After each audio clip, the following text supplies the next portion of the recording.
Hello everyone, this is Shadow. Due to copyright restrictions on YouTube, I can't publish many of the audiobooks you love. That's why I've created a special paid service where you can enjoy over 300 high-quality audiobooks from platforms like Webnovel, Pocket FM, Audible, Wuxia, and more. Each novel comes as a one-time purchase, no subscriptions, no hidden fees. After payment, you'll receive full access via Telegram, along with all future updates for that novel. You'll find a wide selection of your favorite genres and titles, always in premium audio quality. Check the full list of available novels in the description. DM me now to get your favorite stories in audiobook form and start listening today. Also, you can request any novel so I can turn into audiobooks. Check out our Patreon for more details.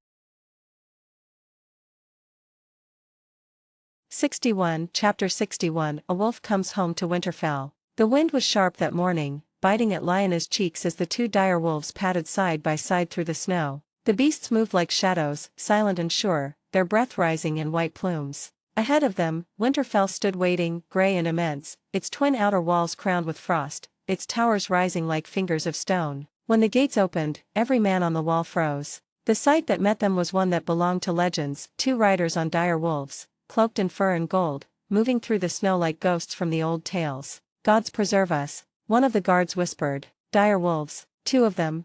His companion's hand went to his sword. "No one's ridden wolves since the age of heroes." The horn sounded once, then again, echoing through the courtyard. Steel flashed as men rushed to the walls, and by the time Lyanna reached the first gate, archers were already in place. "Hold your ground," she called out, her voice carrying easily across the cold air. "They mean no harm."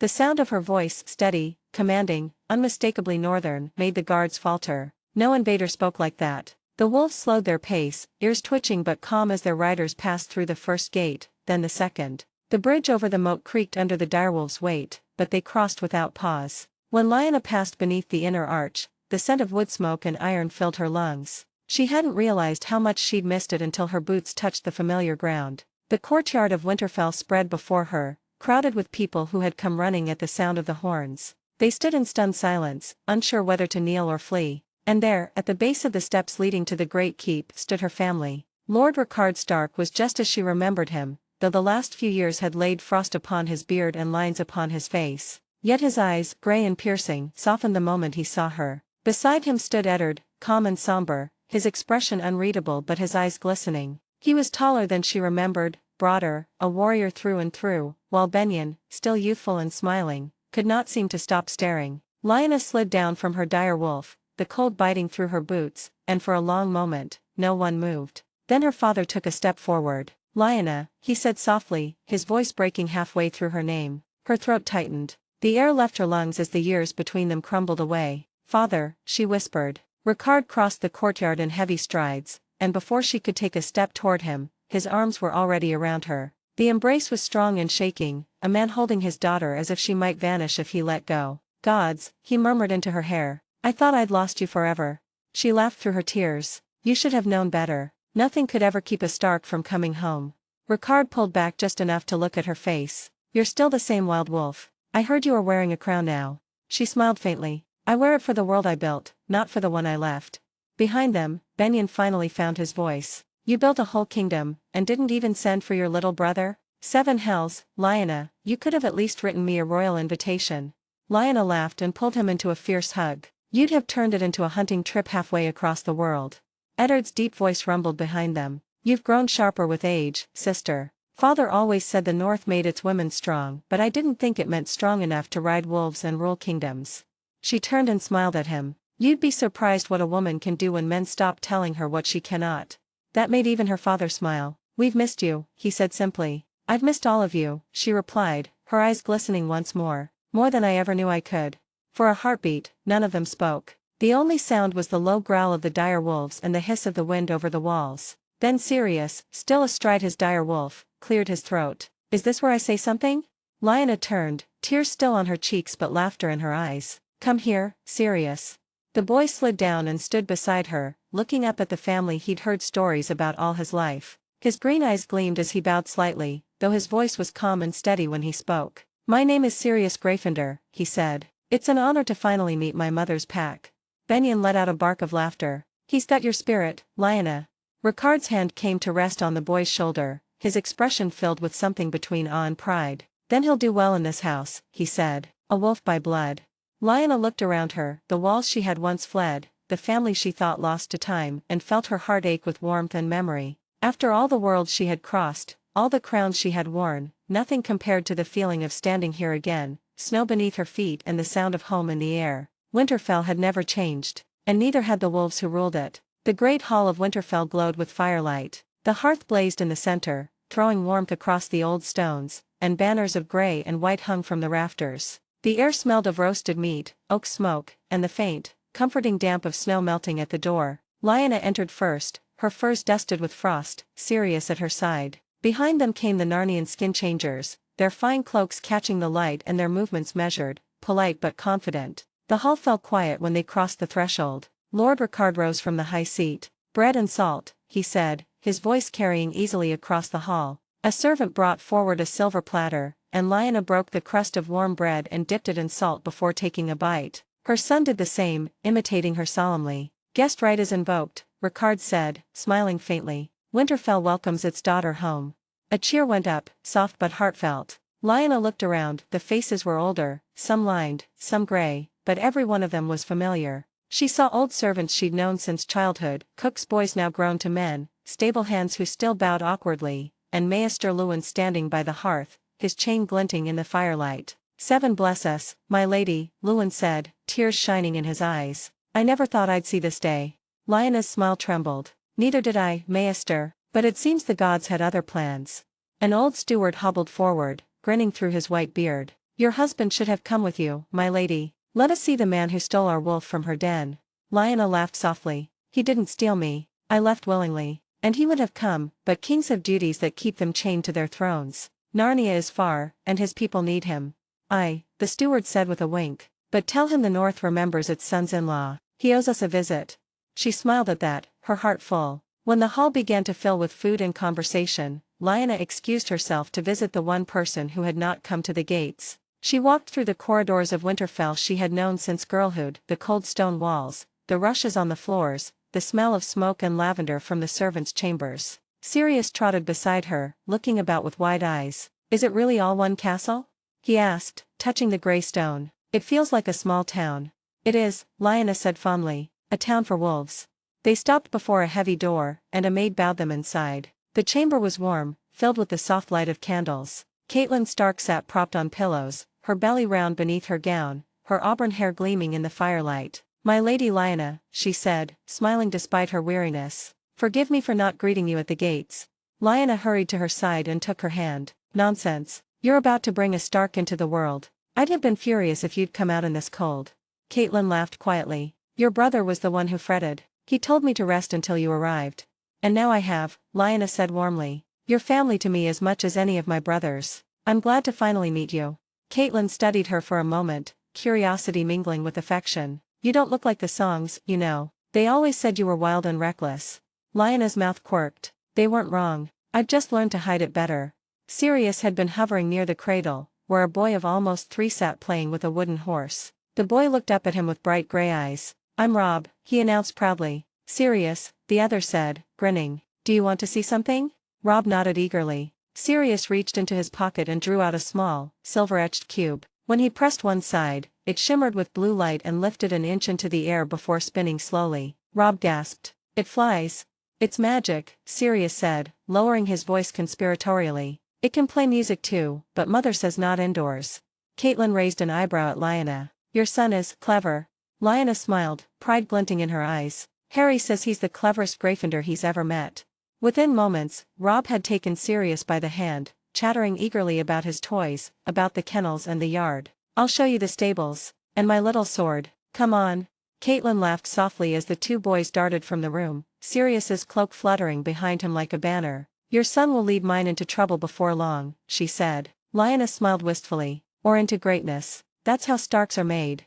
When Lyanna finally left Catelyn's chambers, she paused in the corridor, watching the snow drift down through the courtyard windows. The sound of the boys' laughter echoed faintly through the hall, mingling with the steady beat of the hearth fires. For a moment, she closed her eyes and breathed deeply. The air of Winterfell was cold and clean, smelling of earth and memory. It did not take Lyanna long to make herself at ease within Winterfell's stone embrace. The castle had changed little in the years she'd been gone, the same narrow corridors, the same hearth smoke drifting through the air, but now her footsteps carried a different weight. She was no longer the daughter who had once defied her father's word. She was a queen, and her people came with her. The 40 guards who had traveled with her from Narnia soon found their places in the great fortress. Lord Ricard, though wary of so many foreigners within his walls, could not deny their discipline and grace. They bowed with Narnian formality, spoke politely, and worked hard. Within days, the kitchens, armory, and stables had more hands than they knew what to do with. Lyanna herself moved through it all with quiet purpose. She oversaw where her people would sleep, where the supplies would be stored, and made certain that none would feel unwelcome in her childhood home. And then came the gifts. Benyen's wedding gifts from Narnia filled an entire room, crates of shining weapons and polished armor, bolts of cloth from the east, sacks of fragrant spices, and bars of gold wrapped in velvet. There were chests of fire whiskey sealed with the Gryffindor crest, and silver goblets that reflected the light like mirrors. Benjen stood before the mountain of treasures, mouth half open. Gods, Lyanna, this is enough to buy half of the north. Lyanna smiled softly. Then let it build you a keep. Harry and I thought you should have your own hall, a place to rule beside your wife. Ricard, standing behind them, stroked his beard and nodded approvingly. A gift worthy of a king's sister. The room beside the armory will do, keep everything stored there until after the wedding. Benjen turned to his sister, his eyes shining. You always give too much. And you always deserved more, she said simply. It was later, as the feast wound down and the last of the servants cleared the trenchers, that the storm began. Ricard Stark sat in his high seat, hands clasped before him, his grey eyes glinting in the firelight. Lyanna had just finished speaking of the Narnian capital and the wonders of the world when she added, almost offhandedly, Brandon sends his regards. He's in Narnia now, helping Harry oversee the construction of new city, Frostshield. The air in the hall changed. Ricard's head snapped up. The lines around his mouth hardened. You mean to tell me, he said slowly, that my eldest son, the Bane of Winterfell, is playing at lordship in a foreign kingdom? Lyanna's smile faltered. He's not a lord, father. He's building. He's doing good work. Good work? Ricard's voice rose. He brought shame on this house, Lyanna. He broke his vows, dishonored his wife, and ran like a coward. There's no good work to wash that away. Wyman Manderley, who had been listening quietly, shook his head and muttered, The North has a long memory, my lord, but even the longest winter ends. Ricard's eyes flashed. And would you have me forget what he did, Wyman? Forget the laughter of every southern lord when they spoke of House Stark's honor? No one laughs now, Lyanna said, her voice steady but soft. Brandon lead men stronger than any lord of the south. He's found his peace. He's found a life worth living. Not in my hall, Ricard growled, rising to his feet. I'll not have his name spoken in Winterfell again. He strode from the table, the echo of his boots ringing against the stone. Silence fell once their father was gone. The fire crackled. A log split with a sharp pop. Benjen exhaled slowly. He'll cool down, he said at last. He always does. Eddard frowned. He hasn't forgiven Brandon in years. I doubt he ever will. Lyanna lowered her gaze. Then he'll carry that weight until it breaks him. Benjen turned toward her. Tell us, Lya, what's he like now? Brandon, I mean. Lyanna hesitated, her fingers brushing the rim of her cup. He's different, she said finally. Calmer. The fire's still there, but it's tempered. He has a wife, Barbara Roswell, and a son, Richard. He smiles now. I didn't think he remembered how. Benjen smiled faintly. So he's a father. A good one, she said, and a loyal man. To his family and to Harry. He's done things that would make you proud.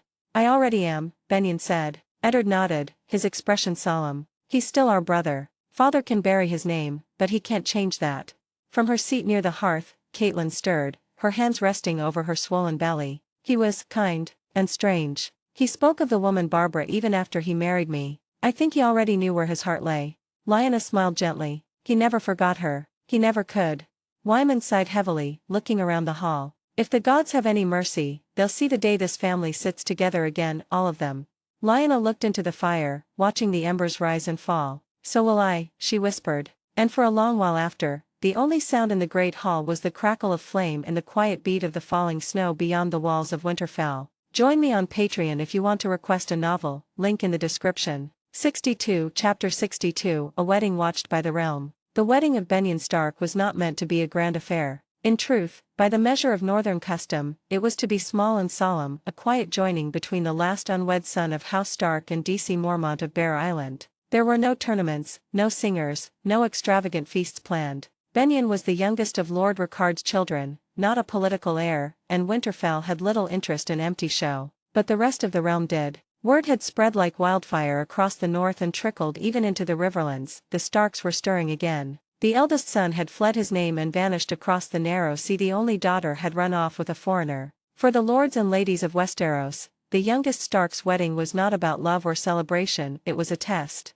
A measure of how strong the wolves still were. And so they came. From Deepwood Motte rode Lady Glover with her sons. Lord Umber arrived 2 days later, bellowing laughter loud enough to shake the gates. Even a few river lords made the long ride north, feigning friendship but bringing their curiosity instead of goodwill. They came to see how deep the cracks ran in the pack. When the guests arrived at Winterfell and stepped into the great hall, they found more than they expected. The banners of House Stark still hung above the hearth, but beside them now fluttered a standard none of them had ever seen before in North, a white dragon in black background, the sigil of Narnia. Beneath it stood Lyanna Stark, the lost daughter of Winterfell, dressed in a cloak of grey fur clasped with a golden brooch. Her presence silenced the room as swiftly as a blade drawn from its sheath. "She back," someone whispered. "The wolf made lives. She's a queen now," another murmured. "Queen of a kingdom across the sea." Lord Wyman Manderley, who had arrived earlier with his full retinue, greeted every lord who came through the doors. "Her Grace has returned home for her brother's wedding," he said with pride. "And you'll find her no ghost nor rumor, but flesh and blood, and stronger than ever." Lyanna met each of them with a calm smile and a measured nod. The courtiers watched her as one might watch a storm gathering, awed, uncertain, and faintly afraid. Her poise was regal, her bearing unmistakably noble, yet her eyes carried the fierce glint of the north that no foreign crown could dull. When Lord Karstark bowed, his words were smooth as ice. "It seems, my lady, that Narnia breeds great queens as well as their other merchandise." Lyanna's answering smile was soft and sharp all at once. "Rumors die in sunlight, my lord. I find it best to walk among them and see which ones survive." Karstark's smile faltered. Indeed.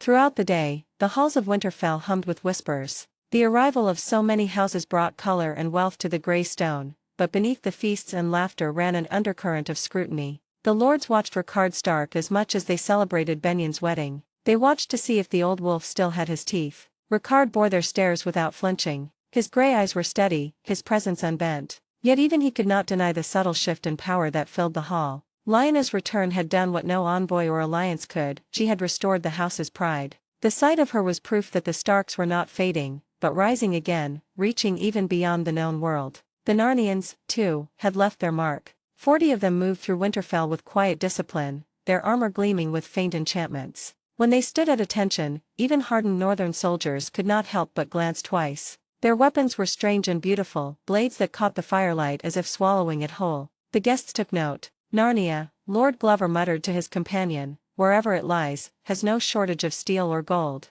"Or magic," his companion replied, his voice low. "The queen's eyes glow like a storm when she speaks. I'd not cross her." That evening, as the torches burned low and the feast reached its height, Lord Ricard rose to speak. The hall fell silent. He turned, gesturing toward Lyanna. "My daughter stands among us again, a queen in her own right, forged not by marriage but by strength. The North does not forget its own, not even when they rule kingdoms across the sea." The lords murmured among themselves, but no one dared speak. Lyanna lifted her cup, her voice clear and cool. "To the North," she said. "To the pack that endures, no matter how far one of its wolves may roam." Sirius raised his smaller goblet beside her, grinning. "To Uncle Benyon's wedding." Laughter rippled through the hall, breaking the tension at last. Benyon stood, smiling faintly. "To family," he said simply. And with that, cups clashed, wine spilled, and the great hall of Winterfell filled once again with the sound of voices and music. Yet beneath the warmth and laughter, every guest understood what they had witnessed. House Stark, thought weakened by loss and rumor, stood stronger than it had in decades, its bloodline stretching from the frozen north to the far-off land of Narnia. And at the center of it all stood Lyanna, the Wolf Queen, who had returned not merely to visit but to remind the realm that the north was not to be measured by its silence. Snow fell thick, soft as down but relentless. By midday, the trees around Winterfell were heavy with it, their bare branches bowing under the weight. From the watchtower, the sentry saw movement far along the white horizon, banners green and black, marked with the golden bear of House Mormont. The horn sounded once. Lyanna stood in the courtyard when the gates opened, her cloak drawn tight against the wind. The Narnian guards flanked her, their armor shining dully beneath the grey sky. Beside her stood Benyon, his expression caught somewhere between nerves and excitement. "They came faster than expected," Lyanna said, her breath misting. Benyon smiled faintly. A bear walks swiftly when there's a wedding feast waiting. The laughter that followed was short-lived, for the sound of hooves soon filled the yard. The Mormonts rode in as one, not in silks and banners like southern lords, but in cloaks of fur and leather, every one of them armed. At their head rode Lord Jerry Mormont, the old bear himself, his grey beard crusted with snow and his eyes sharp as flint. Behind him came his son, Jorah, tall and broad-shouldered, his jaw set in that mixture of pride and stubbornness that marked all of Bear Island's line. And then came Madge Mormont, short and fierce, her hair bound tightly behind her head, her daughters following close. Daisy, tall and strong as any man Alisane, with her wolf pelt cloak Lyra, her sharp eyes missing nothing. The bears had come to the den of wolves. Ger swung down from his horse, his boots crunching against the snow. Lord Ricard, he said, inclining his head as the stark patriarch came forward. Ricard clasped the old man's arm. You've done us honor, Ger. Winterfell is glad to have you. Lyanna stepped forward next. And I'm glad to see you again, Lord Mormont. It's been many years since I last set foot on Bear Island. Ger smiled faintly. Aye, it has. You've changed, Lady Lyanna. The world sings your name now, Queen of Narnia. Names matter less than deeds, she said simply. Spoken like a true northerner, Ger replied, eyes gleaming with approval. Behind him, Madge was already off her horse, her hands on her hips. 2 weeks you give us, and already you've half the north camped under your walls. I hope you've enough ale to keep my girls from breaking your tables. Benyon grinned. If not, I'll have to blame Narnia for the shortage.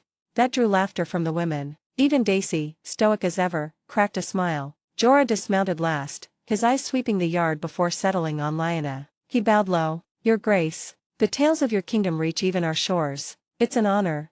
Lyanna regarded him with the calm curiosity of one measuring a man's soul. And your deeds reach ours, Lord Jorah. The bears still stand proud in every song of the north. His cheeks flushed slightly, though whether from the cold or her words, none could tell. The courtyard filled with noise as the Mormont men unloaded wagons of gifts, barrels of ale, carved ivory from the frozen coast, and a pelt said to have come from a snow bear that Ger himself had slain. The servants scurried to make room, the air filled with the scent of pine and cold steel. At last, Lord Ricard raised his hand. Let the Mormonts be shown to the guest wing, he said. The feast begins at dusk. As the guests dispersed, Lyanna turned to her brother. You chose well, Benyon. They carry their strength openly. Later that evening, Lyanna walked alone toward the godswood. Snow crunched beneath her boots, and the faint song of the hot springs echoed through the stillness. The weirwood stood waiting, its pale bark glowing faintly in the dusk, its red leaves like scattered embers. Soon, it would be the place of vows, where Benyon Stark would speak his oaths before the old gods, and where the pack would grow stronger once more. Lyanna brushed her gloved hand along the ancient face carved into the heart tree. You'll see it, won't you? She whispered. A wedding for the north, not for power. The leaves stirred, though no wind touched them. Behind her, she heard the crunch of footsteps. It was Jorah Mormont, moving slower than he once did but still proud. Strange, isn't it? He said, his voice low. We fight and build and bleed for so many things, and in the end, it's this, the gods, the trees, the snow, that outlast us all. Lyanna turned, her face soft. And yet we keep fighting, because they remember us when the songs fade. The old bear smiled. Aye, you've grown wiser than most kings I've known. Then may the gods grant me the sense to stay that way, she said. He chuckled. If they don't, Bear Island will remind you. They stood together a while longer in silence, listening to the wind moving softly through the branches. Somewhere in the distance, Sirius's laughter carried faintly from the courtyard, echoing between the towers like a promise of the days to come. The day was grey and cold, the kind of morning when the snow falls softly and every sound seems distant. Lord Ricard Stark sat in the solar above the great hall, a half-finished letter to Lord Arryn lying forgotten on the table before him. The fire in the hearth burned low, throwing shadows across the stone walls. A knock came at the door. Enter, Ricard said without looking up. Maester Luwin stepped inside, his breath visible in the chill air. In his hands was a sealed scroll, the red wax pressed with the unmistakable dragon of House Targaryen. Ricard's brow furrowed. From the south? Yes, my lord, Luwin said. From the king's landings. The raven came in midnight. It bears the king's seal. Ricard took the parchment, the wax glinting in the firelight. He broke it open with his thumb and began to read. At first his eyes moved steadily, but then they widened, and his jaw tightened. When he finished, he said nothing for a long while. The only sound was the crackle of the hearth. Finally, he handed the letter back to Luwin. Fetch my sons, he said quietly, and my daughter, now. When the family gathered, the mood in the room shifted from curiosity to alarm. Lyanna was the last to arrive, her furs still dusted with snow. What is it, father? She asked. You look as though the wall itself has cracked. Ricard gestured toward the letter on the table. Read it. Eddard stepped forward and scanned the parchment. When he finished, his face turned grave. The king himself, coming north? Benyon blinked. Rhaegar Targaryen? To Winterfell? Ricard nodded grimly. The letter says his grace and his family are traveling north to witness your wedding, Benyon. They must have departed King's Landing a week past. The royal fleet sails to White Harbor, and from there they'll ride here. The room fell silent. Even the fire seemed to hush. Ricard leaned back in his chair, rubbing a hand across his beard. I expected lords from every corner of the north. I expected Manderley, Umber, Karstark, even the river lords. But the king? No king has set foot in Winterfell since the conquest. Why now? Eddard asked. He never came when Brandon married, or when you held court with the bannermen. Ricard's voice was low. Because the realm whispers that House Stark weakens. A runaway heir, a daughter eloped, and now our youngest son weds a Mormont girl. He means to see for himself how the north stands. Benyon scowled. He's coming to judge us. To measure us, Ricard corrected. And the south always measures in crowns and coin, not in honor. Lyanna had stood silent through it all, her gaze fixed on the flames. Only when the conversation lulled did she speak. Rhaegar Targaryen, she murmured, almost to herself. The name slid from her tongue like an old wound reopened. Eddard turned to her, wary. You've met him before. Her eyes flicked up, calm but distant. Once, a lifetime ago, when we were all different people.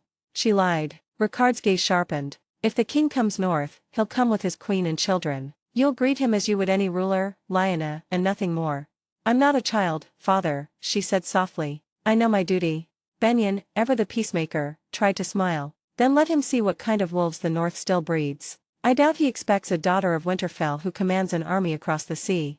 Ricard sighed heavily. Perhaps, but this visit will draw every eye in Westeros to us. We must be ready. The kitchens, the guest chambers, the guards, all must be prepared for the royal entourage. The king brings half a court wherever he goes. Maester Lewin nodded. At least 100 attendants, my lord. Knights, singers, cupbearers, and the royal children. Eddard frowned. We'll need more food stores, more beds. The godswood itself will need to be guarded during the vows. Ricard looked around the room, his voice hardening. Then see it done. The north will not be found wanting before dragon eyes. When the meeting ended, Lyanna lingered behind. The others departed, their voices echoing down the corridor, but she remained by the fire, staring into its restless heart. The memory of silver hair and soft music rose unbidden in her mind, a young prince beneath the heart tree at Harrenhal, his voice low as he spoke of destiny, of songs of ice and fire. She had buried those memories long ago, but now they stirred like ghosts. She didn't hear her father's footsteps until he spoke. Are you troubled, daughter? Lyanna turned slowly. No more than I should be. Ricard studied her face, seeing more than she wished to show. You'll greet him as the Queen of Narnia, he said. Not as the girl whom he chose as the Queen of Love and Beauty. Lyanna's smile was faint and sad. And if the Queen didn't approve? Ricard's eyes softened, but only slightly. Then she'll remember that the girl died long ago, and the Queen took her place. She bowed her head. As you say, father. When he left, the chamber felt colder. Lyanna stood alone for a long while, the flames reflecting in her eyes like distant stars. Outside, the snow kept falling, soft, unbroken, and endless, as the north waited for the dragons to come. Join me on Patreon if you want to request a novel, link in the description. 63 Chapter 63 The Wolf Prince of Winterfell. The Raven's message from the King's Landing had changed everything. Within a day of the news spreading through Winterfell, the entire castle seemed to tremble with movement. Servants hurried to air unused chambers, polish silver, and heat new bathhouses for the royal guests. Hunters were sent into the Wolfswood for fresh game. The kitchens smoked with preparations that would last for weeks. But the greatest change of all fell upon Benyon Stark and DC Mormont, whose long-awaited wedding was suddenly postponed. It would be disrespectful to wed before the king arrives, Lord Ricard declared in council, his tone leaving no room for argument. The dragon comes north for our honor. We'll not give him reason to claim we rushed our vows like small folk. Benyon tried to hide his disappointment, though Lyanna saw it plainly. Then we wait, he said simply. But I'll not have half the north think I'm trembling at the sight of a crown. Ricard gave him a rare smile. No one who's met a Mormont bride will ever accuse you of fear, my son. That earned laughter, easing the tension, but only for a moment. For the delay meant time, and time meant talk. In the days that followed, Winterfell filled with voices. Every lord who had come early for the wedding now used the postponement for politics. Old rivalries were rekindled, grievances brought forth, and alliances whispered in corners. The great hall became a sea of murmured conversations and clinking goblets. Lord Umber thundered complaints about taxes on timber shipments. Lord Glover argued about fishing rights near the rills. Even Lord Riswell found reason to flatter and threaten in the same breath. And through it all, Lyanna Greyfender moved among them like a quiet storm. The lords bowed when she passed, their words courteous, their eyes calculating. More than once she was stopped by a well-dressed nobleman or his lady wife, each carrying the same polished smile. "Your Grace," said one river lord whose name she forgot the moment he spoke, "your son must be quite the prodigy. To think, a prince of Narnia, heir to such a realm. My granddaughter is of noble birth and gentle nature. Perhaps, in time." Lyanna cut him short with a polite smile. Narnia does not bind its children before they can speak for themselves. When Sirius chooses his heart, it will be his own choice, not his mother's. The lord blinked, taken aback. "You mean, no betrothals?" "It's not our way," she said, and continued walking before he could stammer another word. But the questions kept coming. Every lord with a daughter or niece of suitable age tried his luck. Even the proudest northern houses, the Karstarks, the Riswells, the Tallhearts, spoke of it quietly, as though Sirius were a treasure to be bartered. Sirius, of course, remained blissfully unaware of most of it. The boy had quickly become the darling of Winterfell. He had his mother's character and his father's energy, and none of the restraint of either. By dawn he was out in the yard, climbing the battlements with Robb Stark at his heels, or leading a gang of children through the courtyards on grand expeditions. When the lords came to speak with Lyanna, they often found their sons and daughters laughing in the yard with her boy, hair tousled, cheeks red from the cold. One morning, Lord Wyman Manderley watched Sirius running across the snow, a wooden sword in one hand and a dire wolf trotting beside him. The great old lord shook his head in wonder. "That one's got more life in him than half the realm," he said. Lyanna smiled faintly. "He's his father's son. The gods help me." It wasn't long before Sirius became the most talked-about child in the north. When he told the gathered men at supper that his wolf, Godric, was not the only one of his kind, that 6 dire wolf pups still lived in Narnia, the entire hall had gone silent. "There are more?" Lord Glover asked incredulously. Sirius nodded, grinning. 6. They're all still young, though. My father says they'll grow into hunters soon." The lords exchanged glances. To them, the dire wolf was a sigil, a symbol older than kings, and here sat a boy of 5 who spoke of them as household pets. Robb, sitting beside him, could barely contain himself. "Could I have one?" he blurted out. Sirius looked uncertain. "You'd have to ask father first. He says the wolves choose who they want, not the other way around." Robb's eyes widened. "Then I'll make one choose me."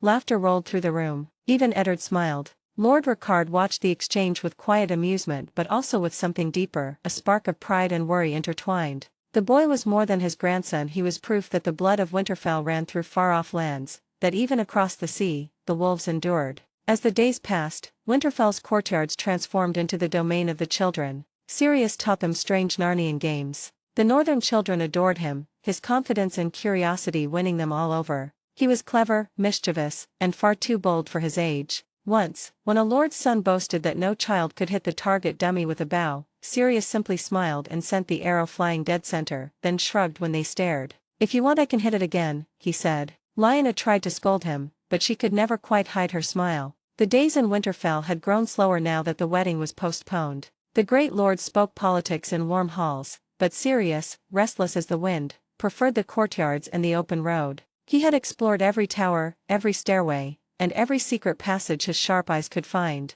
Even the kennels, the blacksmith's forge, and the old crypts beneath the castle had not escaped his curiosity. But once he had seen everything worth seeing, boredom crept in like frost through stone. So one morning, when the air was crisp and the snow only ankle-deep, Sirius saddled his dire wolf and slipped out through the gates. His guards trailed close behind, half in amusement, half in panic, for no one in Winterfell dared stop the Queen of Narnia's son when he declared he was going on an adventure. They followed him all the way down the sloping path to Wintertown, the small, lively village nestled at the castle's base. Word spread fast that morning. The little prince from across the sea was walking the streets of Wintertown. The small folk peeked through shutters and doorways as Sirius rode through the snow-dusted lanes, his cheeks pink from the cold, his black hair whipping about in the wind. When a baker offered him a sweet roll, Sirius slid from his wolf and bowed slightly, as if greeting a noblewoman. "Thank you, ma'am," he said sincerely before taking a bite. "This is better than the honey cakes back home."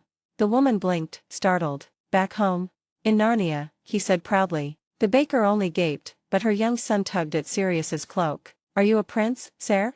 Sirius crouched down until they were eye to eye. "Something like that," he said with a grin, "but princes are boring. I'd rather be a hero." The boy's eyes widened. Like in the songs? Better, Sirius whispered. Like in Narnia.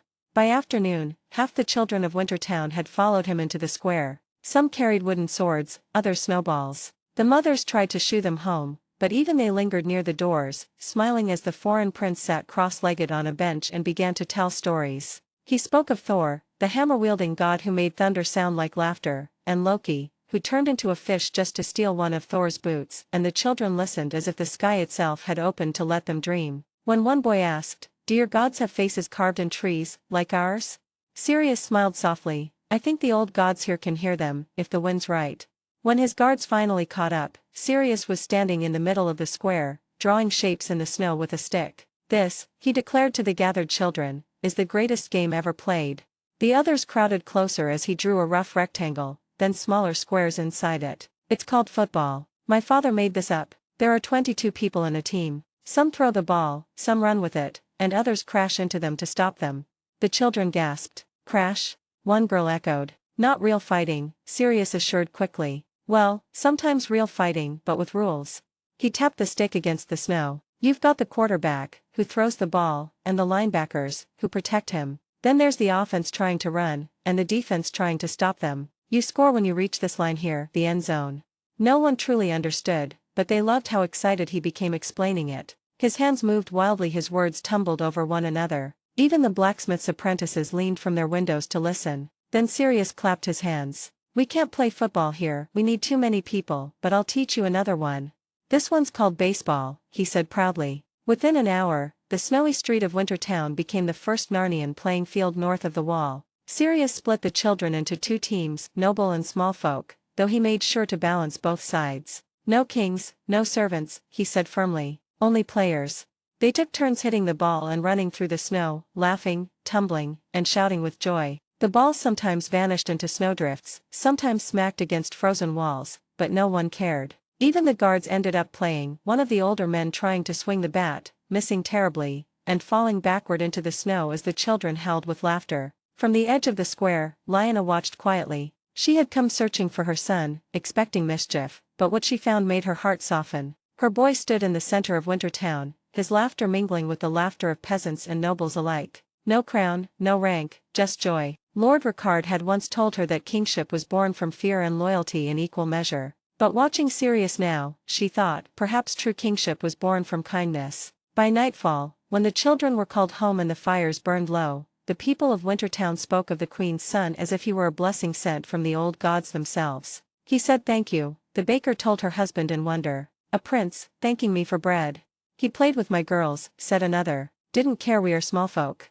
"He told stories of dragons and gods and magic," whispered the blacksmith's apprentice. "Said his father flies through the sky." By morning, everyone in Wintertown knew the name Sirius Gryffindor, the wild-hearted prince who rode a dire wolf and laughed like spring after a long winter. And in the halls of Winterfell, even the lords began to speak of him with a kind of amused awe, a child who could charm peasants and nobility alike, who might one day command the love of two kingdoms. Snow fell quietly over Winterfell, a thick, soft blanket that dulled every sound until the cry of pain pierced through the stillness like a bell. The servants rushed through the corridors, whispering anxiously. "Lady Catelyn is in labor," one said. "The maester's been called." The great hall, once filled with laughter and talk, turned silent. Even the lords who had been drinking paused to listen as the distant cries echoed faintly from the solar chambers above. Robb Stark, barely 2 years old, sat near the hearth clutching a wooden wolf. When another scream rang out from the corridor above, his small face crumpled, and he began to cry. "Mother," he whimpered, burying his face into Lyanna's cloak. Lyanna lifted him gently into her arms. "Hush now, little wolf," she whispered, rocking him. "Your mother's strong, stronger than any of us." Hours passed. The corridor outside Catelyn's chamber grew crowded, Eddard pacing silently, Benyon sitting against the wall with his head in his hands, Lord Ricard standing like a statue, every muscle locked in grim patience. Maester Luwin's voice came faintly through the door. "Steady, my lady, steady now. One more breath." And then, the sound they had been waiting for, a baby's first cry, shrill and small and beautiful. Eddard exhaled, half laughing, half sobbing. "A girl," Maester Luwin called through the door. "A healthy baby girl." Cheers rippled through the corridor. Benyon thumped his brother's back. "A girl. The gods are kind tonight." But then the midwife burst from the chamber, pale and shaking, her apron smeared with blood. "My lords," she gasped, "the bleeding won't stop." The laughter died. What do you mean? Eddard asked, his voice low, dangerous. She's fading, the woman stammered. We've done all we can, the bandages won't hold. She's lost too much blood. Before anyone could move, Lyanna was already running. Her furs whipped behind her as she flew down the corridor, her boots pounding the stone. She tore open the door to her chamber, went straight to the chest where she kept her personal stores, and snatched up a small crystal vial filled with a clear, shimmering liquid. It glowed faintly, like moonlight trapped in water. By the time she reached Caitlyn's room, 2 servants tried to bar her way. "My lady, you can't. Out of my way," she roared. Her voice, usually calm and melodic, struck like thunder. The guards stepped aside instantly. Inside, the scene was a nightmare. Caitlyn lay pale and still, her breathing shallow, her hair plastered to her forehead with sweat. The sheets beneath her were crimson. Maester Lewin was pressing cloths against the wound, his hands trembling. "She's slipping away," he murmured, his voice broken. "Not yet," Lyanna said. She pulled the stopper from the vial and knelt beside the bed. "Hold her steady," she commanded. The Maester obeyed without question. He had never seen that look in her eyes before, the fire of something ancient and unyielding. Lyanna tilted Caitlyn's head slightly and poured a few drops of the glowing liquid past her lips. Then, with a steady hand, she let several more drops fall upon the wound itself. The reaction was immediate. The blood stopped flowing as though time itself had frozen. The torn skin began to knit, faint threads of silver light weaving across the wound until no trace of it remained. Caitlyn gasped, her body jerking slightly, and color began to return to her cheeks. Lewin fell back, his eyes wide. "By the gods, what sorcery is this?" Lyanna's voice was quiet but firm. "Not sorcery, medicine, Narnian craft." Within moments, the impossible had become truth. Caitlyn's breathing steadied. Her eyes fluttered open. Eddard was at her side in an instant, taking her hand. "Cat," he whispered. She blinked, confused, but smiled faintly when she saw him. "You look as though you've seen a ghost." He let out a shuddering breath. "I nearly did." Lewin was still kneeling, staring at the empty vial in Lyanna's hand. "I've read every text in the Citadel," he murmured, "and I've never seen such a thing. It defies every law of nature." "It's older than your laws," Lyanna said softly, corking the vial. "Made from a plant called Dittany from Narnia. My husband gave it to me for dire need. I never thought I'd have to use it." Ricard entered the chamber, his face pale with fear that melted into stunned relief as he saw Caitlyn awake. "You saved her," he said quietly. Lyanna met his gaze. "No, the gods saved her. I only borrowed their mercy." Ricard placed a hand on her shoulder, rough but gentle. "If your Narnia breeds such wonders, then may the gods bless the bond between our worlds." Join me on Patreon if you want to request a novel, link in the description. 64, Chapter 64, Fire on Frozen Seas. The harbor bells rang before dawn. Their echo rolled across the misty waters of White Harbor, scattering the gulls and stirring the fishermen from their sleep. From the watchtower, the first glint of red and black sails appeared against the pale horizon, 3 great ships, their banners snapping in the freezing wind. "Dragons," someone whispered. "The dragons have come north." By the time the ships neared the docks, the entire city seemed to pulse with life. Merchants, sailors, and small folk crowded the quayside, straining to catch a glimpse of the royal fleet. The banners of House Targaryen billowed high, the 3-headed dragon gleaming crimson against black. Lord Wyman Manderley was still in Winterfell with his son, but his brother, Ser Marlon Manderley, stood at the harbor's edge, wrapped in white and blue furs. As harbor master of the North, he had prepared for this day with meticulous care. The docks were scrubbed, the streets cleared, and banners bearing both the dire wolf and the merman hung side by side. When the first ship, the Silver Wing, dropped anchor, Marlon called out, "Welcome to White Harbor, the gate of the North."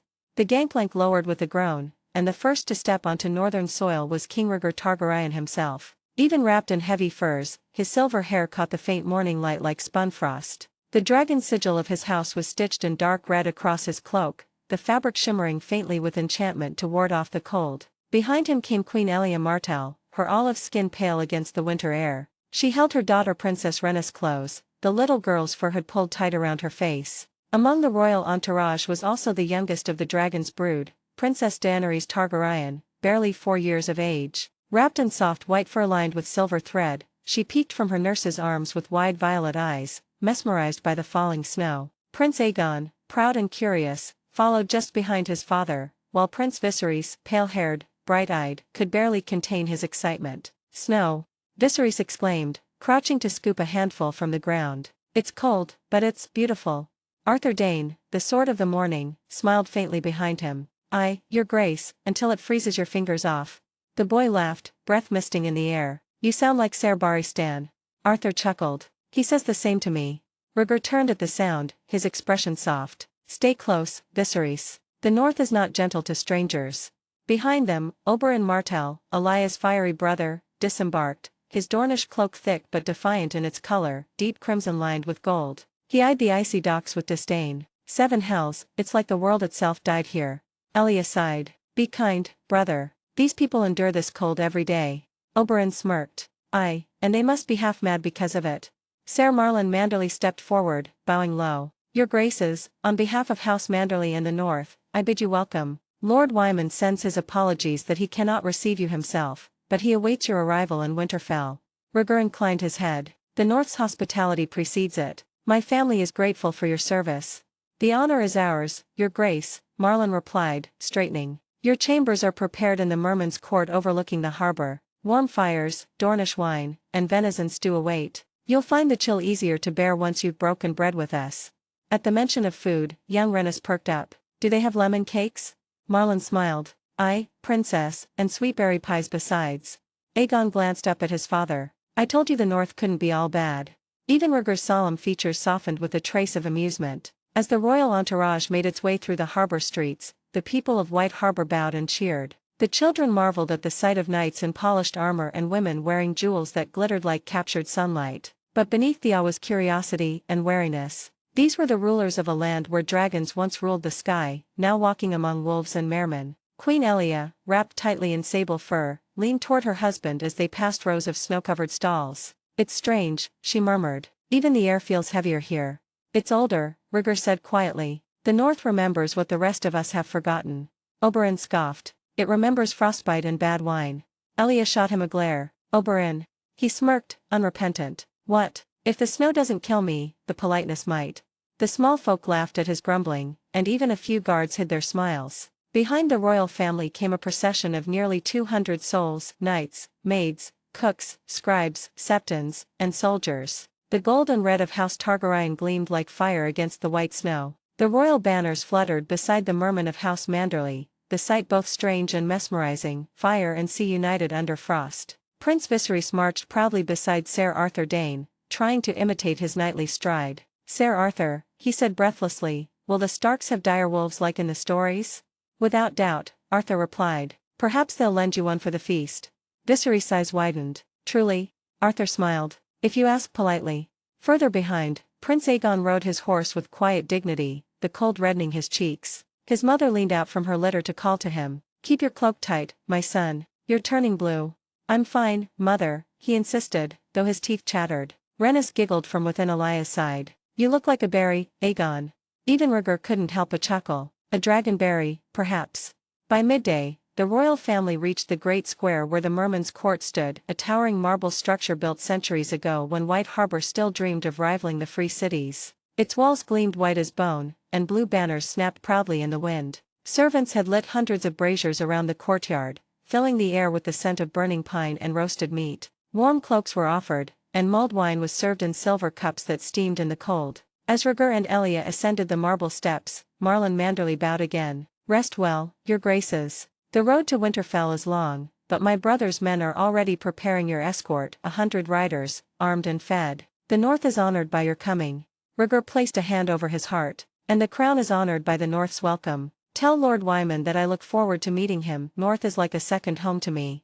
At that, even the wind seemed to still. Elia looked at her husband sharply, but he only turned toward the harbor, watching the snow fall over the sea. Far in the distance, the great road to Winterfell waited, a ribbon of white cutting through endless gray. The dragons had come to the land of wolves, and winter was watching. The merman's court of House Manderly was unlike anything Queen Elia Martell had ever seen. Built of pale marble and carved so finely it caught and reflected the cold northern light, it gleamed like a palace made of ice. Fires burned in every brazier, perfumed with pine and cedar to fight the chill, yet still she could not rid herself of the cold. It crept beneath her silks, sank into her bones, and whispered that she did not belong here. Outside, the harbor lay silent under a shroud of frost. 3 royal ships, their hulls rimmed with ice, rested in the bay like sleeping beasts. The voyage from King's Landing had been long and merciless even now. Some of the Dornish guards kept close to the braziers, their dark eyes wary of the endless snow. The royal family had been in White Harbor for 3 days, and though the people were courteous, their smiles were distant, as if carved from the same stone as their city. Elia sat before the window of her chamber, staring at the frozen waters, when the door opened quietly behind her. Rhaegar entered. He wore northern furs now, grey and white, the colors of wolves, not dragons. The sight made something twist deep within her chest. "You should rest," he said gently, coming to stand beside her. His breath misted in the cold air. "We'll ride for Winterfell soon. You'll need your strength." "I rest," she said lightly, though her voice was thin, "but my mind doesn't sleep as easily as my body." He studied her face for a moment. "Is the cold troubling you?" "The cold?" She gave a quiet, humorless laugh. "The cold is only honest. It tells me it means to kill me. Men, on the other hand, smile and freeze you all the same."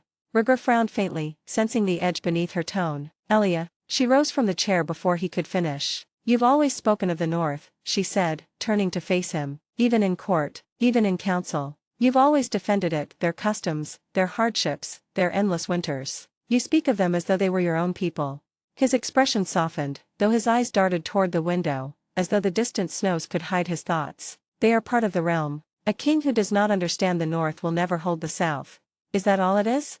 she asked quietly. "Understanding?" Rhaegar sighed, walking past her to pour himself a cup of wine. "You think me heartless, perhaps. But I admire the North because it endures. Where others build with fire and gold, they build with faith and frost. They remember things the rest of us have forgotten." Her fingers tightened around the folds of her gown. "And is that why her name still troubles you?" The question struck like a blade between them. He froze, not a twitch, not a breath. Then, slowly, he turned. "Whose name?" "Don't," Elia said softly. "You know whom I mean." He stared at her for a long time, the silence between them heavy with all that could not be said. At last, he set the cup down and approached her again. "Whatever songs they sing," he said, "whatever stories they whisper, Lyanna Stark and I shared no sin. I loved her courage, her fire, but I never dishonored you." "You loved her courage," Elia repeated, the words tasting like frost. "And yet when she vanished, you defended the North from every whisper of blame. Even now, years later, you speak of her as though she were still beside you." His gaze fell to the floor. "She was innocent. I could not bear to see her name dragged through mud." "And I," Elia whispered, "am supposed to bear your silence." That night, as the castle grew still, Elia walked the empty halls alone. Her maids had long gone to bed, the guards standing like statues by the doors. From somewhere below came the faint sound of music, Dornish strings playing to comfort foreign ears. Yet even the melody sounded fragile here, as if afraid to echo too loudly in this cold city. She paused at a window that overlooked the harbor. Beyond the frosted glass, the sea rolled gray beneath a thin moon. Rhaegar's ship, the Silver Wing, swayed gently in its moorings, the dragon banners now furled and still. It was a beautiful sight, but it felt like watching a dream that belonged to someone else. In her heart, Elia knew she should not be jealous. She had a husband who was noble, dutiful, and gentle. He never raised his voice, never looked at another woman, not openly. And yet, whenever someone spoke the name Lyanna Stark, his eyes grew distant, as though his soul drifted to a memory he refused to name. The courtiers at King's Landing never saw it, but she did. She saw it when he paused during song, when a servant mentioned the North's long winters, when a raven from Lord Stark arrived. He would go still, quiet, as if haunted by something only he could see. "You look like a ghost, sister," Oberyn Martell said the next morning as he entered her solar. He was dressed in his usual bold colors, a crimson cloak thrown carelessly over his shoulders, his smile sharp as ever. "You'll freeze your beauty away in this cursed city." Elia gave a weary smile. "And yet you walk through the snow as if it were sand." "I'm fueled by wine and arrogance," he said cheerfully. "You should try it. Works wonders." She sighed. "You should not speak so loudly here. These people already think we're heathens." "They should think that," Oberyn replied with a grin. "Heathens live longer." Then his smile faded. "You're troubled." Elia turned back to the window. "He still thinks of her." "Lyanna Stark?" She nodded. Oberyn leaned against the wall, folding his arms. "A ghost in his heart, then. Every man has one. It doesn't mean she lives in his bed."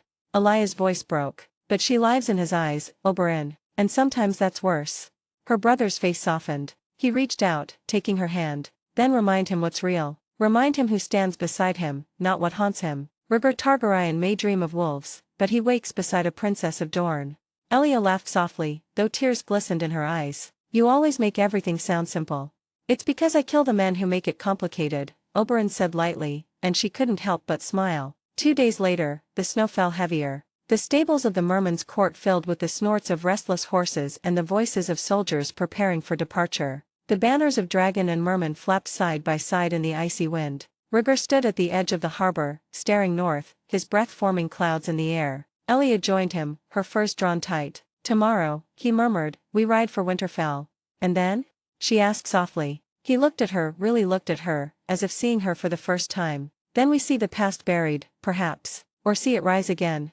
Elia's hand brushed his arm, the touch both tender and weary. "Let's pray the cold doesn't wake what should stay dead."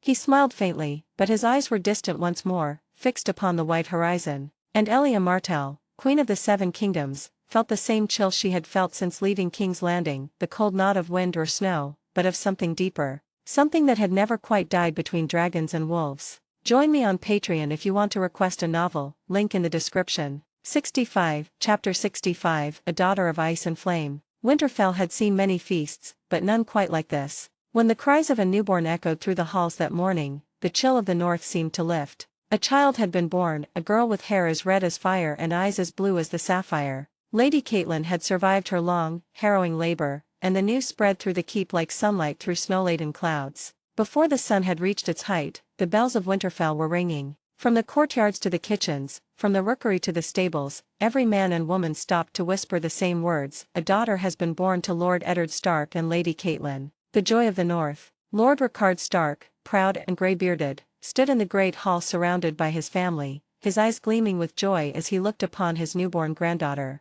"A girl with her mother's beauty," he said, though the child bore the fiery Tully hair. "The gods have blessed us." Lyanna stood beside him, smiling as she looked upon the infant sleeping peacefully in Catelyn's lap. "She has your calm, brother," she said teasingly to Ned. "Let's hope she doesn't grow up with Brandon's mischief." Eddard smiled faintly. "One Stark like Brandon is more than the world can handle." The laughter that followed was warm and free, echoing off the cold stone walls. Lyanna placed a hand on Catelyn's shoulder. "She's beautiful, Cat, truly, and Winterfell feels brighter for it."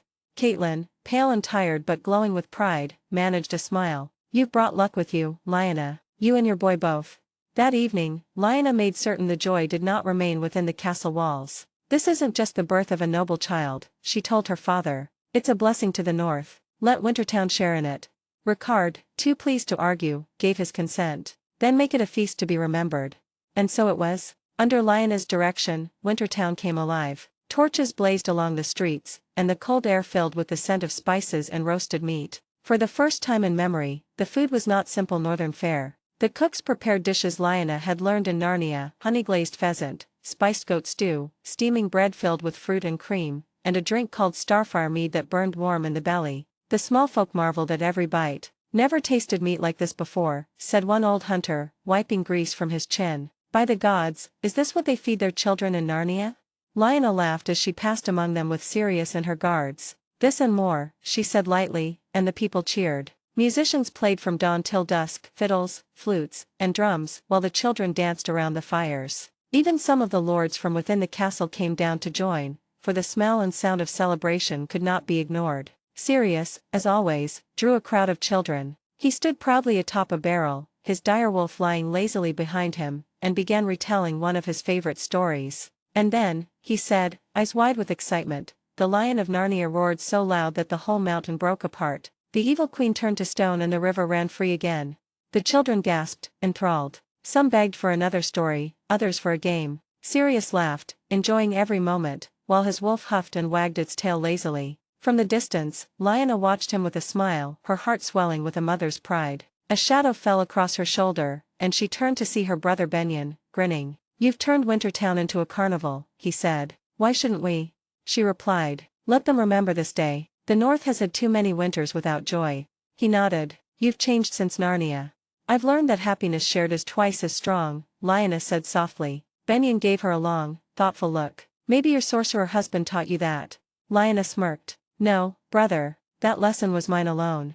Later that night, after the fires had dimmed and most of Wintertown slept, a rider arrived through the southern gate. His horse was lathered, his cloak heavy with frost. He carried a sealed parchment bearing the sigil of House Manderley. Lord Rickard broke the seal himself and read by torchlight. "To Lord Rickard Stark of Winterfell, His Grace, King Rhaegar Targaryen, and his royal retinue have departed White Harbor 2 days past and ride now for Winterfell. Expect to arrive within a week's time." The old lord's face grew solemn. "So the dragon arrived," he murmured. Lyanna's heart sank slightly when she heard the news, though she hid it well. She had expected this moment, dreaded it, even. Soon, she would stand face to face with Rhaegar Targaryen, the man whose name had haunted her songs and her silence alike. But for tonight, she pushed those thoughts aside. Tonight was for celebration, for new life, new laughter, and a child born under both fire and frost. As the fires flickered across Wintertown, Lyanna looked toward the cold northern sky. "May the gods bless you, little Sansa," she whispered.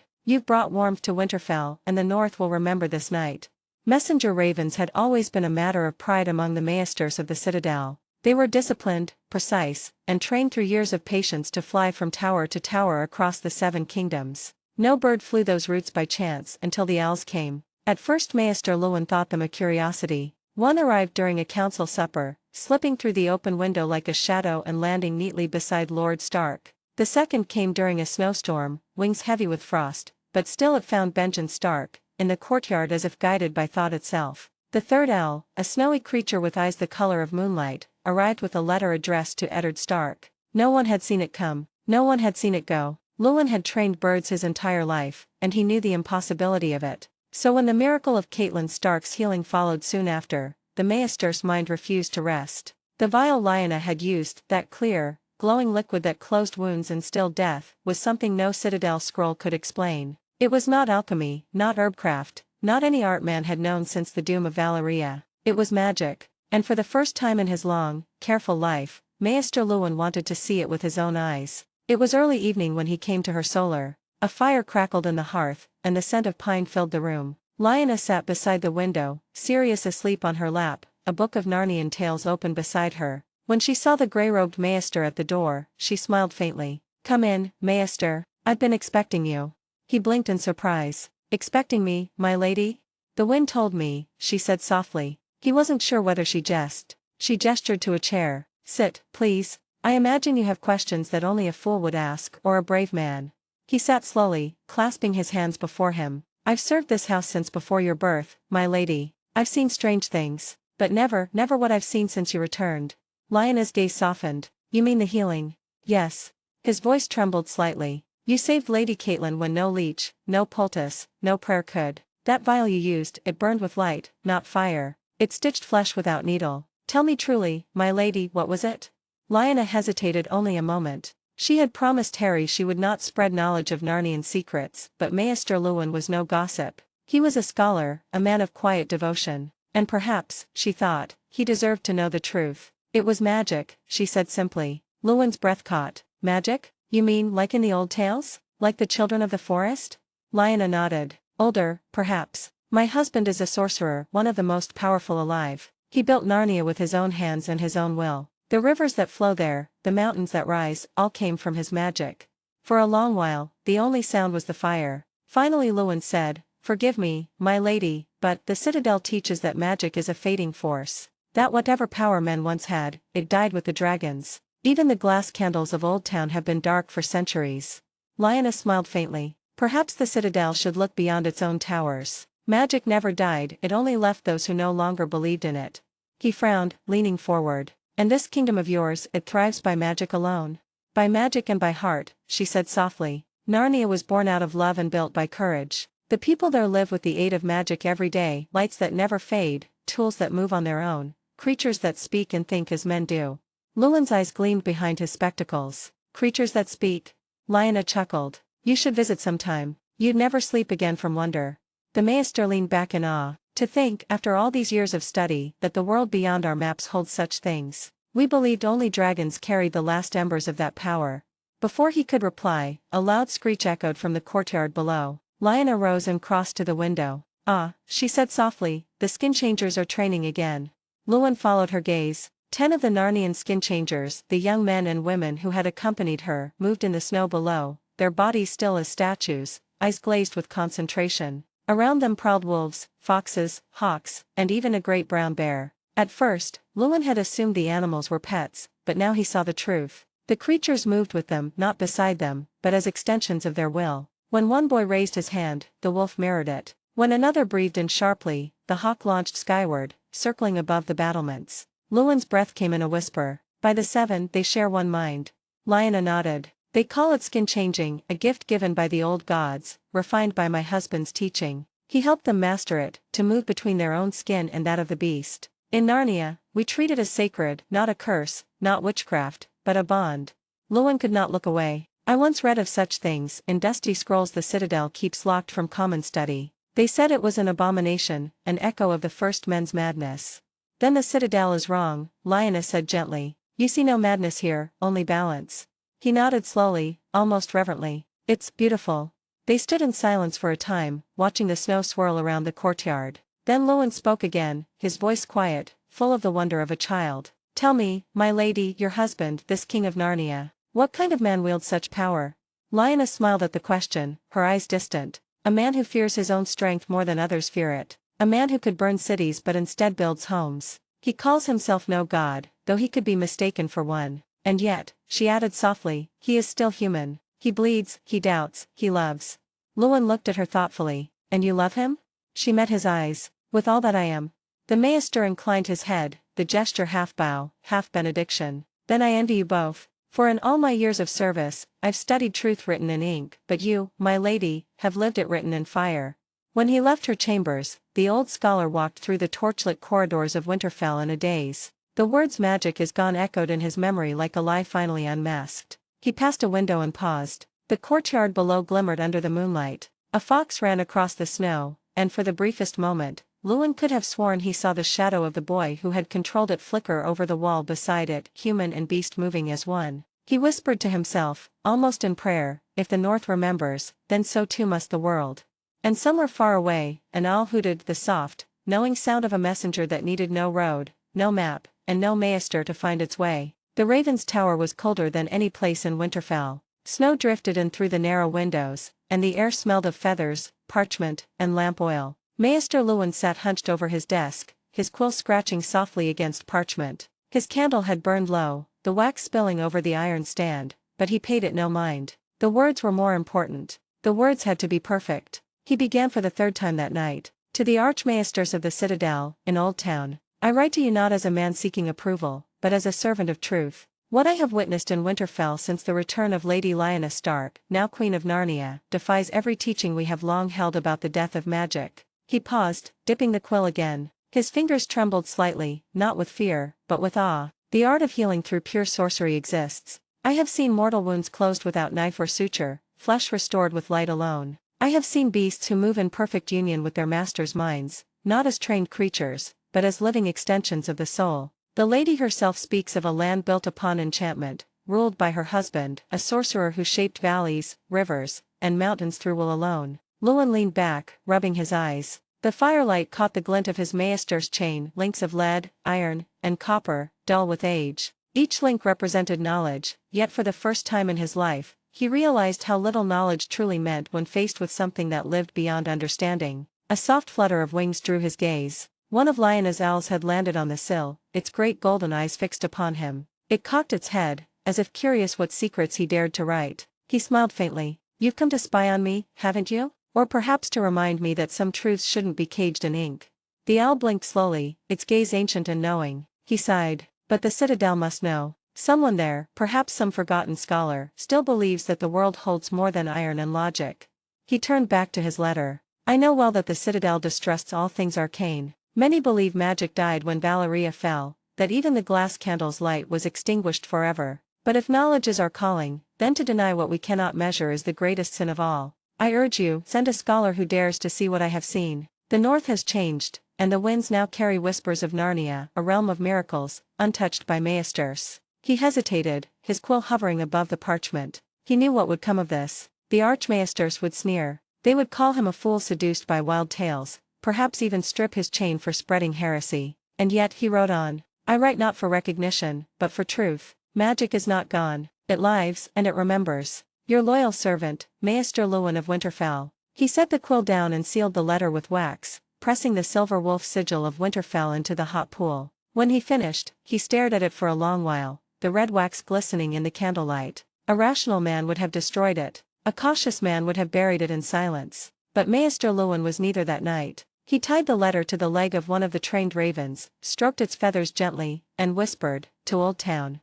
The bird cawed once, as if understanding. Its wings spread wide, catching the draft from the open window. In a rush of feathers, it was gone, a black shadow flying south through the snow. Llewellyn watched until it vanished into the storm. Then he whispered, almost to himself, let them laugh, if they must. The truth will outlive their disbelief. He looked once more at the empty perch where the owl had been moments before. It was gone, too, flown off silently, perhaps to carry the same story to another realm of the world. And as the night deepened, the old maester sat in the cold tower, staring out into the dark northern sky, wondering what secrets might now awaken in the citadel, and what dangers might stir with them. Join me on Patreon if you want to request a novel, link in the description. 66, Chapter 66, The North Receives the Dragon. The long procession traveled slowly through the snow-clad pines of the north, each carriage gleaming with frost beneath the pale northern sun. The breath of men and horses rose in ghostly plumes, and the creak of wheels on frozen ground echoed like breaking glass. King Rhaegar Targaryen drew back the curtain of his carriage and gazed upon the endless white expanse before him. The silver of his hair gleamed faintly in the dim light, and even beneath the thick fur mantle that wrapped his shoulders, his lips were touched by cold. Beside him, Prince Aegon, barely 7, huddled beneath his cloak but tried to look brave. Father, he said through chattering teeth, does it ever grow warm here? Rhaegar smiled faintly. The north is a land that remembers, my son. Even its summers are touched by winter's breath. But these people are born of the frost, they carry fire not in their hearths, but in their hearts. Across from them, Princess Daenerys sneezed loudly, rubbing her nose on the fur of her sleeve. I think my fire's gone out, she muttered. Rhaegar chuckled softly and drew the cloak tighter around his sister. Endure, my sister, it builds strength.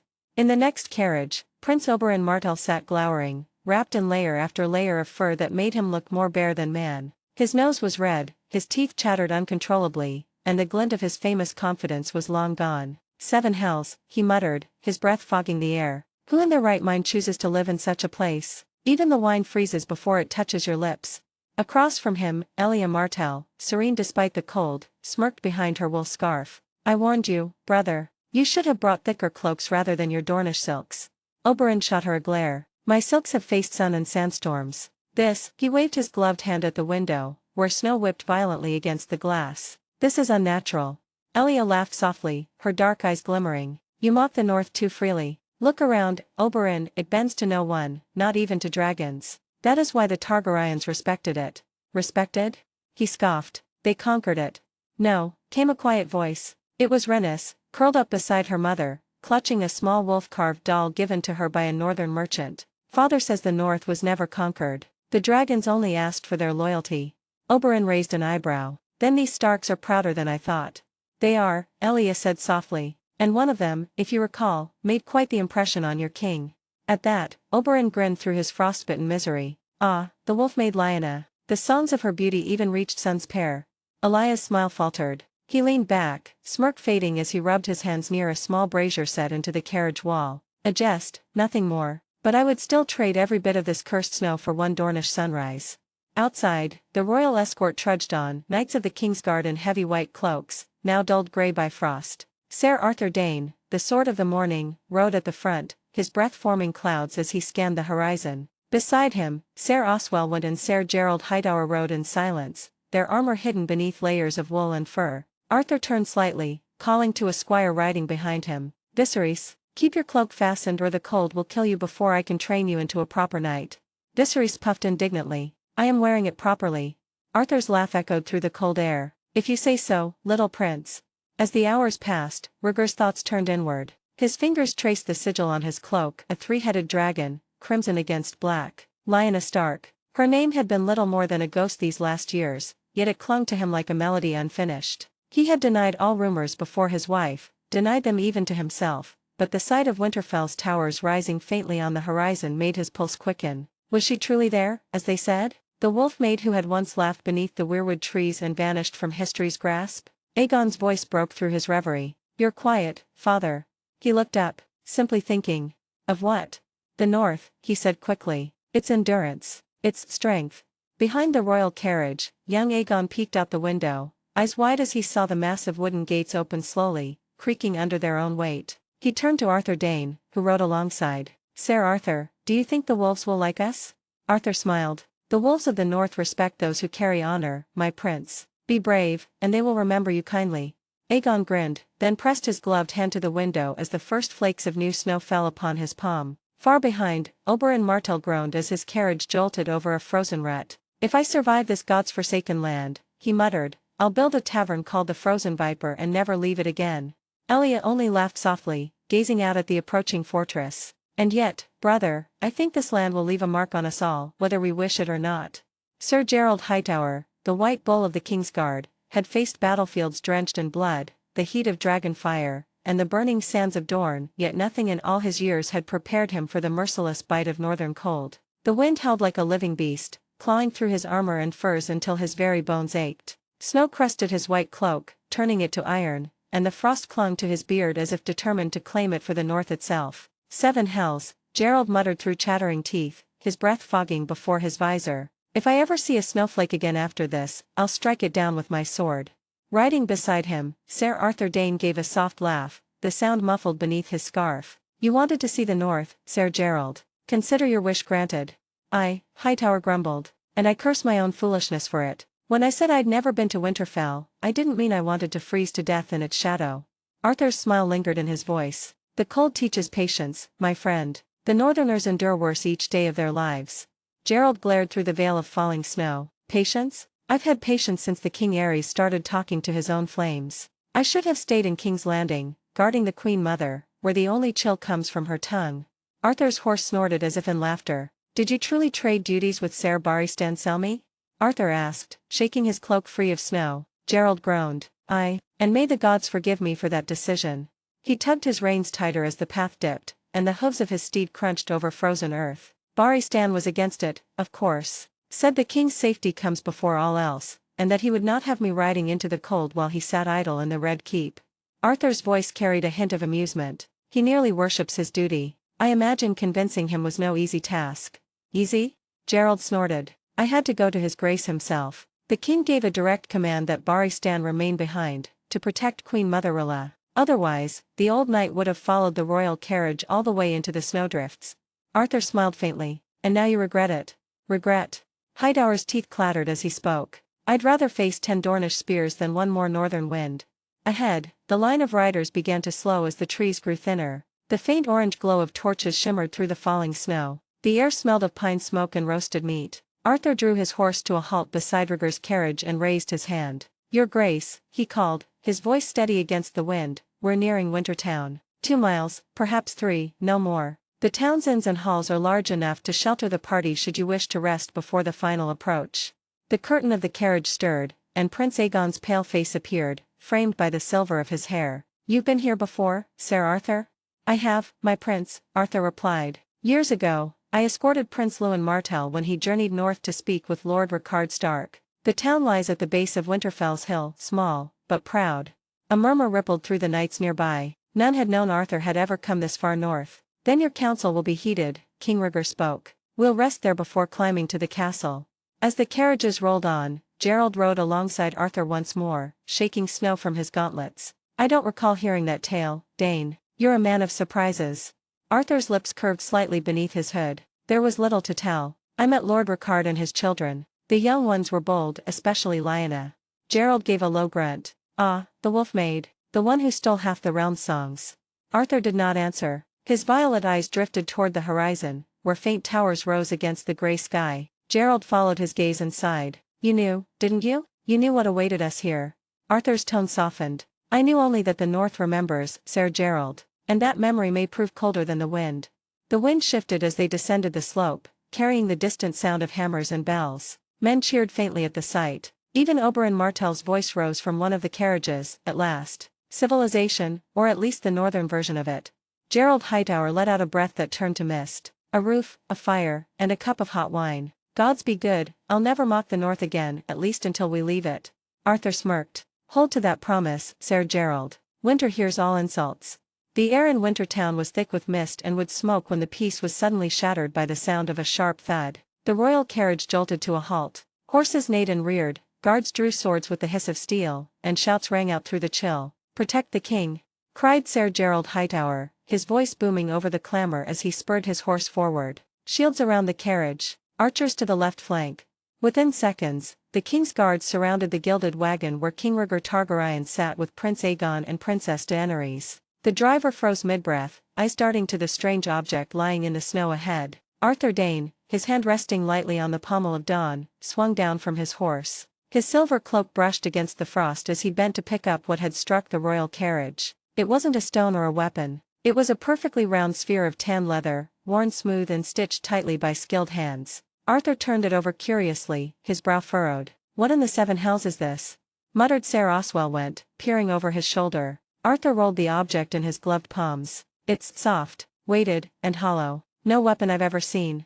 "Could be some sort of explosive," Hightower warned, still gripping his sword. Arthur's violet eyes flicked up, amused. "Then it's a very poorly designed one."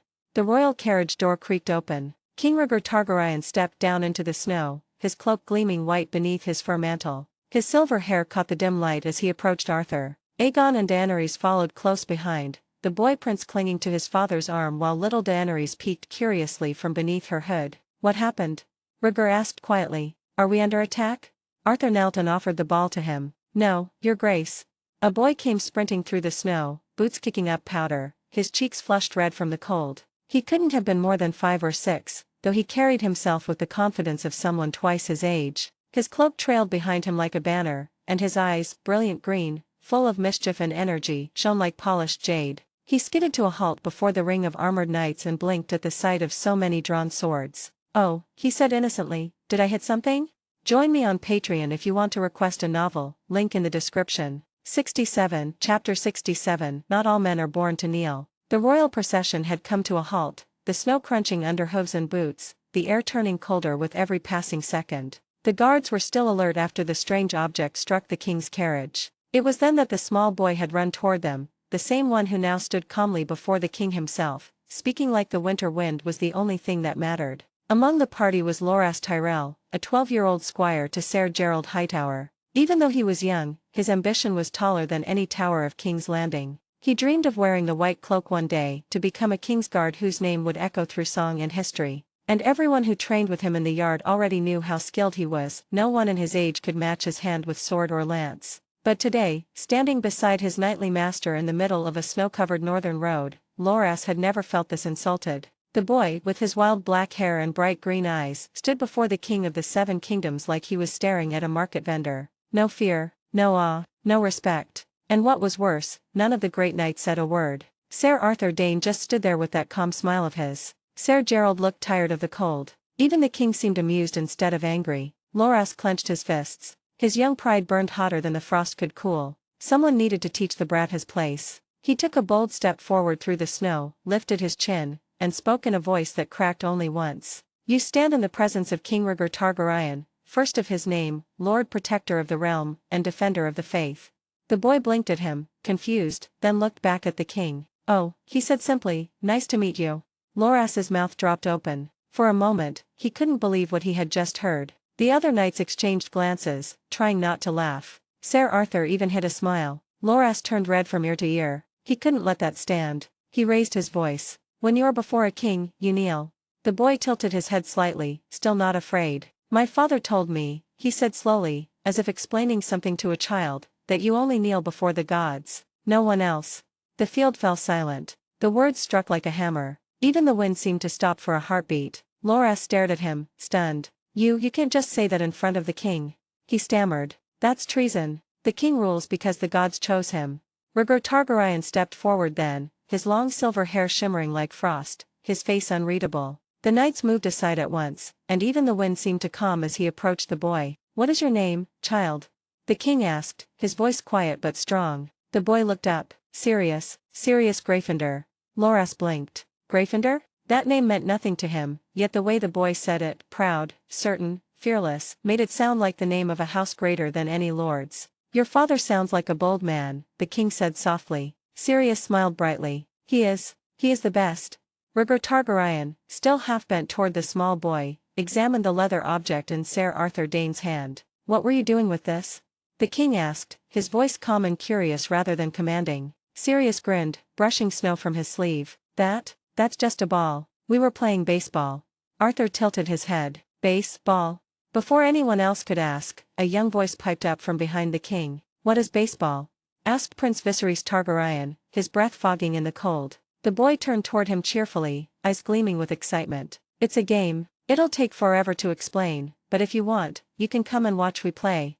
The words fell into the cold air like stones dropped into a still pond. Viserys blinked, not used to being spoken to so freely, but he smiled despite himself. Behind him, Loras Tyrell stiffened. The squire felt his stomach twist. He'd always been taught to measure his words, to bow low, to use titles properly, always properly. Even when joking, he never forgot to address Viserys as my prince. Yet this mud-splattered boy from nowhere, this wild northern child, was talking to the Targaryen heir like they were equals. The sheer audacity of it made Loras's blood boil. He stepped forward, voice high with indignation. "Didn't you teach me, Ser Gerald," he said loudly, turning toward his master, "that the small folk must be kept well obedient? Otherwise, they might forget their place?" A sharp silence followed. Gerald Hightower's brow furrowed. "Loras," he began, but the boy wasn't done. "This boy doesn't even know basic manners." Loras went on, his young voice trembling between outrage and confusion. "He stands before the king and the prince like they were nothing. Are we just going to tolerate it? What if others see this and think they can act the same? Then it will spread. We have to stop it before he spreads his rebellious way of thinking." A few of the guards exchanged glances, some amused, others wary. Even Prince Viserys, standing close to his friend, looked uncomfortable. Sirius turned his bright green eyes toward the squire. For the first time, he didn't smile. "I'm not rebelling," he said softly. "I just don't think playing has anything to do with bowing." Loras's lips pressed into a hard line. "It starts with disrespect, boy. A small spark becomes a fire if you let it." Sirius tilted his head. "My father says fire isn't bad. It keeps people warm. It only burns when you use it wrong." That silenced even Loras. Rhaegar straightened slowly, his silver hair glinting in the pale light. He studied both boys, one noble-born, trained and tempered in duty, the other, wild as the northern wind, fearless and free. "Enough," the king said at last, his tone neither harsh nor soft. Loras opened his mouth to protest but stopped when he met the king's eyes. There was no anger in them, only quiet depth, the kind that made even grown knights lower their heads. Rhaegar turned to Sirius again. "You have courage, young one, and perhaps too much honesty. But the world you live in does not forgive either easily." From the royal carriage, Queen Elia Martell stepped out, her face pale against the dark fur framing her hood. Her children, Prince Aegon and Princess Rhaenys, followed close behind, clutching each other's gloved hands. Around them, the great lords of the Reach and the Crownlands murmured among themselves, scandal thick on their tongues. "What has happened?" Elia asked sharply, her breath misting in the air. A knight bowed stiffly. "A boy, your grace." He struck the royal carriage with a leather ball and then spoke to his majesty as if he hesitated, as if he were his equal. At once, voices began to rise among the gathered nobles. "A peasant dares such insolence before the king?" snapped Lord Tyrell, cheeks flushed red from both cold and outrage. Loras was right, the boy must be punished. If you let one speak freely, 10 will follow. "Spare us your arrogance," grumbled Lord Tarley. "He's a child, not a traitor." But Tyrell would not be silenced. "A child who mocks the king learns to become a man who defies him. A whip now saves the axe later." Others joined in, their breath clouding the air in angry bursts. Some demanded flogging, others the wall, and a few, with sharper tongues and colder hearts, even spoke of punishing the father for raising such a son. And yet, in the center of all that noise, Sirius stood calm. His small hands were clasped behind his back, his dark hair falling into his eyes, and he looked not frightened, not defiant, merely impatient. When the shouting reached its peak, he raised his voice just loud enough to cut through the storm. "Can I have the ball back?" The crowd fell still. "What?" Lord Tyrell barked. "My ball," Sirius said simply, pointing toward Ser Arthur Dayne, who still held the worn leather sphere. "You can keep arguing if you want, but my friends are waiting. We were in the middle of a game." The words dropped into the snow like stones in water, soft but sending ripples through every heart. Even Rhaegar blinked, as though the boy's innocence had struck him harder than any insult. From behind the king, a young voice chimed curiously. "What is baseball?" Every gaze turned to Prince Aegon Targaryen, his cheeks red from the cold, his silver hair half hidden beneath his hood. The boy's violet eyes were wide, innocent, and full of wonder. "It's a game," Sirius explained quickly, brightening. "If you want, you can come play with us." Aegon blinked. "Play? With you? Why not?" Sirius said with a grin. "We're about the same size. You can be the hitter if you like." A ripple of nervous laughter moved through the knights, but none dared speak. To Aegon, it was an invitation, to the others, it was blasphemy. The lords began whispering again, angry and scandalized. A small folk boy speaking to a Targaryen prince like a playmate? It was beyond comprehension. And yet, Aegon hesitated. He had never seen anyone, not noble, not small folk, talk to him like that. No bowing, no trembling, no forced smiles. Just plain words, light as air. For a heartbeat, he wanted to say yes. But then he remembered Loras's warning from earlier, keep the commoners obedient, or they'll forget their place. His face hardened. He stepped forward, boots crunching through the frost, and caught Sirius by the collar before he could take the ball from Arthur's hand. Wait, he said sharply, his voice trembling slightly but loud enough to command attention. You don't just walk away from the king. Sirius blinked, puzzled. Why not? Because he's the king.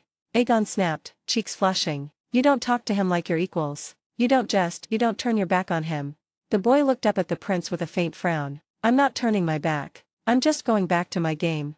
The two children stared at each other, one born to rule the Seven Kingdoms, the other raised free of crowns or fear. The tension broke when Arthur Dane spoke softly. Your Grace, he said to Aegon, let him go. Aegon turned, startled. But, Sir Arthur. The Sword of the Morning smiled faintly, his breath forming white clouds in the air. He means no harm. Some words are better answered with patience, not punishment. Slowly, Aegon released his grip. Sirius brushed his collar with exaggerated care, took the ball from Arthur's open hand, and gave a quick nod of thanks. Thanks, he said simply. I hope you find something fun to do too. It's really boring to just stand around. Then he turned and jogged back toward the snowy field, his laughter echoing through the cold air. No fear, no bow, just the sound of a child's joy fading into the distance. Elia Martell looked from the king to her son, her voice tight. He defied you, Rhaegar, in front of the realm. What lesson does that teach?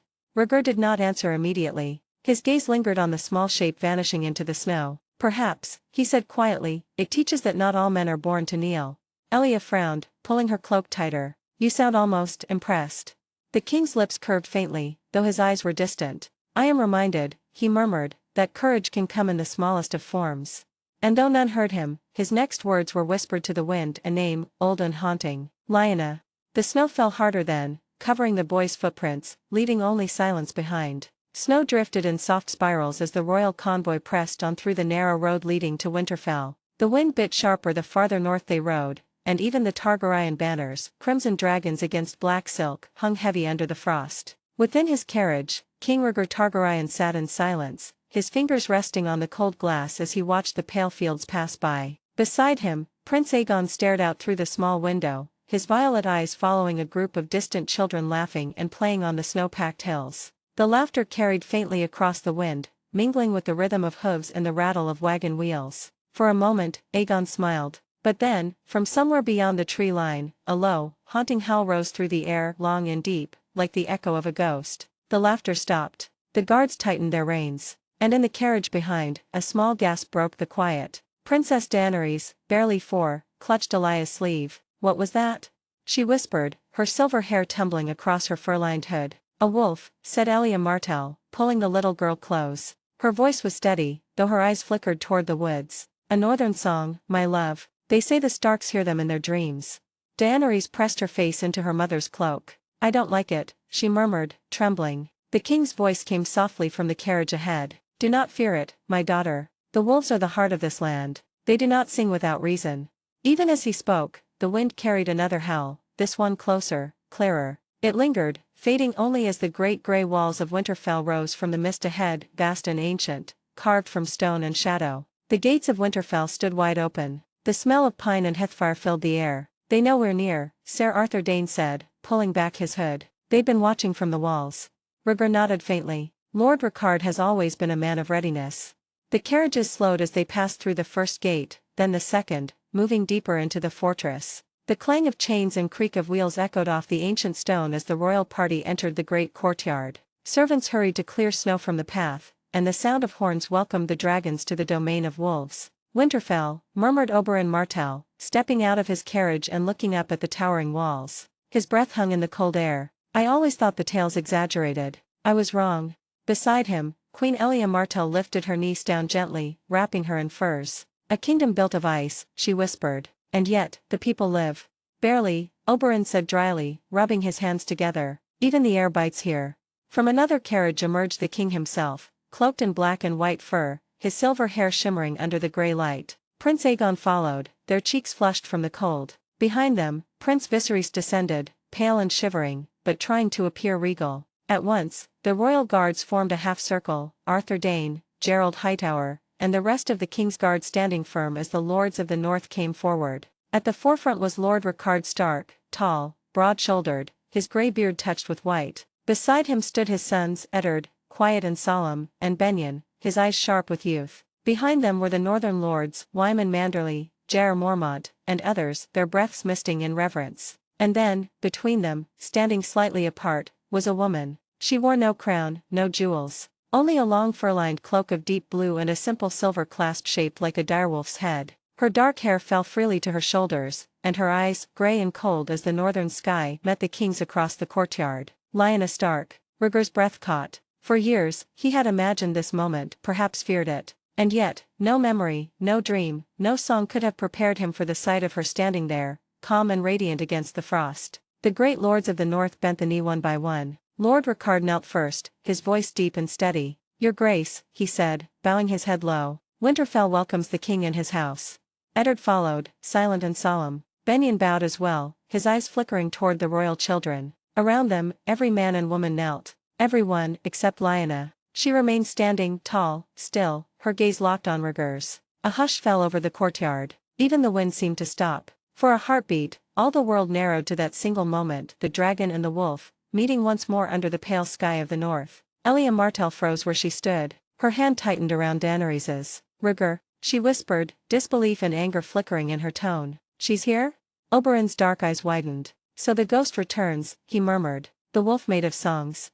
Rhaegar said nothing. He couldn't. Because the sight of her, proud, unbowed, beautiful as winter's dawn, had struck something deep within him that he thought long buried. And though the crowd whispered and shifted, and the cold gnawed through every cloak, neither of them moved. For in that frozen moment, beneath the grey northern sky, the past stood before the present, and neither dared look away. Join me on Patreon if you want to request a novel, link in the description. 68, Chapter 68, A Crown That Bows to No Dragon. Not getting the proper respect that a king deserves from a child is tolerable, forgivable, even amusing. But when an adult refuses to kneel before the crown, that is something far more dangerous. The courtyard of Winterfell stood frozen in more ways than one. Snowflakes drifted lazily from the grey skies, but the silence that fell was sharp, a blade drawn quietly in a crowded hall. Prince Oberyn Martell was the first to step forward. His dark eyes narrowed at Lyanna Stark, who stood tall among kneeling northern lords. "Lord Stark, I have always heard," Oberyn said smoothly, his voice cutting through the cold air,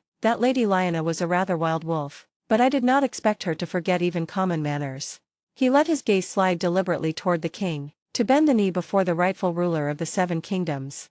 Murmurs flared like sparks from dry tinder. Heads turned toward Lyanna, the woman who dared stand unbowed before a dragon. Lord Mace Tyrell stepped forth next, his cheeks flushed red and breath steaming like a boiling kettle. "If you refuse to show proper respect to your king," he barked, "even noble blood won't keep your head on your shoulders, girl."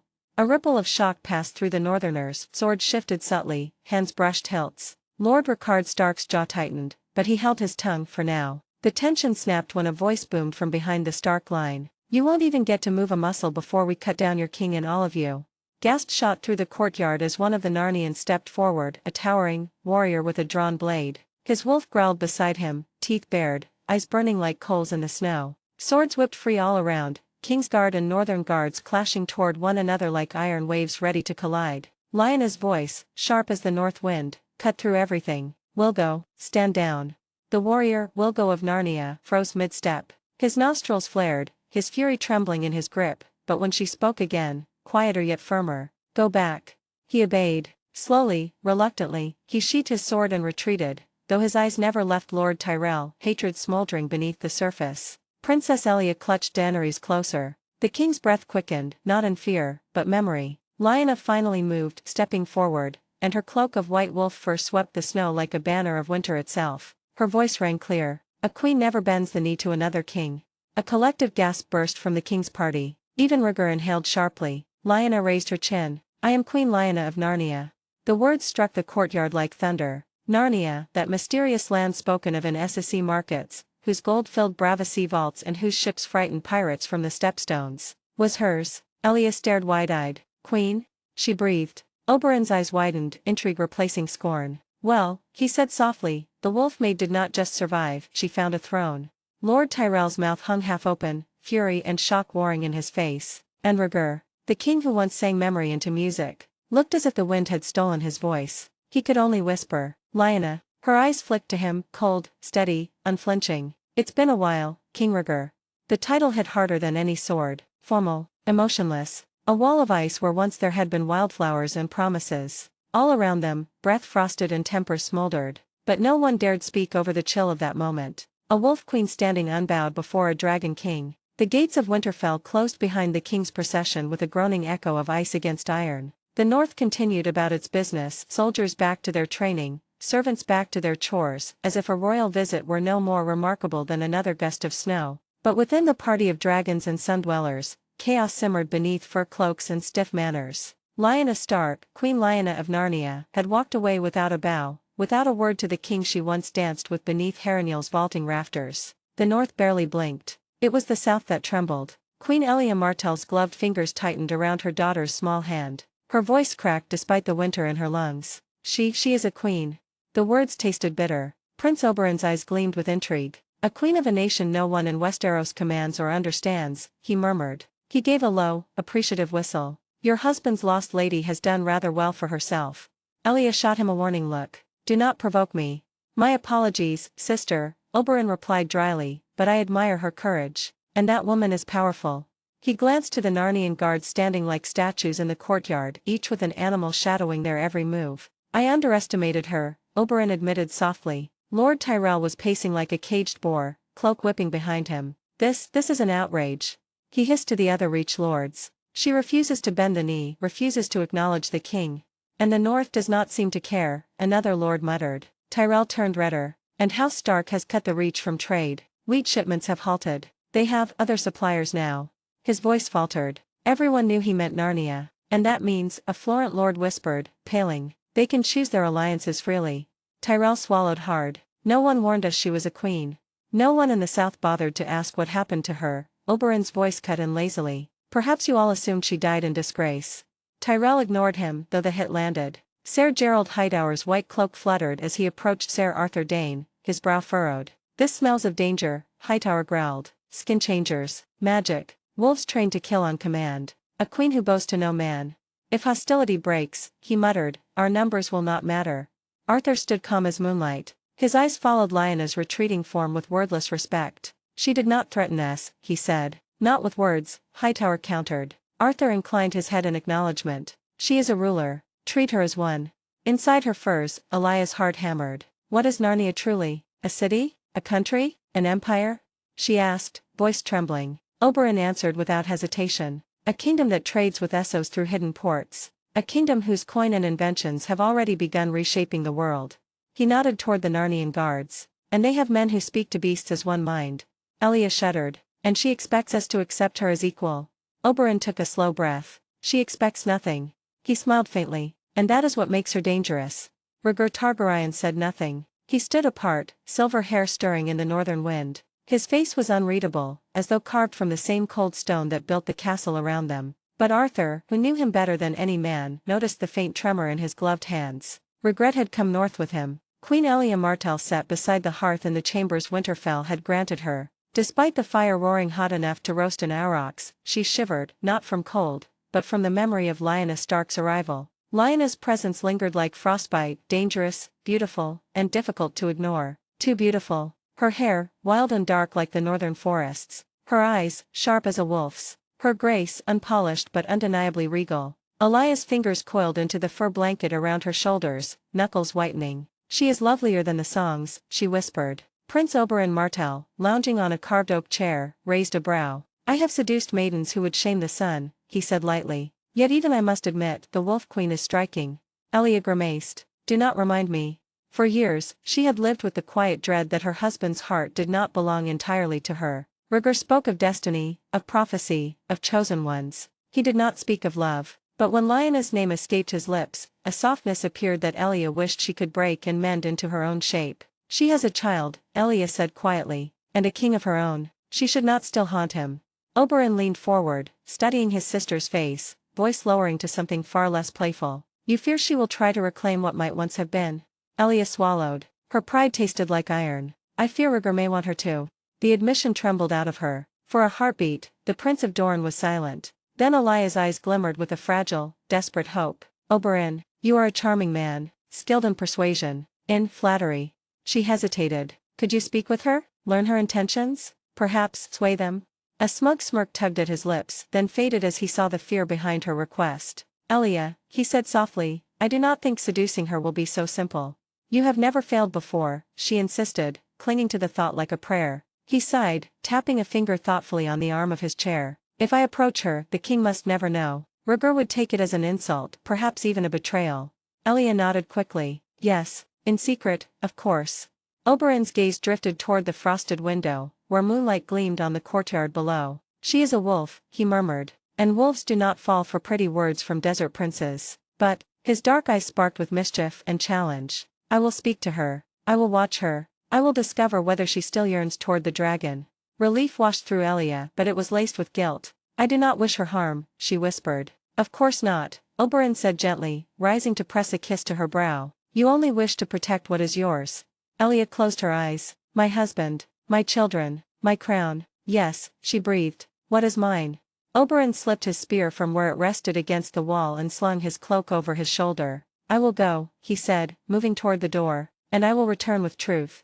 As the door shut behind him, Elia Martell pressed a hand to her chest, willing her heart to slow. Rhaegar Targaryen had never been made to chase a conversation in his life. People sought him, celebrated him, bent their backs and necks to hear his thoughts, to bask in the light of his crown. Yet here, in Winterfell's ancient stone heart, he found himself shadowing a wolf who refused to look back. The Queen of Narnia. From the moment he arrived, he had tried to speak with her privately. Just a few words. A chance to understand what fate or foolishness had severed them so cruelly. But she was never alone. Northern lords clustered around her like cairnstones around a grave. Narnian guards flanked her like silent wraiths, their wolves padding close, breath steaming in the cold. Each time Rhaegar stepped closer, a sword figure stepped between them. Once, he had attempted with his usual authority. Stand aside, I want to speak to Lady Lyanna.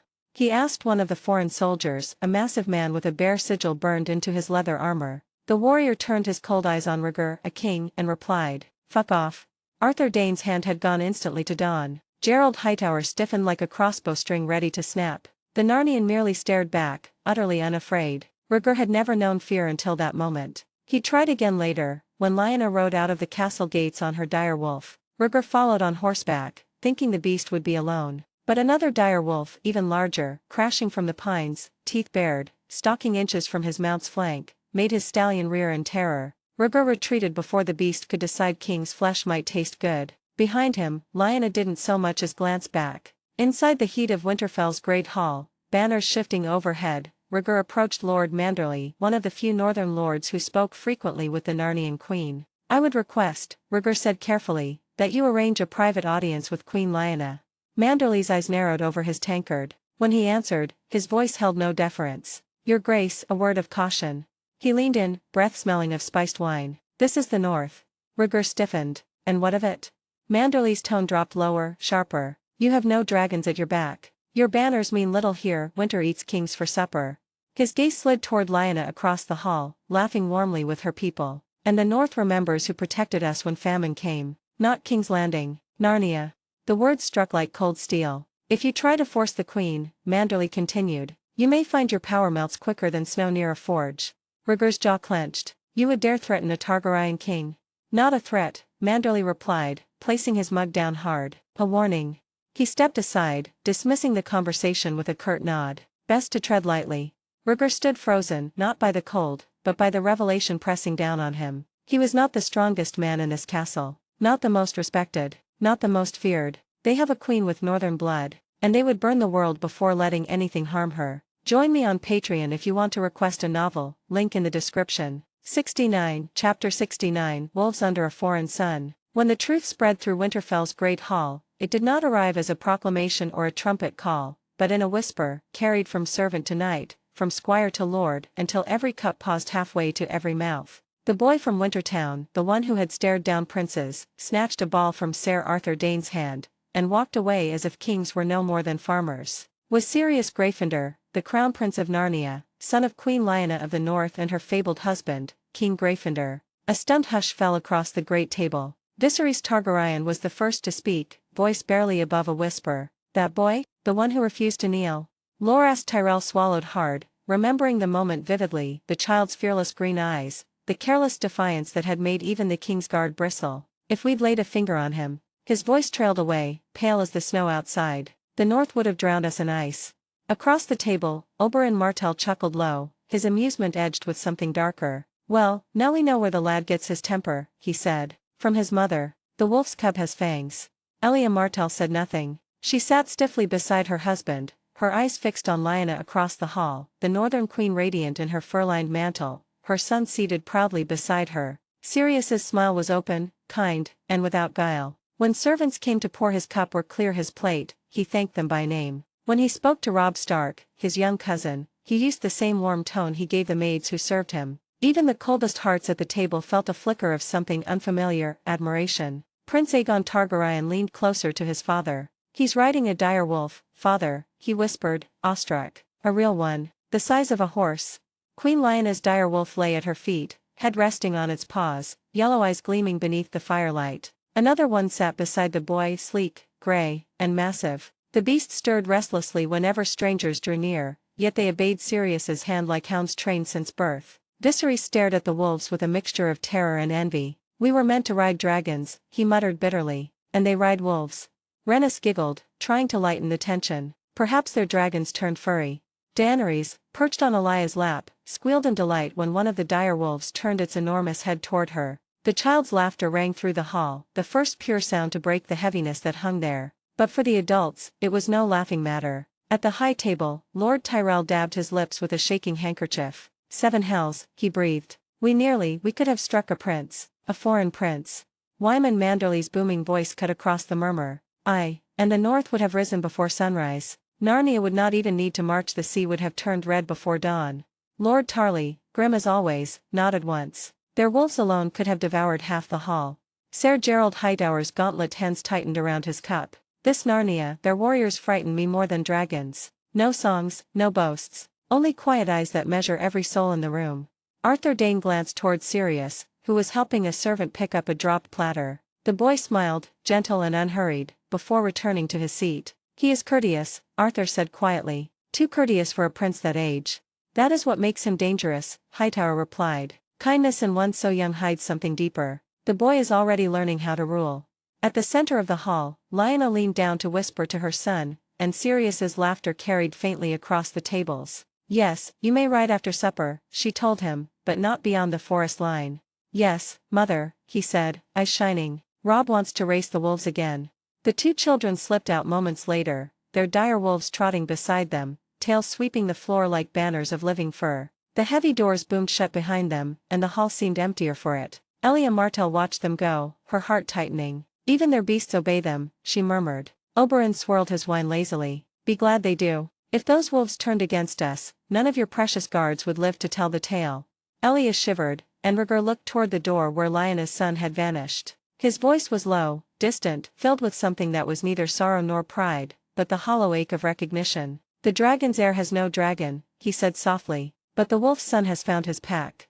And as the fire crackled and the northern wind held outside the walls, every southern lord at that table understood one thing with icy clarity. If war ever came again to Westeros, it would not be dragons they feared most, but wolves born under a foreign sun. While their elders whispered politics and war over cups of hot wine, the children of the royal entourage found Winterfell far more fascinating than frightening. It was a land of snow, of endless halls and echoing stairways, of firelight flickering against grey stone. Cold, yes, but alive. The hearths burned bright, and the air carried the scent of pine and roasted meat. Even Prince Viserys Targaryen, who had spent the journey north complaining about frozen air and thick furs, found his breath catching with wonder. This castle, he said, his voice echoing through the long gallery, is older than King's Landing itself. Beside him, Loras Tyrell, fellow squire and companion, rubbed his gloved hands together and grinned. And colder than the 7 hell's teeth, he muttered. How do they live here?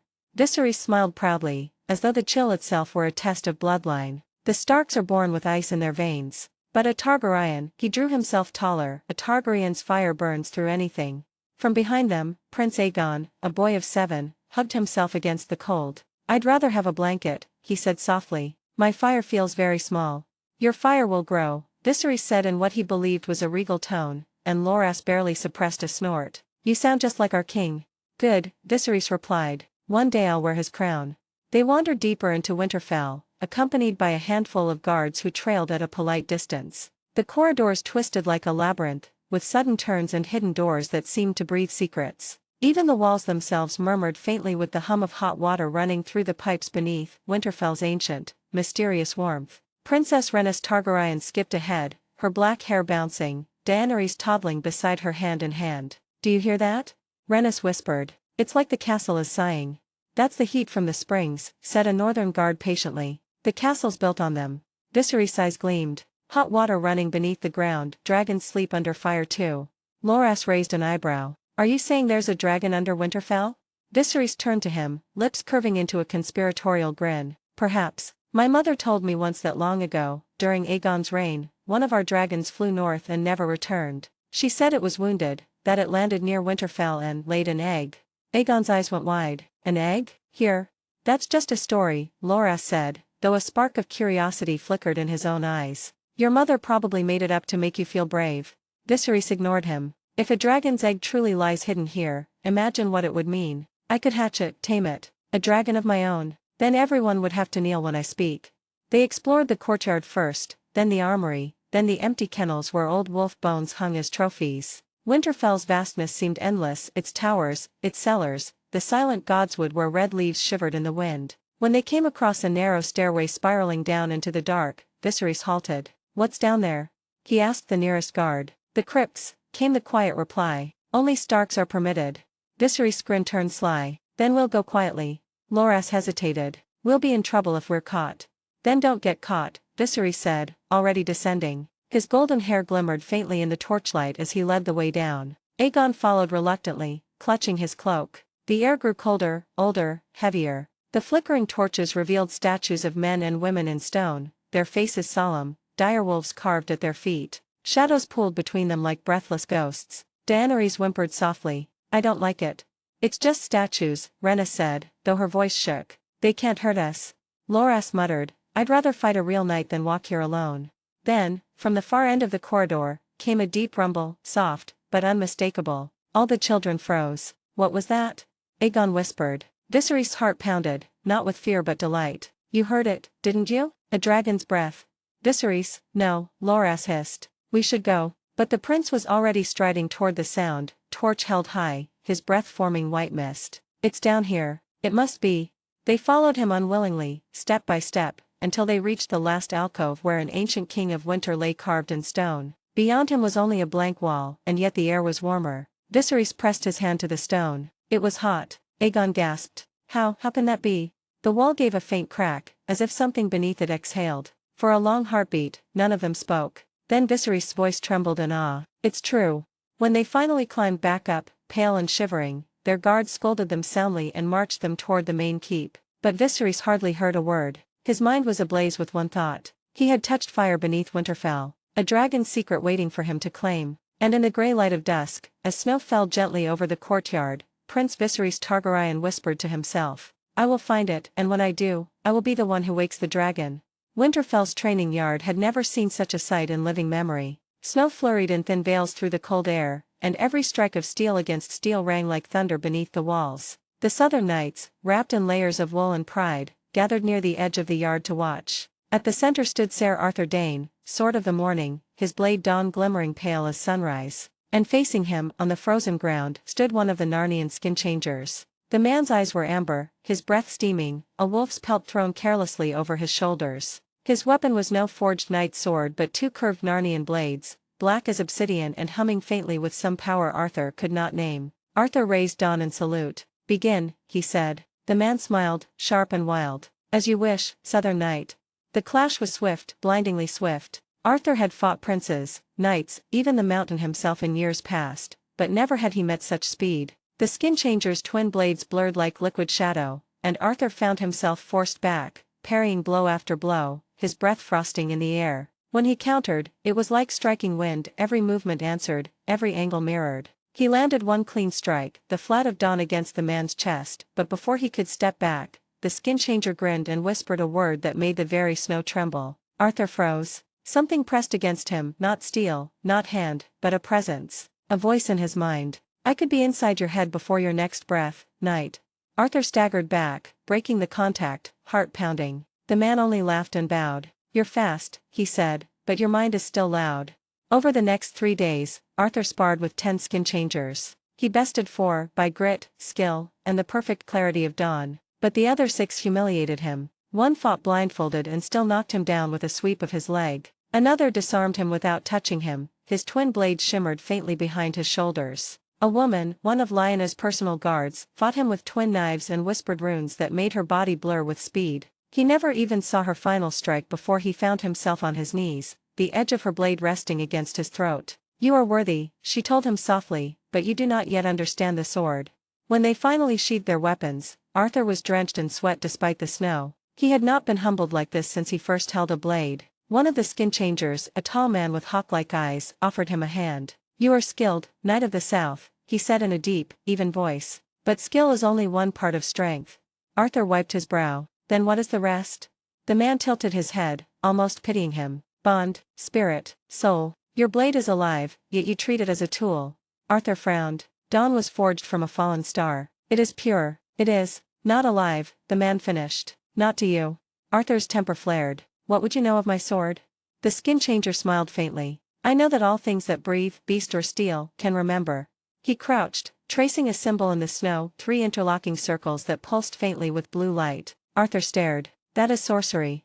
"It is truth," the man said. "Your 7 are not gods, Dane. They are memories of men who learned to shape the world and were buried as legends." Arthur went still. "What are you saying?"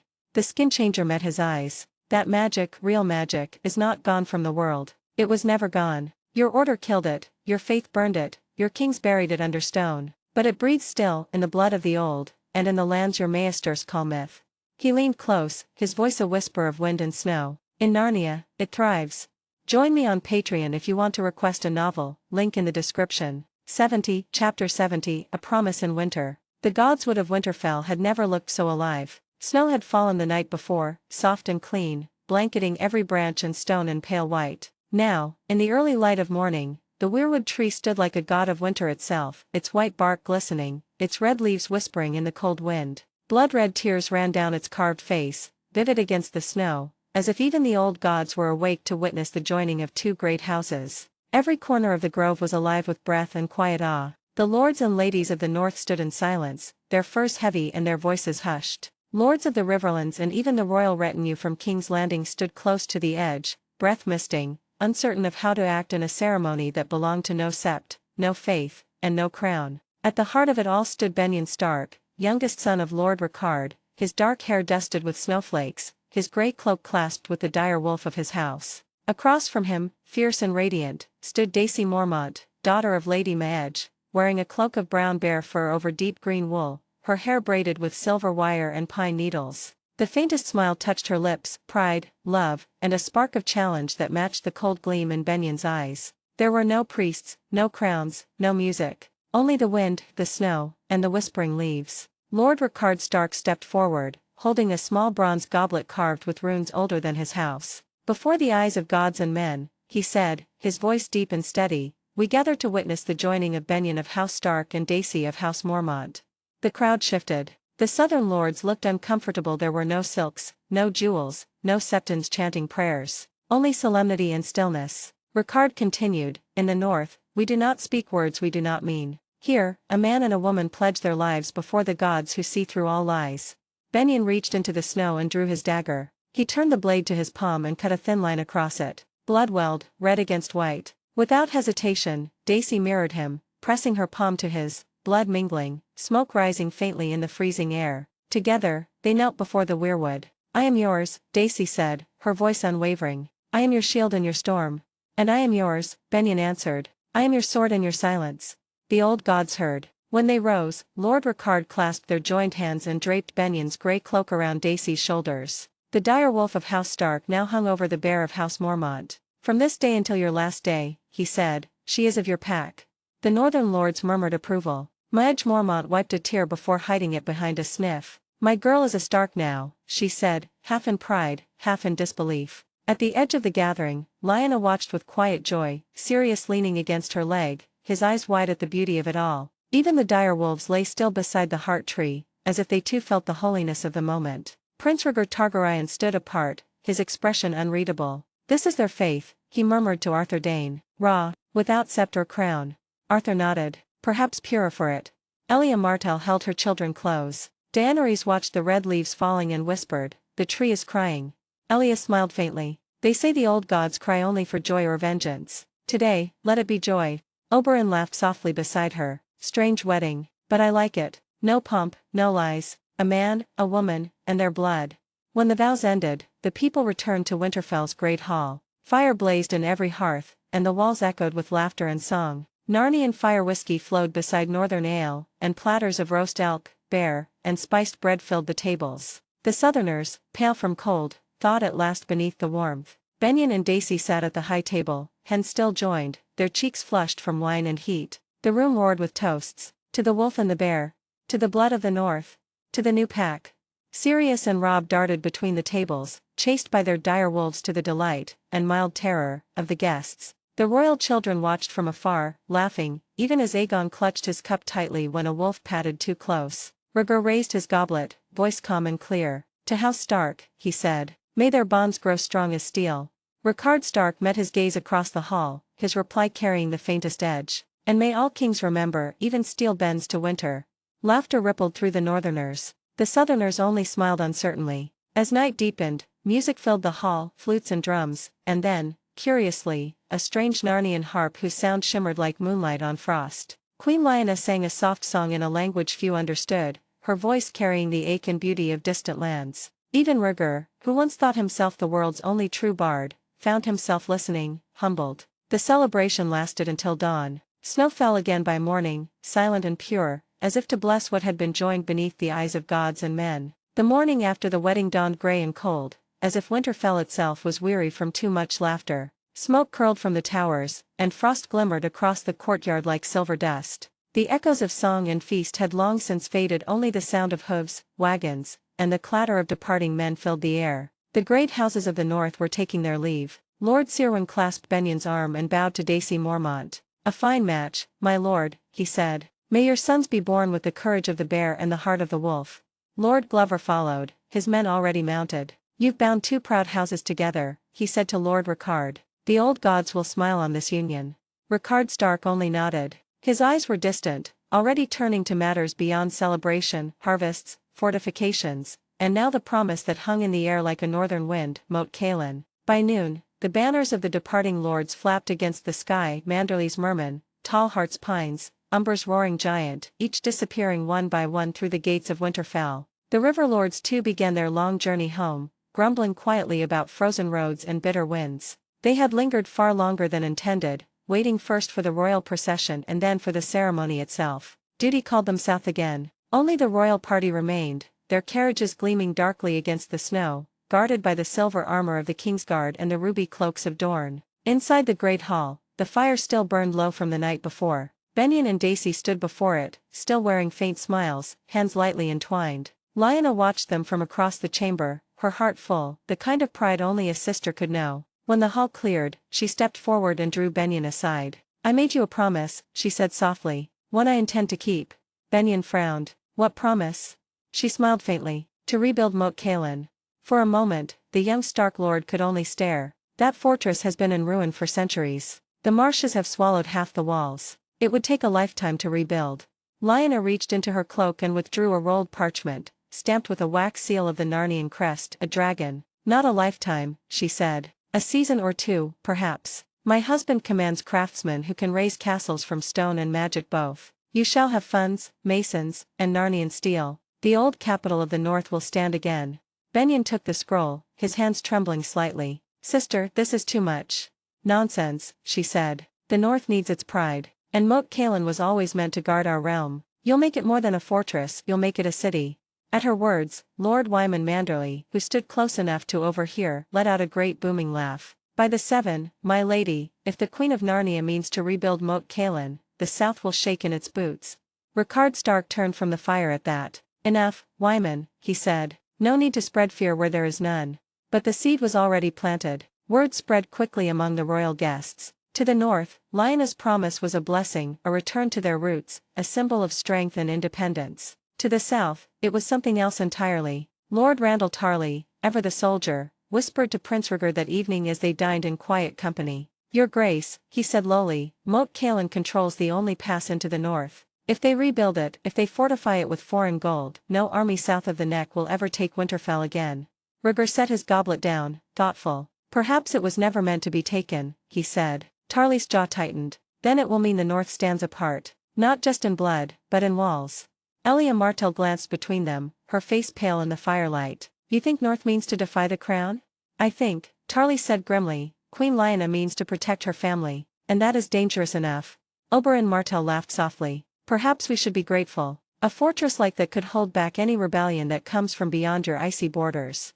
Rhaegar said nothing, though his gaze drifted to the window, to the snow falling against the dark, endless sky. By the 5th day, the great courtyard was nearly empty again. The great hall no longer rang with laughter, and the stables, once crowded with northern horses and Riverland destriers, now held only the steeds of the royal escort and a few Narnian mounts with eyes like molten gold. The air had turned colder still, cold enough to bite the lungs. And in the upper chambers of the guest tower, Queen Elia Martell lay pale beneath thick furs, her breath shallow and her cheeks burning with fever. The Maester said it was the chill of the north that had taken her, too sharp, too sudden for a woman of Dorne's blood. Rhaegar remained near her side each night, but as the days passed and her fever lingered, he grew restless. Perhaps it was guilt, perhaps it was the snow, or perhaps it was the memory of the woman he had once lost, and now stood again within his reach. It was near sunset when Rhaegar found her. Lyanna stood alone in the godswood, a cloak of white fur draped across her shoulders, her dark hair fluttering against the red leaves of the heart tree.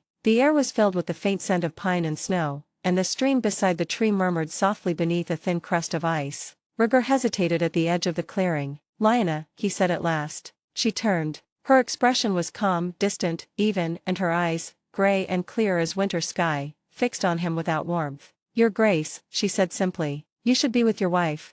Rhaegar stepped closer, ignoring the frost crunching beneath his boots. She sleeps, he said. I needed air. He paused, searching her face. And I needed to speak to you, alone. Lyanna said nothing. She only folded her hands before her, waiting. Rhaegar's voice lowered. Do you hate me? The question startled her. What? You left, he said, his tone sharp with something between pain and accusation. You eloped with someone. No word, no letter, nothing. And now you are queen to a foreign king, a man from lands beyond any map. Did our love mean so little to you? Lyanna's jaw tightened. You dare ask that? Rhaegar's eyes glimmered faintly. You were everything to me. I wrote songs for you. I promised me a crown of blue roses, she interrupted quietly, and then rode south to sit upon a throne of swords. He flinched, but she did not stop. I waited for you, Rhaegar. I waited for 3 months after your father's death. You said you would send word, that you would write to my father, annul my betrothal to Robert, and make our bond right in the eyes of men. But the raven never came. Rhaegar's lips parted. I had duties. The realm, she repeated bitterly. A convenient excuse for men who forget their oaths. You wanted power. You always did, though you sang of destiny to make it sound noble. He looked stricken, as though she had struck him. You think I enjoyed taking the crown? You think I wished for any of this? I think, Lyanna said evenly, that you wanted to rule so much that you forgot what it means to keep your word. Silence fell between them. The wind rustled through the leaves, and the heart tree watched with carved eyes, weeping red tears that streaked its white bark. Finally, Rhaegar whispered, and now? You love him? Lyanna's eyes softened, not out of pity, but finality. Yes, she said. I do. He found me when I was broken and made me whole again. He asked for nothing but honesty, and gave me a kingdom built on it. I am his, Rhaegar, in heart, in faith, and in name. You must accept that. Rhaegar stepped closer, snow crunching under his boots. Could you not have waited? Could you not have written? I did, she said quietly. I sent ravens to King's Landing. They never returned. Perhaps they were stopped. Perhaps you burned them yourself. Rhaegar's mouth opened, then closed. I would never. You already did, she said, cutting him off. You burned what we had long ago. Rhaegar bowed his head, the silver of his hair catching the dying light. For a moment, he was not a king, nor a prince, only a man standing before the woman who no longer belonged to him. Lyanna looked at him with something like sorrow, but not regret. You should be with your wife, she said softly. Elia needs you. Your children need you. You have a kingdom to rule, and a family to love. Do not waste them chasing ghosts. Rhaegar's voice was almost broken. And if I cannot forget? Then remember, she said. But let it end here, beneath the old gods. What we were was a promise left in snow. I am not that girl anymore. And you are not the man who sang to her. Rhaegar turned away slowly, his breath rising in faint mist. The last of the light fell across the weirwood's face, painting its tears crimson. When he was gone, Lioness stood for a long while in silence. The wind moved through the branches, soft as a sigh. Then she looked up at the blood-streaked bark and whispered, almost to herself, "Thank you for taking the girl I once was, and thank you for letting the queen remain." Join me on Patreon if you want to request a novel, link in the description. 71 Chapter 71 The Son He Cannot Claim. Winterfell was quieter now, quieter than Rhaegar had ever known a great castle could be. The snow lay thick upon the roofs, softening every sound until the whole world seemed wrapped in silence. The royal banners hung limp in the cold wind, their crimson dragons dulled to dark maroon beneath the frost. And still, Rhaegar Targaryen lingered. He spoke of the queen's recovery needing rest, of the roads still thick with snow, of royal duty demanding patience. The truth, however, was simpler. He did not wish to leave Lyanna. Each morning, he found himself drawn to the yard. Lyanna sparred there often, not for show, but for the rhythm of it, the release. She moved like winter wind over stone, her blade sharp and sure, her cloak swirling in bursts of white fur. Around her stood 10 Narnians, her guards and sparring partners both, and she beat them one by one with a precision that mesmerized even seasoned knights. Sometimes her son watched, Sirius Gryffindor, the small boy with the wild grin and Lyanna's old personality, shouting encouragement in a voice far too old for his years. He ran between the warriors without fear, fetching wooden blades, correcting stances, laughing when someone fell. Rhaegar watched him from afar and felt an ache that was part envy, part admiration. "That boy," he said once, quietly to Arthur Dane, as Sirius threw a practiced dagger straight into a target post and cheered. "He is her spirit reborn." Arthur gave a slight nod. "Aye, but more controlled. The fire of Lyanna, tempered by something else. Perhaps that's what the world needed, a future king who laughs at fear." Rhaegar smiled faintly, though it didn't reach his eyes. "He reminds me of what I lost." Arthur turned sharply toward him. "My king, what you lost was your own doing." That night, they spoke again by the fire. Arthur's white cloak hung behind him, marked faintly by soot and travel. His sword, Dawn, leaned against the chair beside him, the pale blade gleaming in the flicker of flame. "You've been following her," Arthur said simply, breaking the silence. "Through the corridors, into the yard, even the gods would. Do you think no one notices?" Rhaegar's expression hardened. "Do not presume to lecture me." "Someone must," Arthur replied calmly. "If Elia learns." "Elia is ill." Arthur met his gaze evenly. "Illness does not make her blind, or deaf to whispers. You know the servants talk." Rhaegar exhaled, leaning back. "You saw her too, Arthur. She has changed. There's a strength in her now, something greater than before. I cannot help but admire her?" Arthur asked quietly. "Or covet her?" Rhaegar didn't answer. Arthur sighed, running a hand through his hair. "You asked me once if I believed in destiny. I told you I did. But destiny is not always kind, Your Grace. Queen Lyanna has found hers, and it is not with you." "She said I abandoned her," Rhaegar murmured, almost to himself. "She doesn't understand. After my father's death, the council was chaos. The lords turned on each other. Tyrell wanted a queen from them, Baratheon was wild and easily manipulated, and half the realm whispered treason. If I'd gone north to claim her then, I'd have lost everything." Arthur's brow furrowed. "Everything?" Rhaegar looked up sharply. "The throne. The chance to rebuild what my father destroyed." "And what did that cost you?" Arthur asked. Rhaegar's voice cracked, low and bitter. "Her." The fire crackled between them. Snow drifted past the window, silent and unending. "You could have written to her," Arthur said softly. "One letter. One word." "I tried," Rhaegar whispered. "I sent ravens, 3 of them. None returned. The world swore she'd fled with a secret lover, that she was lost to me." "And you believed them?" Arthur asked. "I believed what was convenient," Rhaegar admitted. "And perhaps, what was less painful." Arthur looked at him for a long time. "You were my prince. Now you are a king. But kings don't have the luxury of chasing ghosts." Rhaegar's eyes burned with something between defiance and despair. "And yet ghosts are all I have left. Lyanna was my song of spring, and now she belongs to another." Arthur's voice was cold steel. "Then sing another song."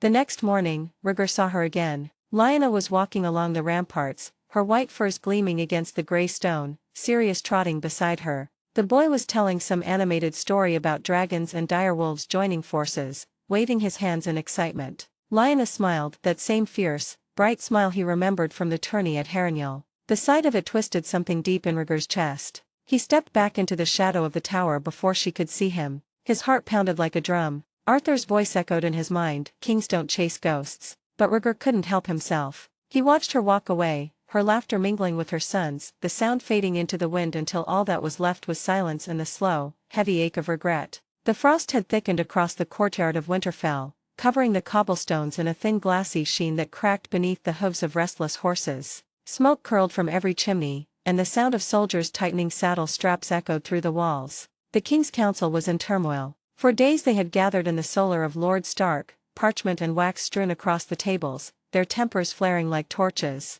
The king had stayed too long in the north, and though Winterfell was peaceful, King's Landing was descending into chaos. Lord Randall Tarley struck his hand against the oak table. "Your Grace, with respect, we cannot hold the realm from here. The capital is festering without its king. Riots, rumors, and factions rising again. The hand writes daily of unrest." Rhaegar said nothing. He sat by the fire, pale and weary, his eyes distant. Beside him stood Arthur Dayne, silent as stone, and Oberyn Martell, lounging lazily in a chair with a half-smile that hid his watchfulness. Lord Tyrell added gravely, "The treasury reports are dire. Gold cloaks fight in the streets for lack of pay. If we do not return soon, the Iron Throne will lose more than coin, it will lose face." Rhaegar's jaw tightened. "You would have me abandon my queen while she lies ill?" Tarley's tone was respectful but firm. "A king's duty is to his realm first. Queen Elia will recover, Your Grace. She has Maester Luwin, and half the North's healers at her side. But if King's Landing falls to disorder, her recovery will mean little." Arthur shifted, glancing at the king. "They are right, my prince. The realm cannot afford your absence much longer." When Rhaegar finally went to Elia's chamber, the snow outside had begun to fall again, soft, silent, endless. The queen lay propped on furs, her skin pale as the linen beneath her. Her dark eyes turned to him as he entered, and she smiled faintly. "So," she said weakly, "they have convinced you to go." Rhaegar knelt beside her, taking her hand. "Not yet. But they will," she murmured. "You cannot hold the realm from the snow, Rhaegar. Go back. Rule. I will stay here until I am stronger."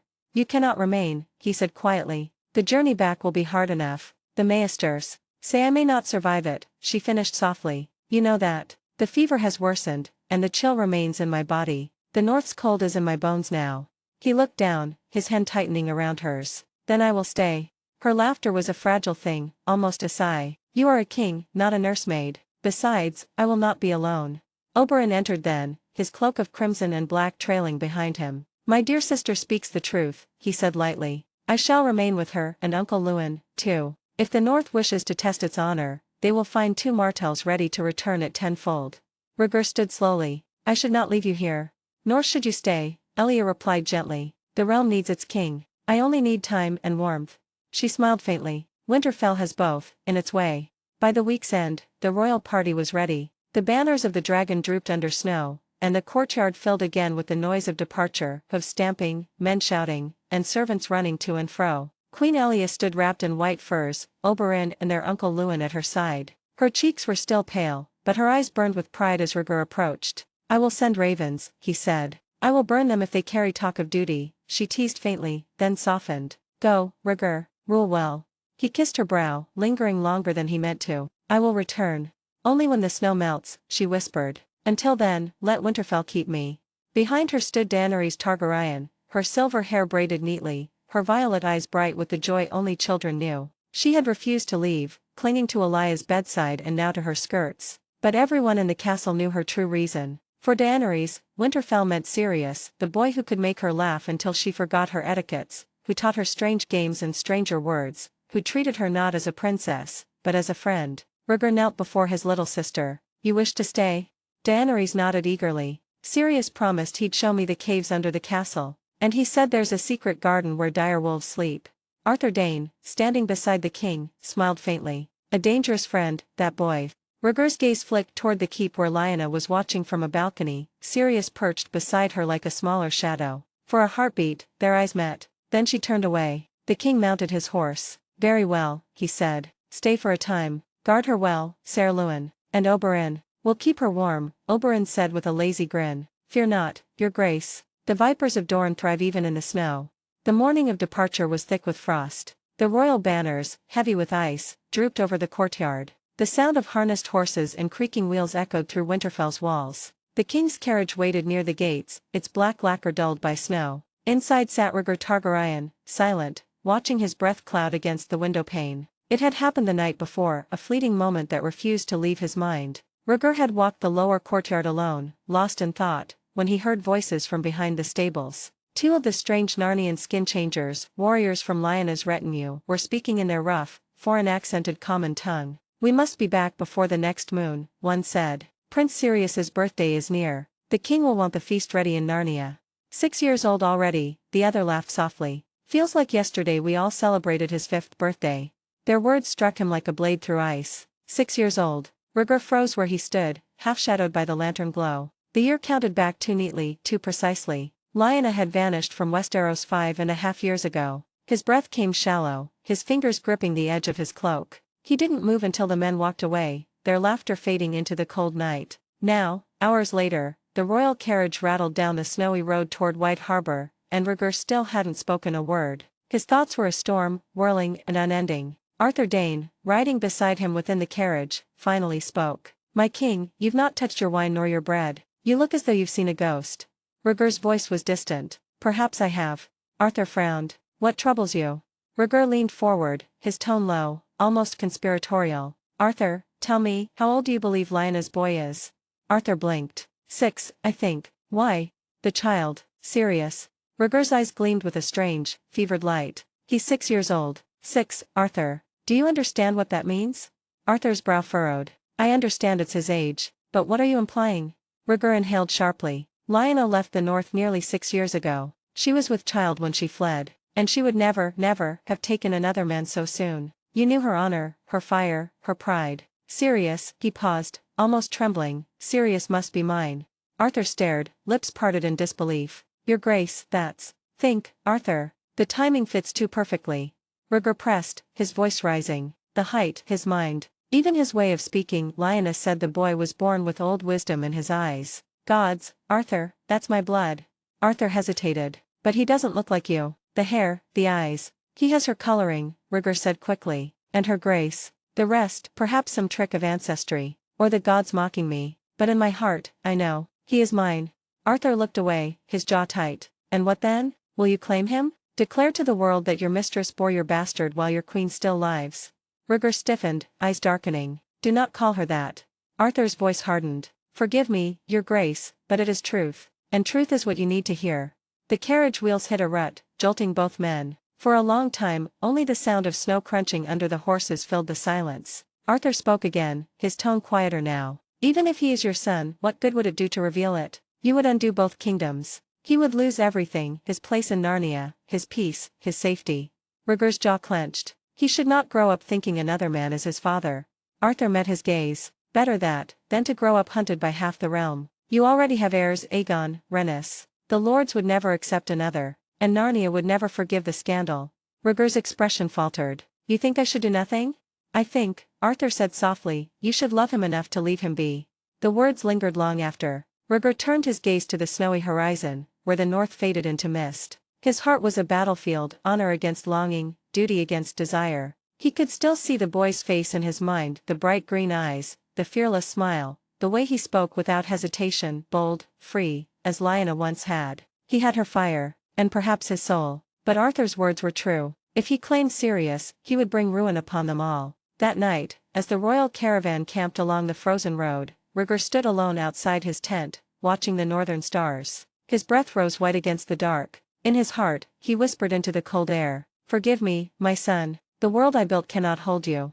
The wind howled softly through the trees, carrying no answer, only the faint, distant echo of a child's laughter somewhere far to the north. Join me on Patreon if you want to request a novel, link in the description. 72 Chapter 72 When the sun fled the snow. The chill of late winter deepened over Winterfell. The snows no longer melted at noon, they only gathered, falling softly and endlessly upon stone and field alike. Within the guest tower, Queen Elia Martell lay dying. Her skin had grown translucent as parchment, her breath shallow, her lips tinged the faint blue of the northern cold. The Dornish fire that once burned in her eyes had dimmed to a flickering ember. The Maesters could do little but whisper prayers to the Seven, and even the Septa who attended her had lost faith. Oberyn Martell paced the room, his boots thudding softly against the rushes. His hands, those famous hands once so steady with a spear, now trembled as he poured watered wine into a goblet. "She cannot stay here," he said at last, his voice low but laced with fury. "This land is killing her. The cold eats her alive."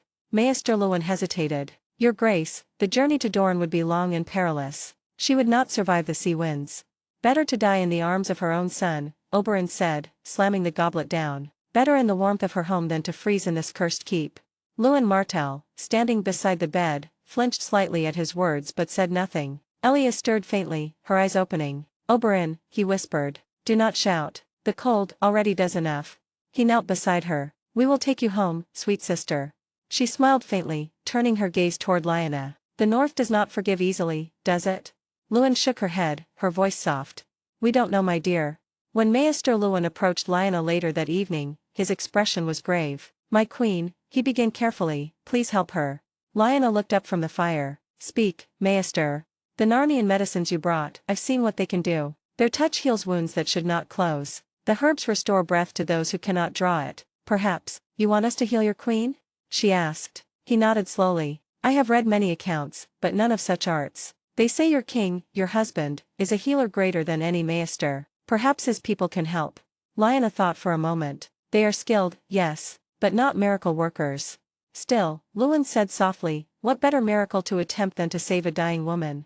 Oberyn did not hesitate. When Lyanna came to him with the idea, he seized her wrist. If there is any chance, you will try. I will give you gold, ships, my spear, anything. Lyanna frowned. Keep your gold, Prince of Dorne. I need your trust, not your coin.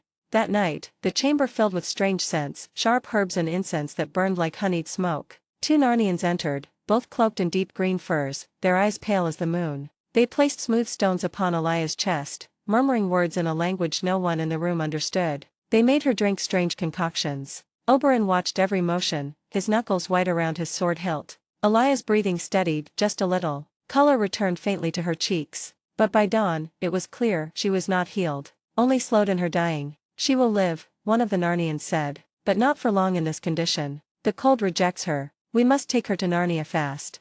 Then she must leave it, Oberyn replied. If Narnia is where she can live, then Narnia she shall go. Lyanna met with Oberyn later in the great hall, the firelight glinting off her dark hair. If we are to bring her to Narnia, she said, we travel light. No guards, no ladies. The cold will kill her if she must wait for a large escort.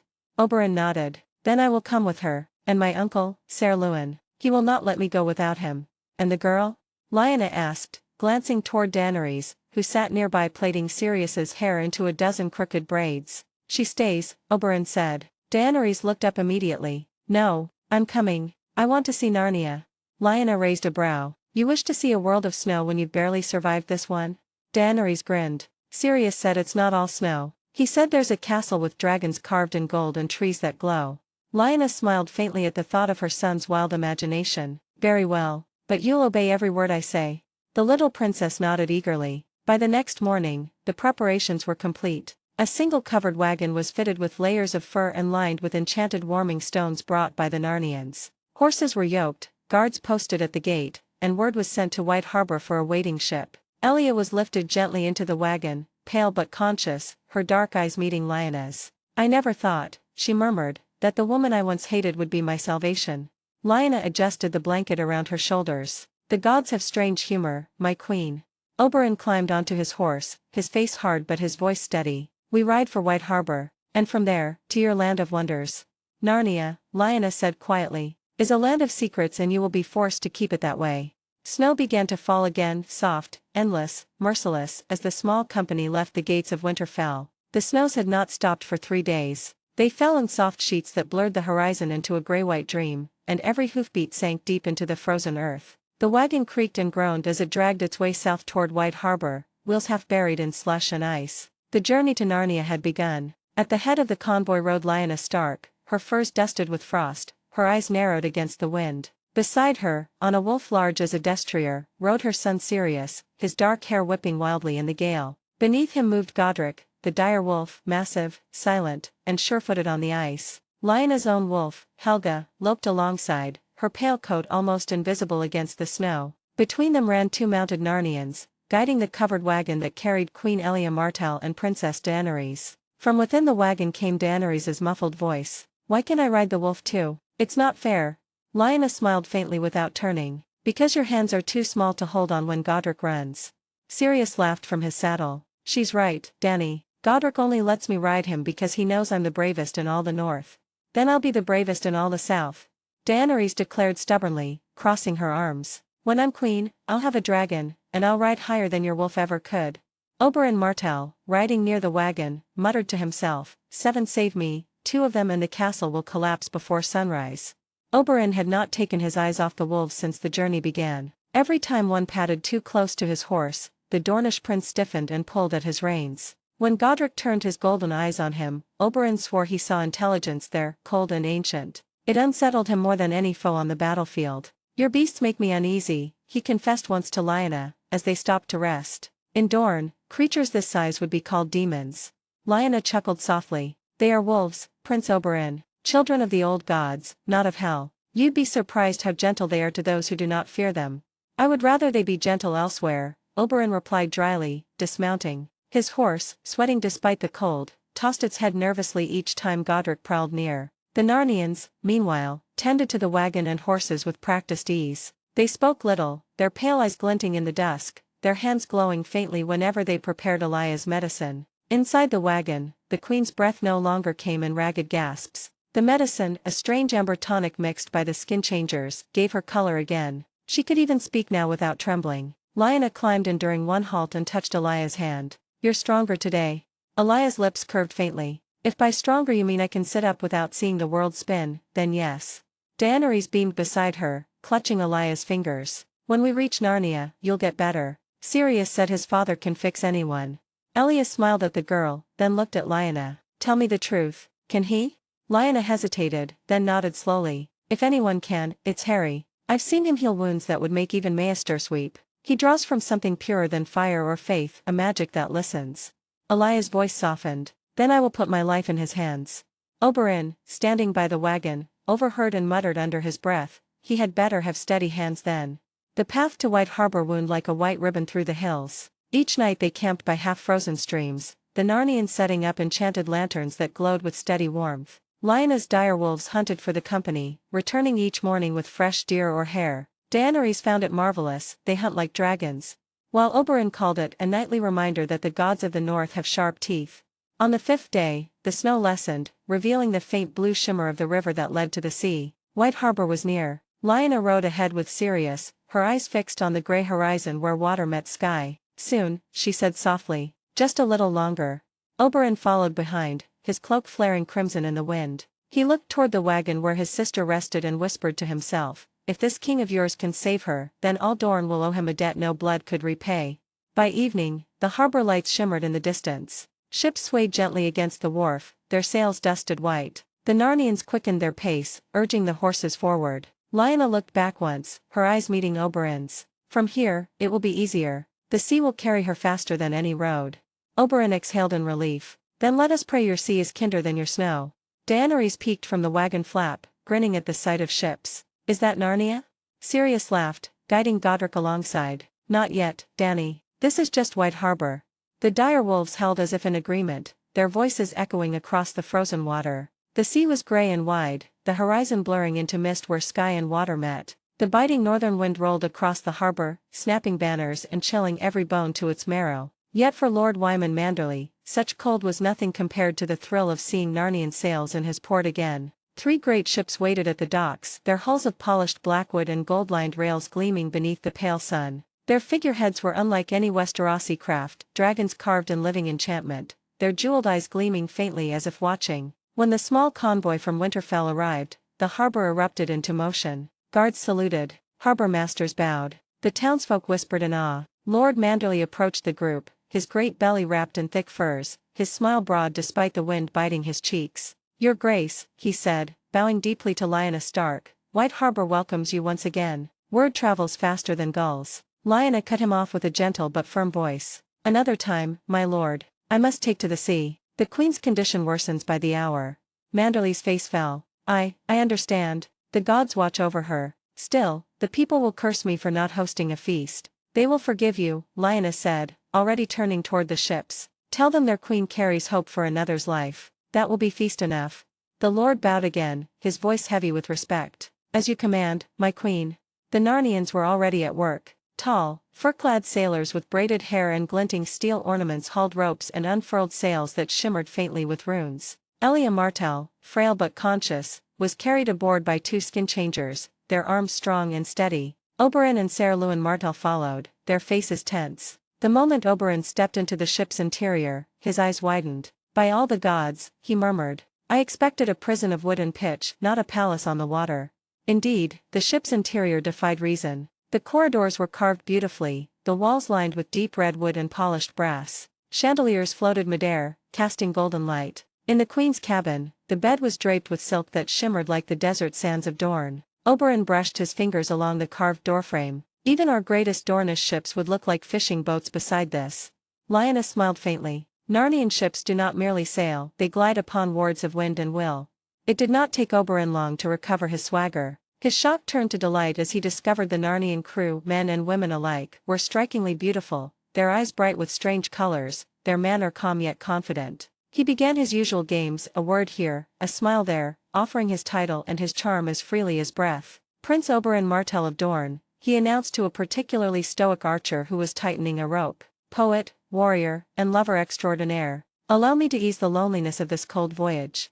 The archer didn't even look up. "You can ease it by moving out of the way. You're standing on the rope." Oberyn blinked. "Ah, practical, I see. I like that." Moments later, he tried his hand with a dark-haired sailor woman who was oiling a ballista. "Do you know who I am?" he asked smoothly. "Yes," she replied without glancing at him. "Someone about to lose if he challenges me." Amused and slightly offended, Oberyn drew closer. "Lose in what?" "Anything you pick," she said, standing up and handing him a wooden practice sword. "Try me." He did, and he lost. Badly. He tried again with another sailor, a tall man with golden eyes and a grin like a wolf's. This time, it ended with Oberyn flat on his back, staring up at the ship's enchanted ceiling. As he groaned, the sailor offered him a hand. "You fight well, Southern Prince. But pride weighs heavier than your blade."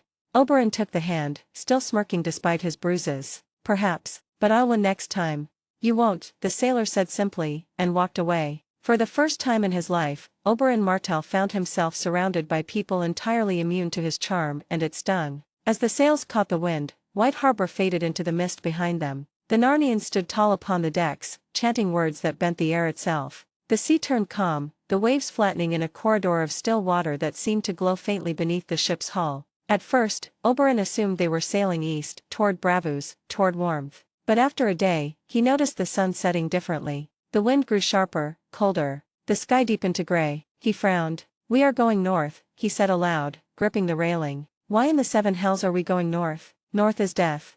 One of the sailors glanced at him with an amused smile. "Not death, my prince. Beyond death."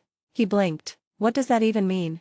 The sailor only smiled and turned back to his duties. As the air grew colder, Oberyn finally retreated below deck, wrapping himself in Narnian furs. Yet even through the warmth and comfort of the cabin, a strange unease filled him. The Narnians were calm, too calm, as if they sailed not into danger. That night, Oberyn sat beside Elia's bed as the ship glided through the silver fog. She slept peacefully now, her breathing even, her skin less pale. For the first time in months, Oberyn allowed himself to hope. He took her hand and whispered, "We've crossed mountains, war, and snow to keep you safe, sister. If these Narnians can save you, I will give them half of Dorne. And if they fail—" He paused, his dark eyes narrowing. "Then I will burn their magic with my own fire."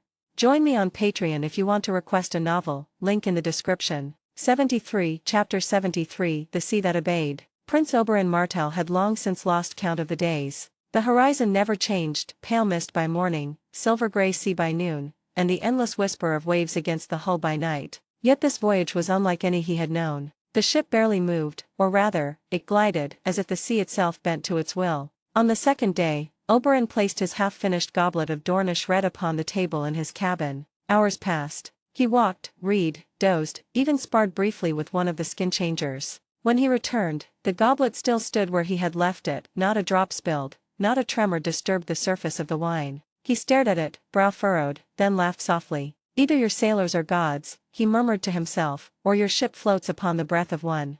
From above deck came the faint hum of Narnian songs, voices layered like the rising and falling of the tide. The ship responded to their tone, swaying ever so slightly, as though guided by invisible hands. Oberyn had seen wonders before, the forges of Volantis, the temples of Lys, the labyrinthine streets of Old Town, but this was different. This was alive. Every plank of this vessel seemed aware. The runes etched into its rails pulsed faintly when he passed, as if recognizing his curiosity. He reached out and brushed a carved sigil near the doorframe. It flickered warm beneath his fingers, then went still. "Magic," he whispered. "Real, breathing magic." He remembered his youth in the citadel, the long, grey years of study, how the archmaesters had laughed at him for reading the old scrolls on sorcery, how they said that magic was the folly of dreamers and madmen. He smiled bitterly. If only they could see this ship, their chains would feel heavier still. That night, Oberyn dined with Lyanna in the captain's cabin. The meal was warm, spiced venison, sweet mead, and fruits he had never seen before. He leaned forward across the table, eyes gleaming. "Tell me, your grace," he said, "this Narnia of yours, it is built by magic, is it not?" Lyanna nodded slightly, cutting her meat with calm precision. "It was born of it. My husband shaped the land, raised its cities. He is the master of what you call sorcery." Oberyn swirled his wine thoughtfully. "And he teaches it?" "To those he deems worthy," she replied. "Magic isn't something you take. It chooses who may hold it."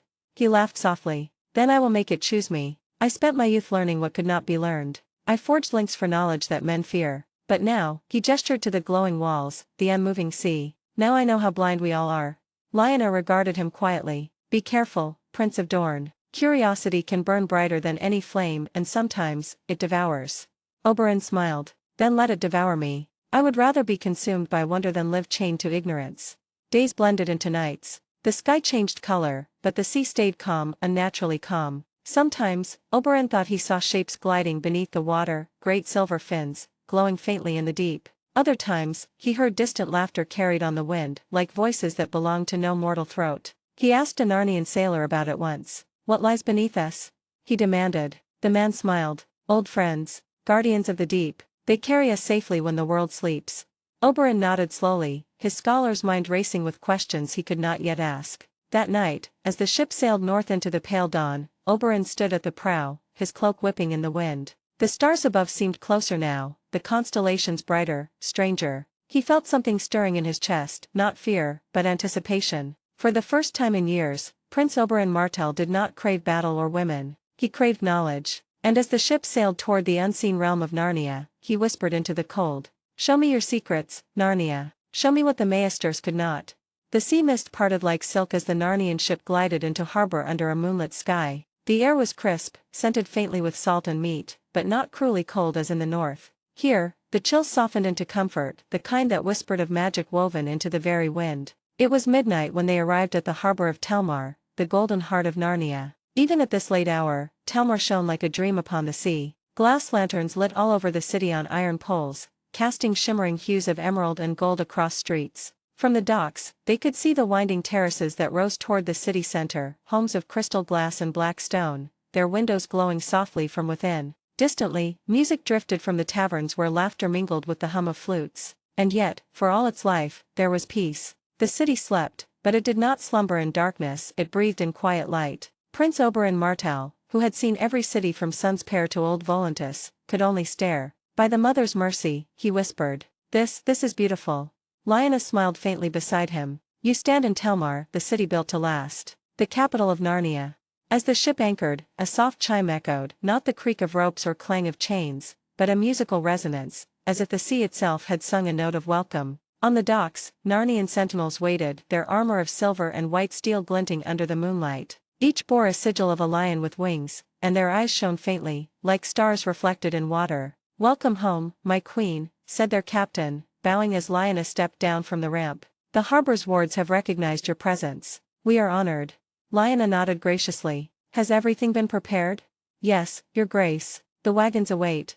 Behind her, Elia Martell was carried gently down by two skin changers, her face pale but peaceful. Daenerys, wrapped in furs, followed close behind, blinking wide-eyed at the glowing city. "It's beautiful," she breathed. "Like the stars fell to the earth." Oberyn chuckled softly. "If the stars fell, little princess, they'd fall here." Waiting at the base of the pier were two enchanted carriages, carved of pale birch and glass. The wheels gleamed faintly with silver light, and the horses, or creatures that looked like them, had manes of silver flame. Elia was carefully placed inside, attended by Luwin Martell and Daenerys. Lyanna gave orders in soft tones, her voice steady despite the long voyage. "Take them to the upper quarter," she said. "The healers have been waiting. My husband has been informed." The carriage doors closed with a gentle hum, and as the reins flicked, the creatures drew them forward, smooth as shadow over water. Oberyn lingered by the dock, still drinking in the sight of the city. "Even your beasts shine," he said in disbelief. "What sort of sorcery keeps this place so bright at midnight?" Lyanna turned to him, her expression calm but knowing. The city itself remembers every joy, every prayer, every victory. Magic is not just power here, Prince Oberyn. It is memory. As the carriages disappeared into the distance, Lyanna turned to the skin changers who had accompanied her from Westeros. They stood in disciplined silence, cloaked in fur and shadow, their animal companions restless at their feet. "You know your orders," Lyanna said quietly, though her voice carried authority like thunder in still air. "You have served Narnia faithfully, now you will serve it from afar." The leader, a tall man with a silver mark upon his brow, bowed deeply. "King instructed us before you left, my queen. We know where we must go." Lyanna's gaze softened, but her tone remained firm. "Then go. The age of peace will not last forever. The eyes of Narnia must never sleep." One by one, they knelt, touching their foreheads to the cold stone of the dock, a silent vow. Then they dispersed into the shadows, vanishing like mist. Lyanna looked toward the sea, her face unreadable. Knowledge is the truest power. In Westeros, they trade in politics. In Narnia, we trade in truth. Only the queen and a few Narnians remained now, their cloaks fluttering gently in the harbor wind. Lyanna turned to look once more toward the horizon, toward the sea that led to the land she had left behind. "Westeros will soon know we have returned," she murmured. "And when they come seeking alliances, or war, or wisdom, they will find all three waiting." Ivar smirked, wrapping his cloak tighter around him. "You sound like your husband, my queen." Lyanna's lips curved slightly. "He says that often." Then she gestured to the waiting guards. "Come, the healers await us."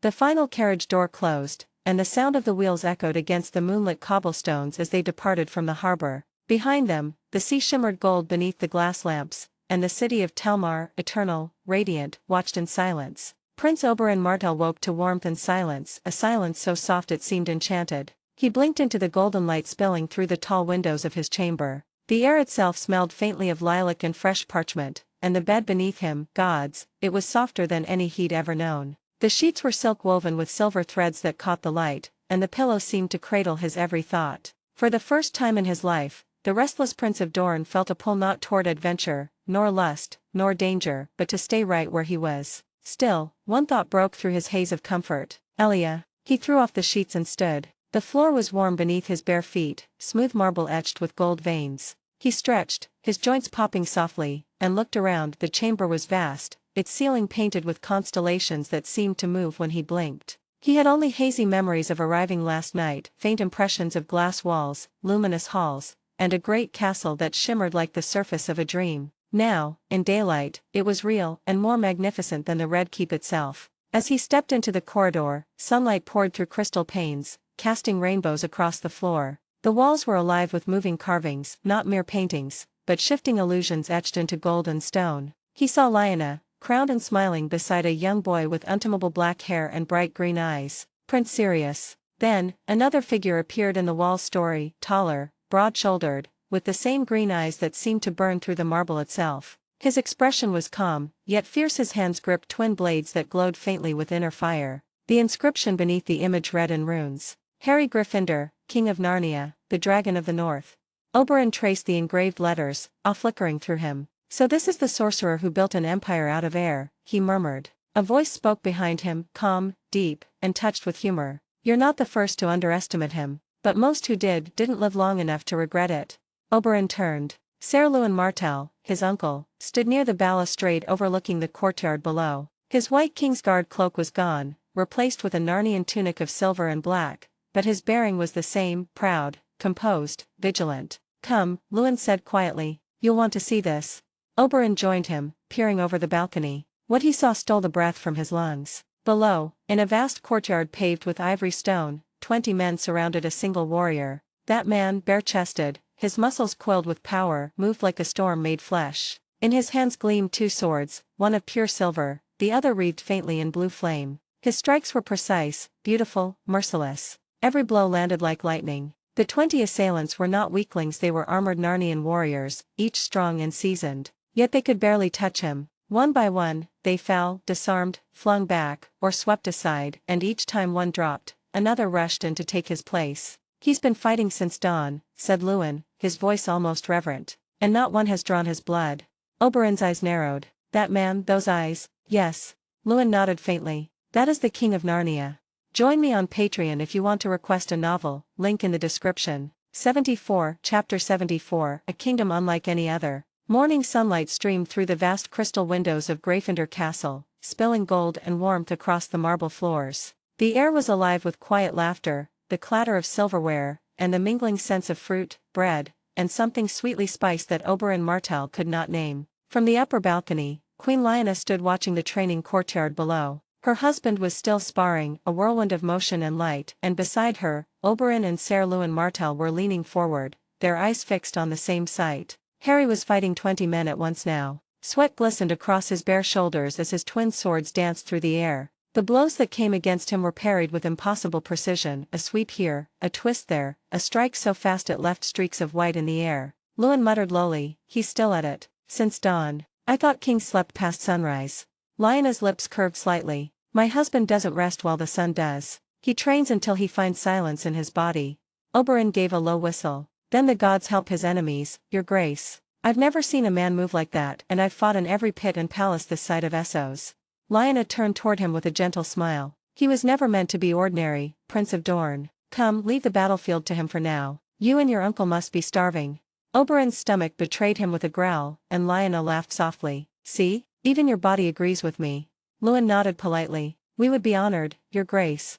They walked through the luminous corridors, walls alive with color, sunlight shimmering through enchanted glass. The doors to the great hall stood open, carved from oak and laced with veins of silver. Inside, hundreds of people, warriors, blacksmiths, craftsmen, servants, sat together at long wooden tables. There were no separate seats for nobles or commoners. Everyone ate together. The air was filled with conversation and music from a group of bards at the corner, their instruments playing a tune that seemed to weave into the very stones. "This is unexpected," Oberyn said, his eyes darting over the hall. "No high tables, no thrones." Lyanna smiled. "In Narnia, a king eats beside his people, and they, beside him. Power divides kingdoms, Prince Oberyn, but unity feeds them." They took their seats among the crowd, and immediately a servant, a young boy with soft brown eyes, approached with a tray laden with bread and fruits glistening like jewels. Oberyn leaned closer, intrigued. "I'm not sure I recognize a single thing on this plate." "Try them all," Lyanna encouraged, pouring him a golden drink that sparkled faintly. "That's honey fruit from the eastern orchard, and those rolls are baked from sunflower, grain that grows only under Narnia's greenhouses." Oberyn took a cautious bite of the bread, then another, larger one. "By the gods," he muttered, "it melts in the mouth." Luwin, more disciplined, cut a slice of roasted meat that smelled faintly of herbs and spice. He closed his eyes, savoring. "I may never return to the south," he said quietly. "There's no flavor like this in all the 7 kingdoms." Lyanna laughed lightly. "You are welcome to stay, Ser Luwin. Many who come here never wish to leave." When their hunger began to settle, Luwin's thoughts turned, as always, to duty. "Your grace," he said carefully, setting down his knife, "what of my niece? Elia, has she woken?" Lyanna nodded, her expression kind. "One of my healers fed her at dawn. She is still resting, but her color has returned. The treatment is working. Harry will see her soon." Luwin let out a long breath, relief mixed with disbelief. "Then the gods favor us indeed." Oberyn smiled faintly. "Or perhaps your husband has replaced them."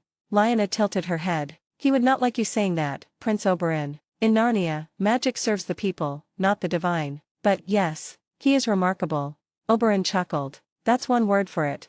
Then he looked around suddenly. "Wait, where's the little dragon girl? Daenerys? I haven't seen her since last night." Lyanna's eyes softened. "She's with Sirius." "What?" Luwin stiffened. "Alone?"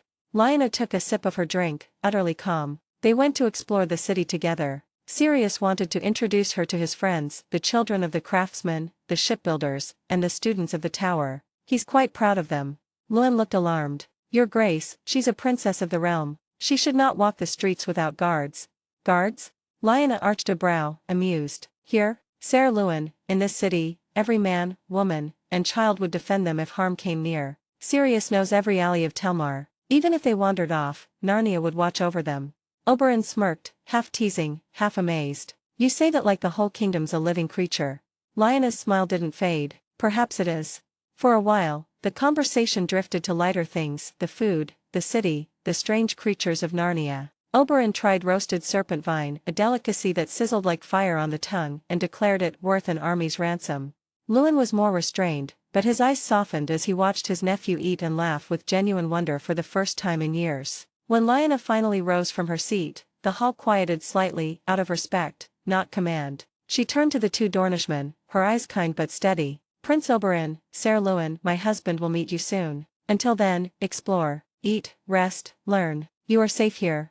And with that, she turned and walked toward the sunlight spilling across the hall's great doors. The room seemed a little brighter as she passed, and somewhere beyond those shining walls, Sirius and Daenerys laughed under the morning sky. Prince Oberyn Martell stood at the castle's grand steps beside Ser Lewin, squinting into the sunlit courtyards of Telmar. The sparring that had thundered through the early hours was over. The vast stone courtyard that had been alive with the clang of steel now stood empty, only faint scorch marks and broken spears littering the ground where King Harry had trained. "The king vanishes as swiftly as a shadow," Oberyn murmured, looking around. "Does he always disappear after winning his battles?" They passed through the great gates of Gryffindor Castle, where 2 armored guards stood at either side. Beyond the gates lay a city of polished stone. The streets were wide and paved in stone, lined with trees and fountains carved into the shapes of dragons. The people walked freely, no peasants bowing or lords strutting, all dressed well, all clean, all smiling. Oberyn had been in King's Landing, Sun's Pair, Bravus, even Volantis, and yet none of them were like this. Telmar was peaceful, but it thrummed with life. Children ran past them laughing, holding rolls of parchment, and a wagon rolled through the gate, drawn by 2 shaggy horned beasts. It stopped in front of a group of children waiting by the fountain. Oberyn frowned, watching as they clambered in. "Where are they going?" he asked one of the guards who stood nearby. The man, a tall knight with a warm smile, bowed slightly before answering. "To the school, my prince. They're late already, the bell has rung." "School?" Oberyn repeated, the word sounding foreign on his tongue. "You mean, a place for children of servants?" The guard chuckled softly. "For all children, my lord. In Narnia, every boy and girl learns to read, write, count, and heal. The king says ignorance is the chain that binds the soul." Lewin's brow furrowed. "Even the poor?"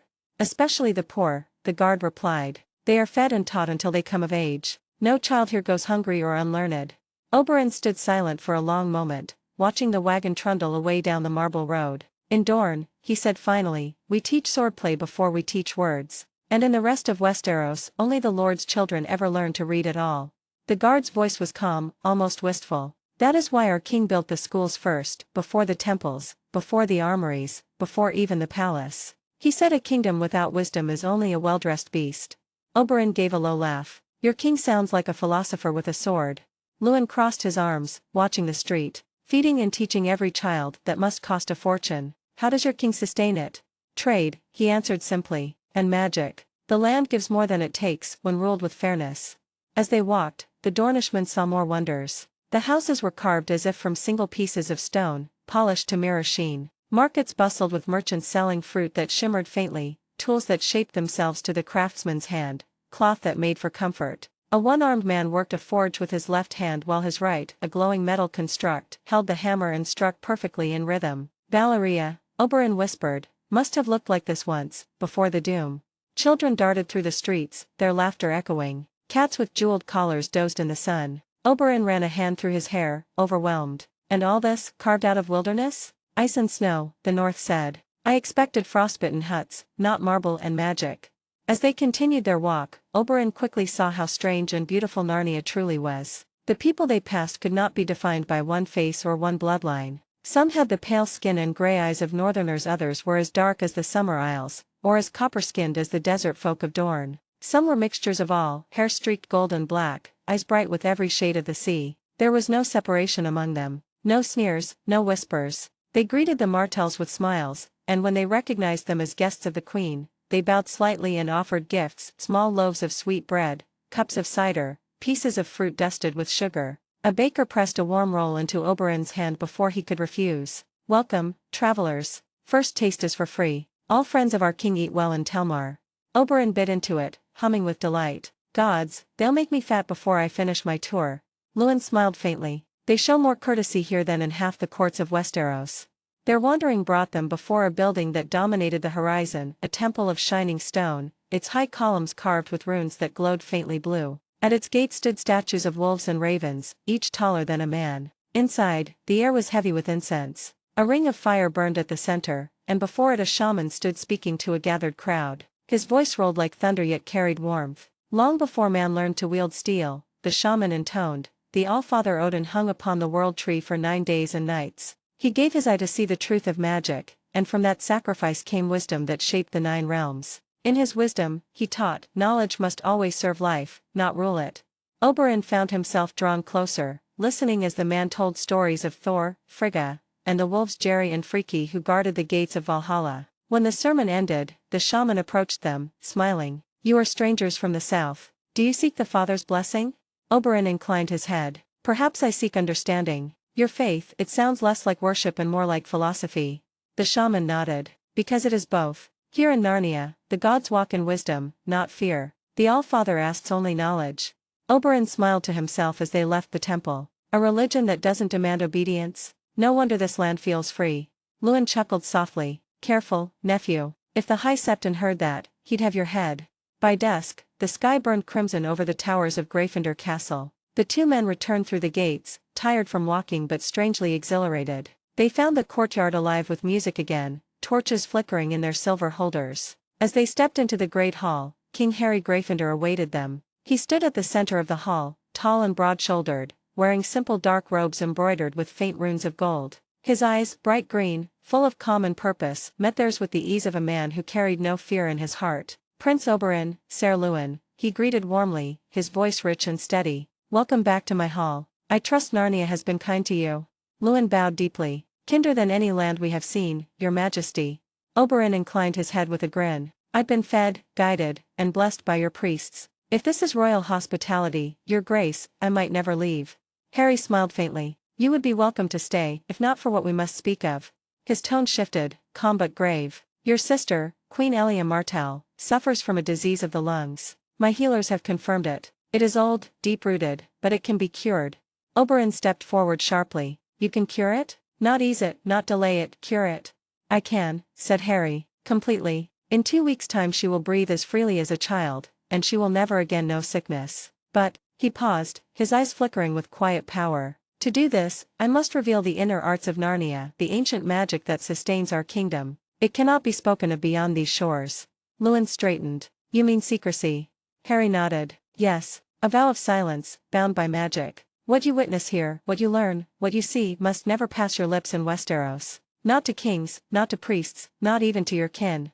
The torches dimmed slightly, and a hush filled the hall. The weight of the words hung like iron. Oberyn looked to his uncle, then back to the king. "And if we refuse?" Harry's gaze was not threatening, only solemn. "Then your sister will not be healed. Magic cannot serve where trust does not exist." Silence stretched between them. Then Oberyn took a breath, squared his shoulders, and nodded. "For my sister, I would swear to any god or to you." Luwin placed a hand over his heart. "So would I." Harry stepped forward, lifting his hand. "Then kneel, not to me, but to the truth you are about to bind yourselves to." The air shimmered as the Dornishmen knelt. Runes glowed beneath their feet, golden circles spinning like constellations. Harry's voice echoed softly, almost like a prayer. "By light and by shadow, by word and by silence, you vow to hold in secret what your eyes shall see. Break this vow, and your tongue shall speak no truth until the end of days." The glow sank into their skin, vanishing like sunlight into water. When it was done, the hall brightened again. Harry smiled, the weight lifted from his tone. "It is done. Come, you should see your sister. The healing begins at dawn."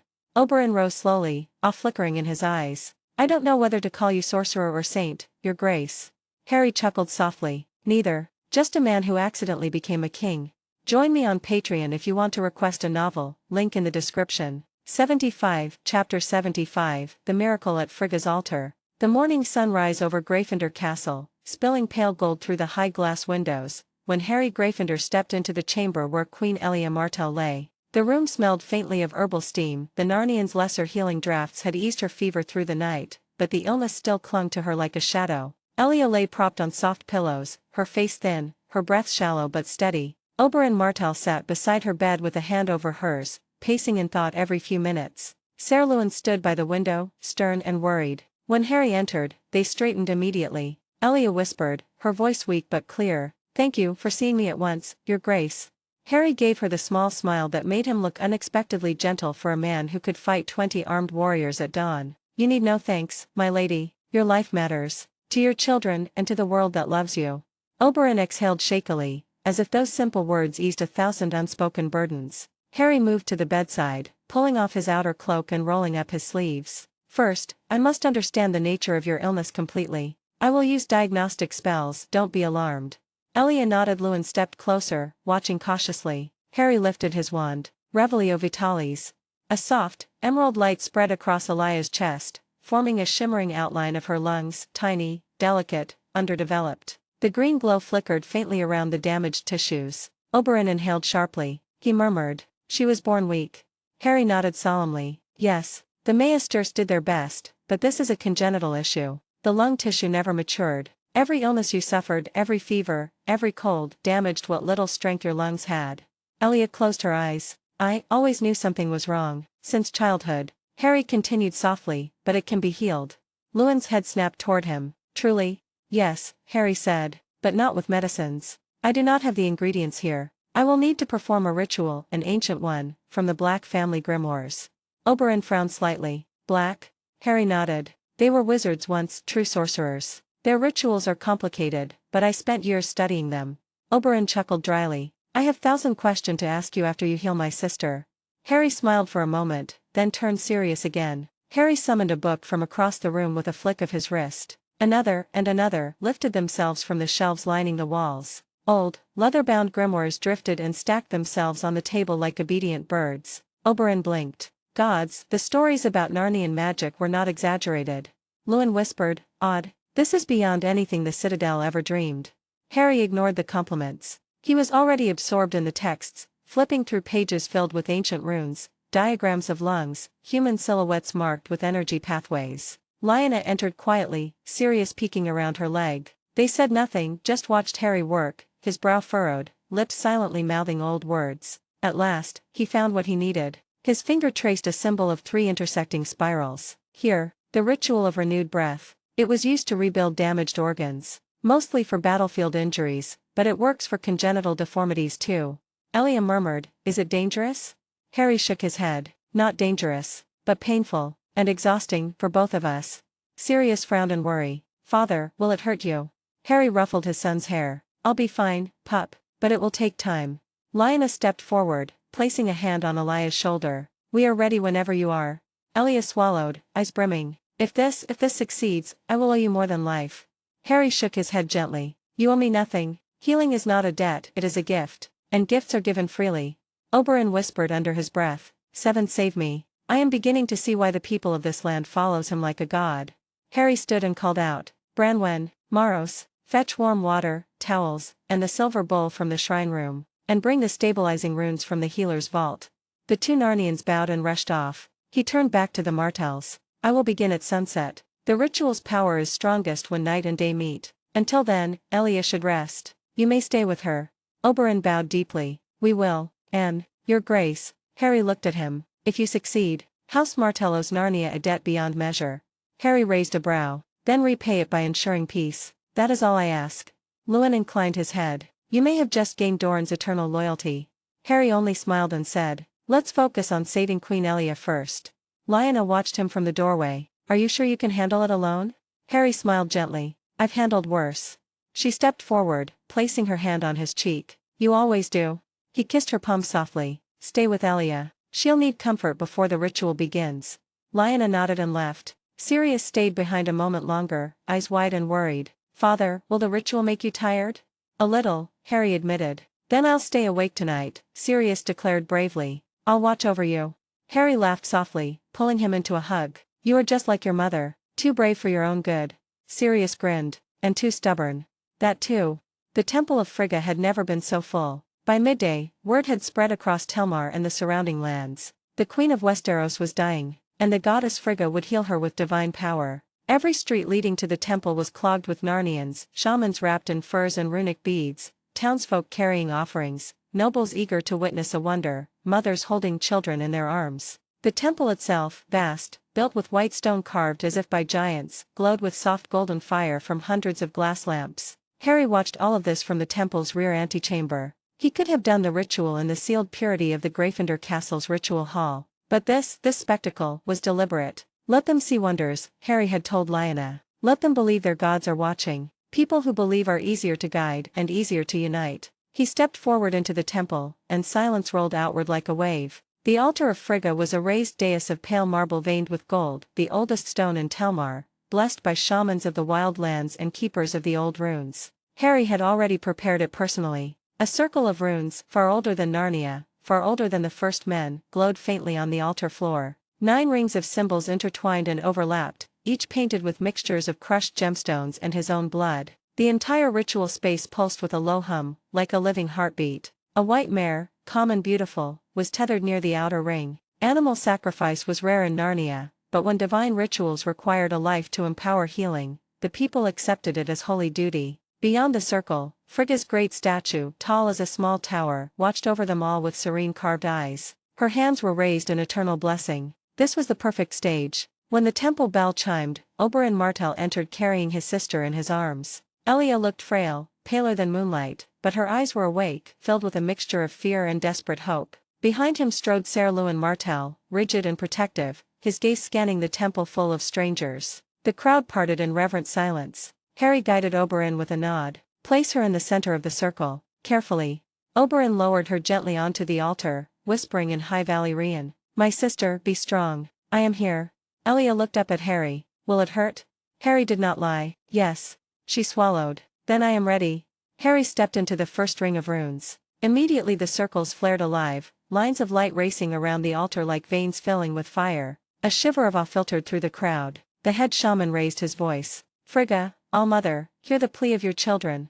Others joined him, chanting, praying, bowing. Harry's voice rose above them all, chanting in a language that did not belong to Narnia nor to Westeros, ancient, rough, harsh as grinding stone and yet beautiful. The runes brightened, then moved. The first ring rotated clockwise, the second counterclockwise, the third lifted slightly from the ground as though supported by invisible hands. Elia gasped as her body rose an inch above the stone, suspended by magic alone. Oberyn took a step forward, grabbing his dagger in panic. Luwin caught him. "Stop, you fool, this is how sorcery works." "She's screaming." Oberyn hissed. Indeed she was, because the healing had begun. Harry lifted both hands, chanting faster, the words rolling like thunder. Ver, Silver, Indernigia. Light poured from his palms into the circles, and from the circles into Elia's chest. Her back arched as if pulled by invisible strings. Her scream echoed through the temple, not the scream of fear, the scream of organs being remade. The crowd gasped, prayed, cried. Children hid behind parents. Warriors gripped the hilts of their blades. Shamans murmured in awe as the circles spun faster, glowing blinding white. Harry felt the ritual turn toward him, burning inside him, pulling blood, breath, magic, life. His knees shook, pain tore down his spine. He tasted iron, but he did not stop. At the height of the ritual, when the circle's glow was brightest, the head shaman stepped forward with the sacrificial blade. A swift, merciful motion. The horse fell, its life flooding into the circle like liquid sunlight. Elia convulsed. Harry nearly collapsed, but forced himself upright. The temple filled with a roar of power, a sound like a storm being born. Oberyn shouted, "What are you doing to her?" Lyanna grabbed his arm. "Saving her life. Look." Suddenly Elia's scream cut off, as if an unseen hand had gripped her throat. Her eyes flew open, glowing faint gold for an instant. Harry's chant reached its final crescendo. He pressed both palms down toward her chest and shouted a last command. "Lif, Vind, Enda." Life, wind, breath. A shockwave burst outward, shattering the lamps nearest the altar. The crowd fell to their knees as if struck by divine presence. The runes flared, then dissolved into silver dust. Elia collapsed back onto the marble, chest rising and falling smoothly, breathing deeply, evenly, strongly. For the first time in her life, Oberyn rushed to his sister. "Elia? Elia, speak to me." She opened her eyes, not weak, not trembling, but bright. "Oberyn, I am all right." The temple exploded in cries of joy, prayers, and chants to Frigga. Women sobbed, men bowed, shamans raised their arms to the heavens. The moment the ritual light died and the last flecks of silver dust faded into the temple air, Elia Martell slumped backward onto the altar, chest rising in slow, deep breaths. Her eyelashes fluttered, but her eyes did not open. Harry had told them to expect this, had warned that her body would need time to accept what had been done to it. Her old lungs had been burned away by divine fire. The new ones, whole, complete, perfect, would need hours, perhaps days, to root themselves into her spirit. Oberyn Martell knelt beside her, brushing a trembling hand across her brow. "She sleeps," he whispered, more to himself than anyone else. But before he could speak another word, a collective gasp tore through the hall. Harry swayed, his eyes rolled back, and he collapsed, striking the stone floor with a heavy thud. Lyanna reached him first, dropping to her knees, gathering his head in her lap. "Harry," she cried, voice cracking in front of the stunned crowd. She turned him gently, brushing the sweat-soaked hair from his face. "Harry, wake up, Harry." But his breath was steady, his pulse strong, his magic exhausted. Lyanna exhaled shakily, relief softening her shoulders. "He told me this would happen," she murmured, loud enough for the nearest shamans and the counselors of Narnia to hear. "He warned me he might sleep 2 to 3 days. His magic must recover." A wave of murmured prayers passed through the crowd. Hands pressed to hearts, heads bowed in reverence. It was not panic in their faces now. It was reverence, faith, and triumph. "What of the horse?" one of the elder shamans asked, wiping his forehead. "It has served the goddess. Its body must be honored." The priestesses moved immediately. They approached the fallen mare, the sacrifice, and whispered blessings over its mane. Then, with blindingly sharp ceremonial blades, they began to portion the sacred animal, carving small crescent-shaped pieces of pale meat. A line formed. Men and women who had come at dawn to witness the ritual pressed forward, hands cupped as the shamaness blessed each slice before placing it into their palms. The meat shimmered faintly, warm even in the cool temple air. "Regeneration," an old shaman whispered. "Its life touched the goddess's light. The sick will be healed, the weak strengthened, the children protected." Cries of gratitude broke out one by one. People wept openly as they received the blessed offering, whispering vows to Frigga, thanking Harry, swearing devotion to their kingdom. A mother kissed her child's head. An old man held his slice to his forehead as tears rolled down his cheeks. Even warriors bowed their heads. Oberyn watched it all with wide, stunned eyes, still clutching Elia's limp hand. This kingdom," he breathed, hardly daring to speak, "is unlike anything in our world." "It is," Lyanna answered softly, lifting Harry's unconscious form into her arms with surprising strength. His head rested against her shoulder, his arm draped across her back. "And now you understand why I never returned to Westeros." Oberyn looked up sharply. For the first time, he truly saw her not as the runaway Stark girl, but as a queen built of confidence, discipline, love, and absolute conviction. "I see," he murmured. Lyanna gave him a small, tired smile. "Come, take your sister. We must return to the castle." 2 skin changers approached, tall warriors with runes painted across their forearms, each accompanied by a large animal. They lifted Harry from Lyanna gently, carrying him with utmost care as though he were both precious and fragile. Another pair moved toward Elia, helping Oberyn lift her into his arms. Lewin Martell followed closely, one hand always on the hilt of his sword, though even he seemed shaken by the divine spectacle he had witnessed. The crowd parted as they left the temple. Some bowed deep, some pressed their palms to their hearts, some followed in silence, reverence on every face. The walk back to Gryffindor Castle felt like a procession. Lantern light glowed softly along the stone paths. The night wind carried the scent of fresh bread and roasted meat from faraway homes. Children peered from windows, pointing excitedly at the approaching group. Lyanna walked ahead, her chin high, her eyes hard with purpose. Behind her, the skin changers carried Harry, unmoving, pale from exhaustion but peaceful. And Oberyn held his sister protectively, checking her breath every few steps even though it remained steady and strong. When they reached the great doors, the castle guards bowed deeply. "Your Majesty," one of them said to Lyanna. Lyanna commanded, "Prepare a chamber. Cool water, fresh linens, and keep the room quiet. He must rest." "And the foreign queen?" another guard asked, glancing at Elia. "Another chamber. Warm blankets. No drafts. Her body must not be shocked during recovery." The guards rushed. Moments later, Harry was gently placed onto the king's bed, his breathing slow and even. Lyanna tucked the furs around him, brushing her thumb along his cheek before whispering in his ear. "You saved her life. Now rest. Narnia needs you, but only when you wake." Join me on Patreon if you want to request a novel, link in the description. 76, Chapter 76, A Morning Without Pain. Elia Martell had grown used to waking in agony. For 30 years, her first breath of every morning had been a knife, sharp, thin, and cold, slicing from the base of her lungs to her throat. It was her curse, her companion, her prison. But this morning, she woke to warmth, to softness, to silence. Her eyes drifted open slowly, and she found herself cocooned in a bed so comfortable that her body sank into it as though it wished to claim her forever. Silken sheets, real silk, finer than anything woven in Lys, embraced her skin. A breeze carrying the faint scent of citrus fluttered across the room. Elia blinked. For the first time in her life, her chest did not hurt. She took a deep breath. Air rushed in, full, rich, cool, and she gasped out loud. Another breath, and another, each one deeper than she had ever managed as a child. Her lungs expanded like bellows, wide and powerful. Her ribs did not ache. Her throat did not burn. Tears filled her eyes. She pressed a trembling hand over her heart, marveling at the steady, painless rise and fall. So this is what breathing feels like.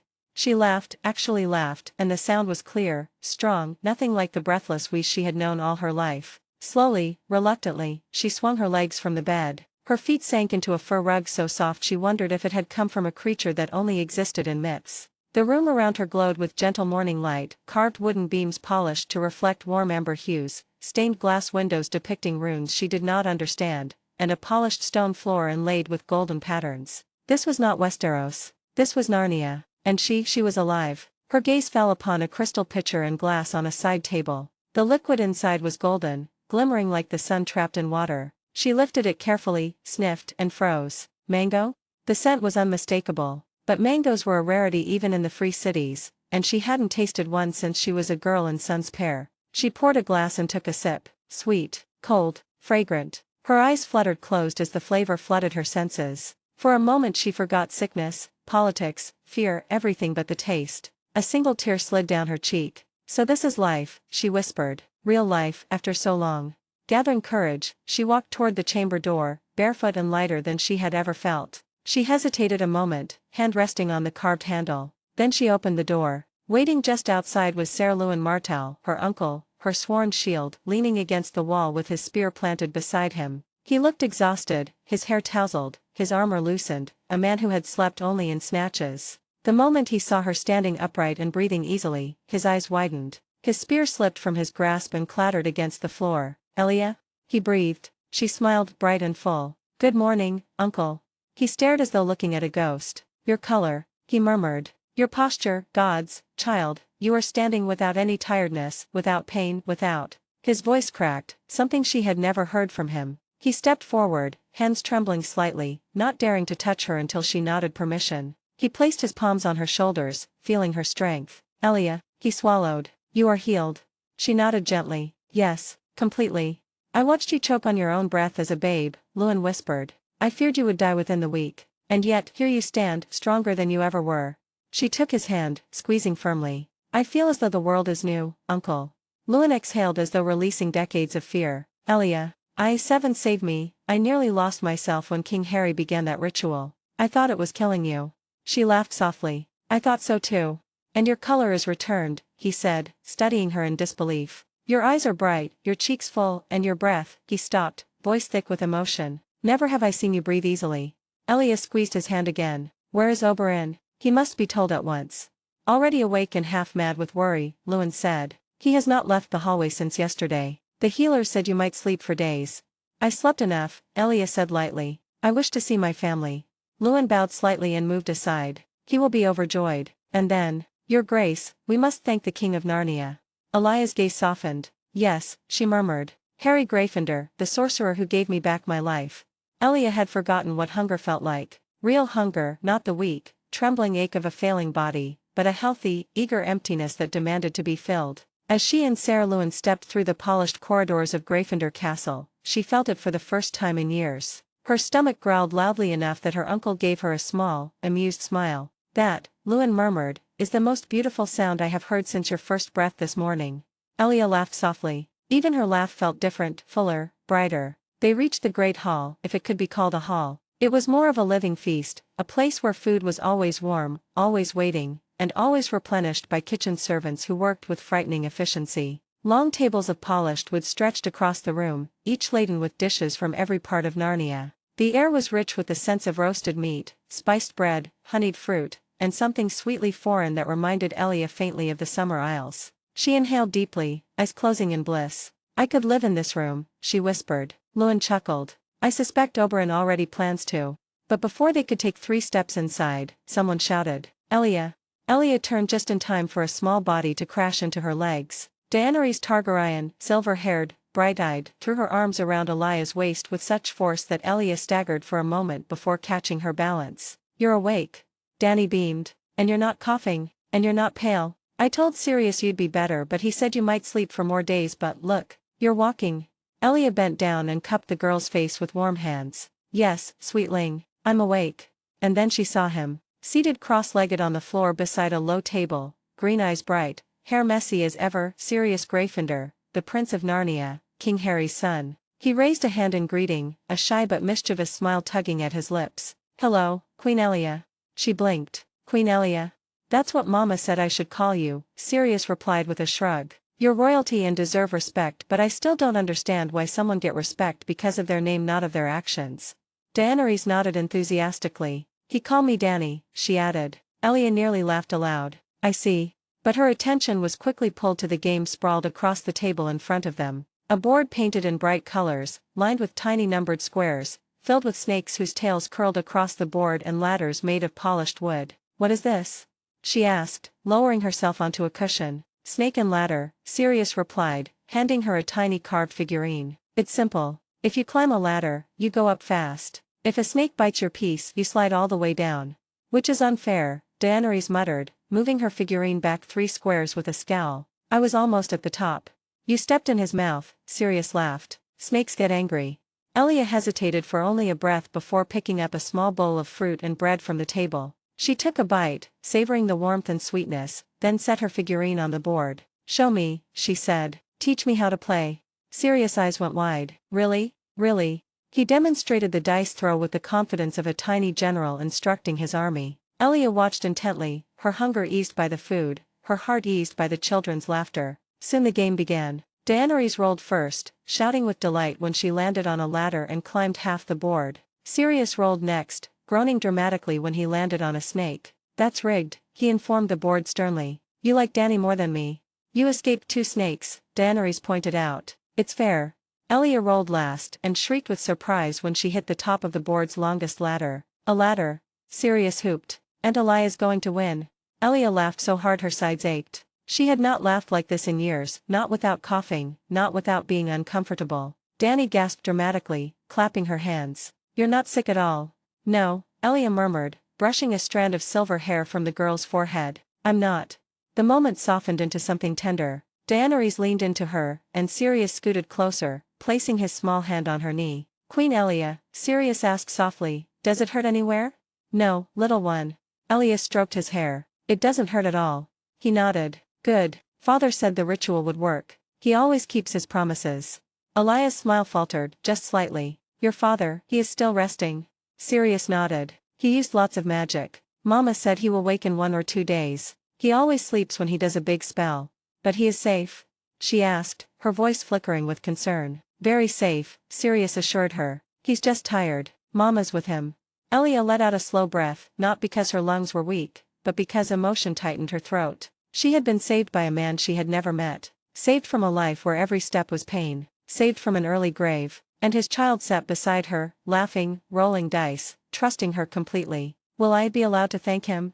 She asked. Sirius smiled softly. When he wakes up, the first thing he does is go see everyone he healed. Always. Lewin, who had been standing quietly at her shoulder, touched her arm. You can rest now, Elia. You are safe.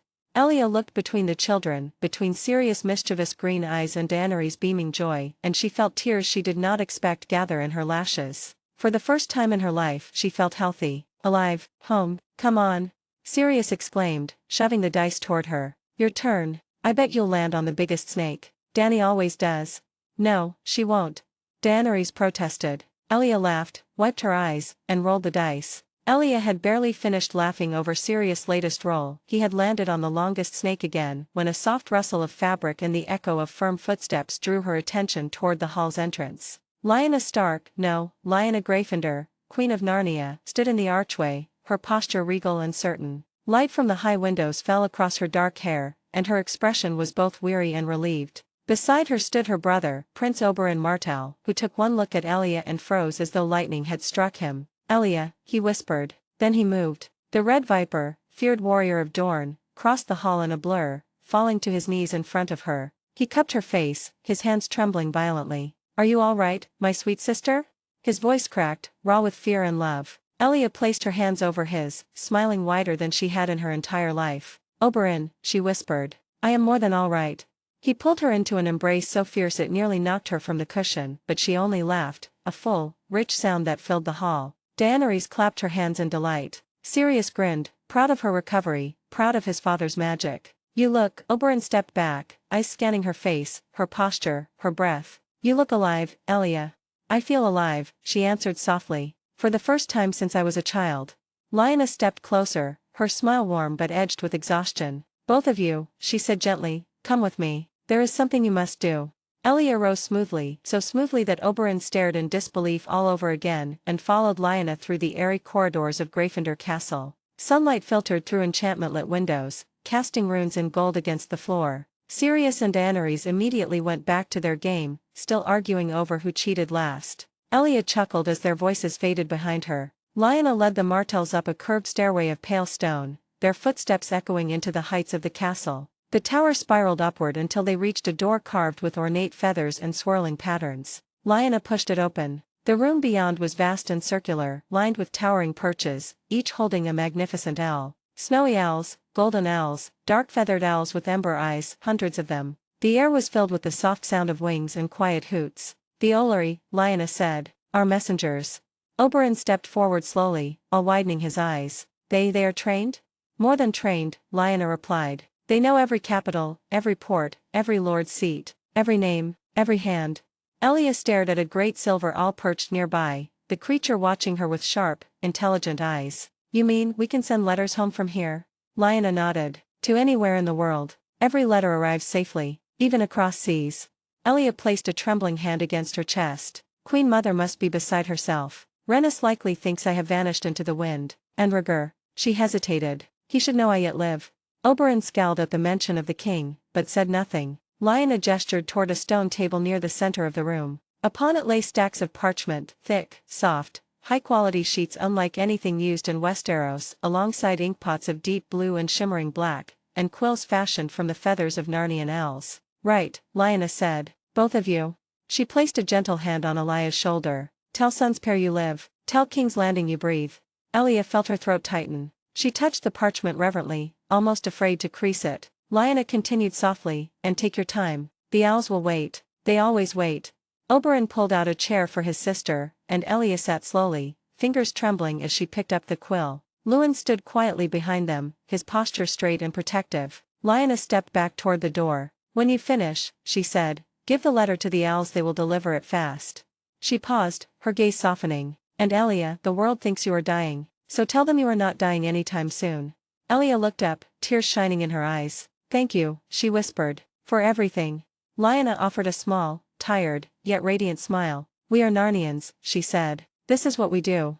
Then she turned and left the Martells to their letters and their futures. Behind her, quills scratched against parchment, and a dozen owls lifted their heads, waiting to carry news of life and hope across an entire world. Join me on Patreon if you want to request a novel, link in the description. 77, Chapter 77, The Dead Do Not Ask Permission. The small council chamber of the Red Keep was unusually tense that morning. A cold rain lashed against the narrow windows, turning King's Landing grey and miserable. Lords and officials gathered around the long table, each man looking more exhausted than the last. Rumors had been spreading like wildfire since the royal family left, whispers of unrest among the gold cloaks, complaints from merchants, disputes between lords. King Rhaegar Targaryen sat at the head of the table, his silver hair tied neatly behind him, his violet eyes distant yet calm. To his right sat Jon Connington, the hand of the king, stern-faced, red-haired, meticulous, and already flipping through a stack of ledgers. Grand Maester Pycelle cleared his throat for the 10th time, while Master of Whispers Varys quietly scribbled notes. The Master of Coin, Lord Merryweather, looked thoroughly overwhelmed. Seven helped them all. It was then that the door burst open. A drenched messenger stumbled inside, bowing so fast he nearly slipped on the wet floor. "A letter, Your Grace," he gasped, clutching a scroll wrapped in pale, unfamiliar parchment. "Delivered by an owl." The room went silent. An owl. Everyone exchanged uneasy looks. Rhaegar's heart leapt in his chest. "From whom?" The messenger swallowed. "Queen Elia, Your Grace." Rhaegar rose from his seat so abruptly that half the council jerked in shock. "Give it to me." The messenger bowed and placed the letter in the king's hand. The parchment was fine, soft, clearly not from Westeros. The seal was stamped with the sigil of Narnia. Rhaegar broke it. Silence fell so deep it felt suffocating. He read. His hands trembled slightly. Then he exhaled a long, shuddering breath. "Elia is healed." The council erupted. "Healed? How? Is it truly from her?"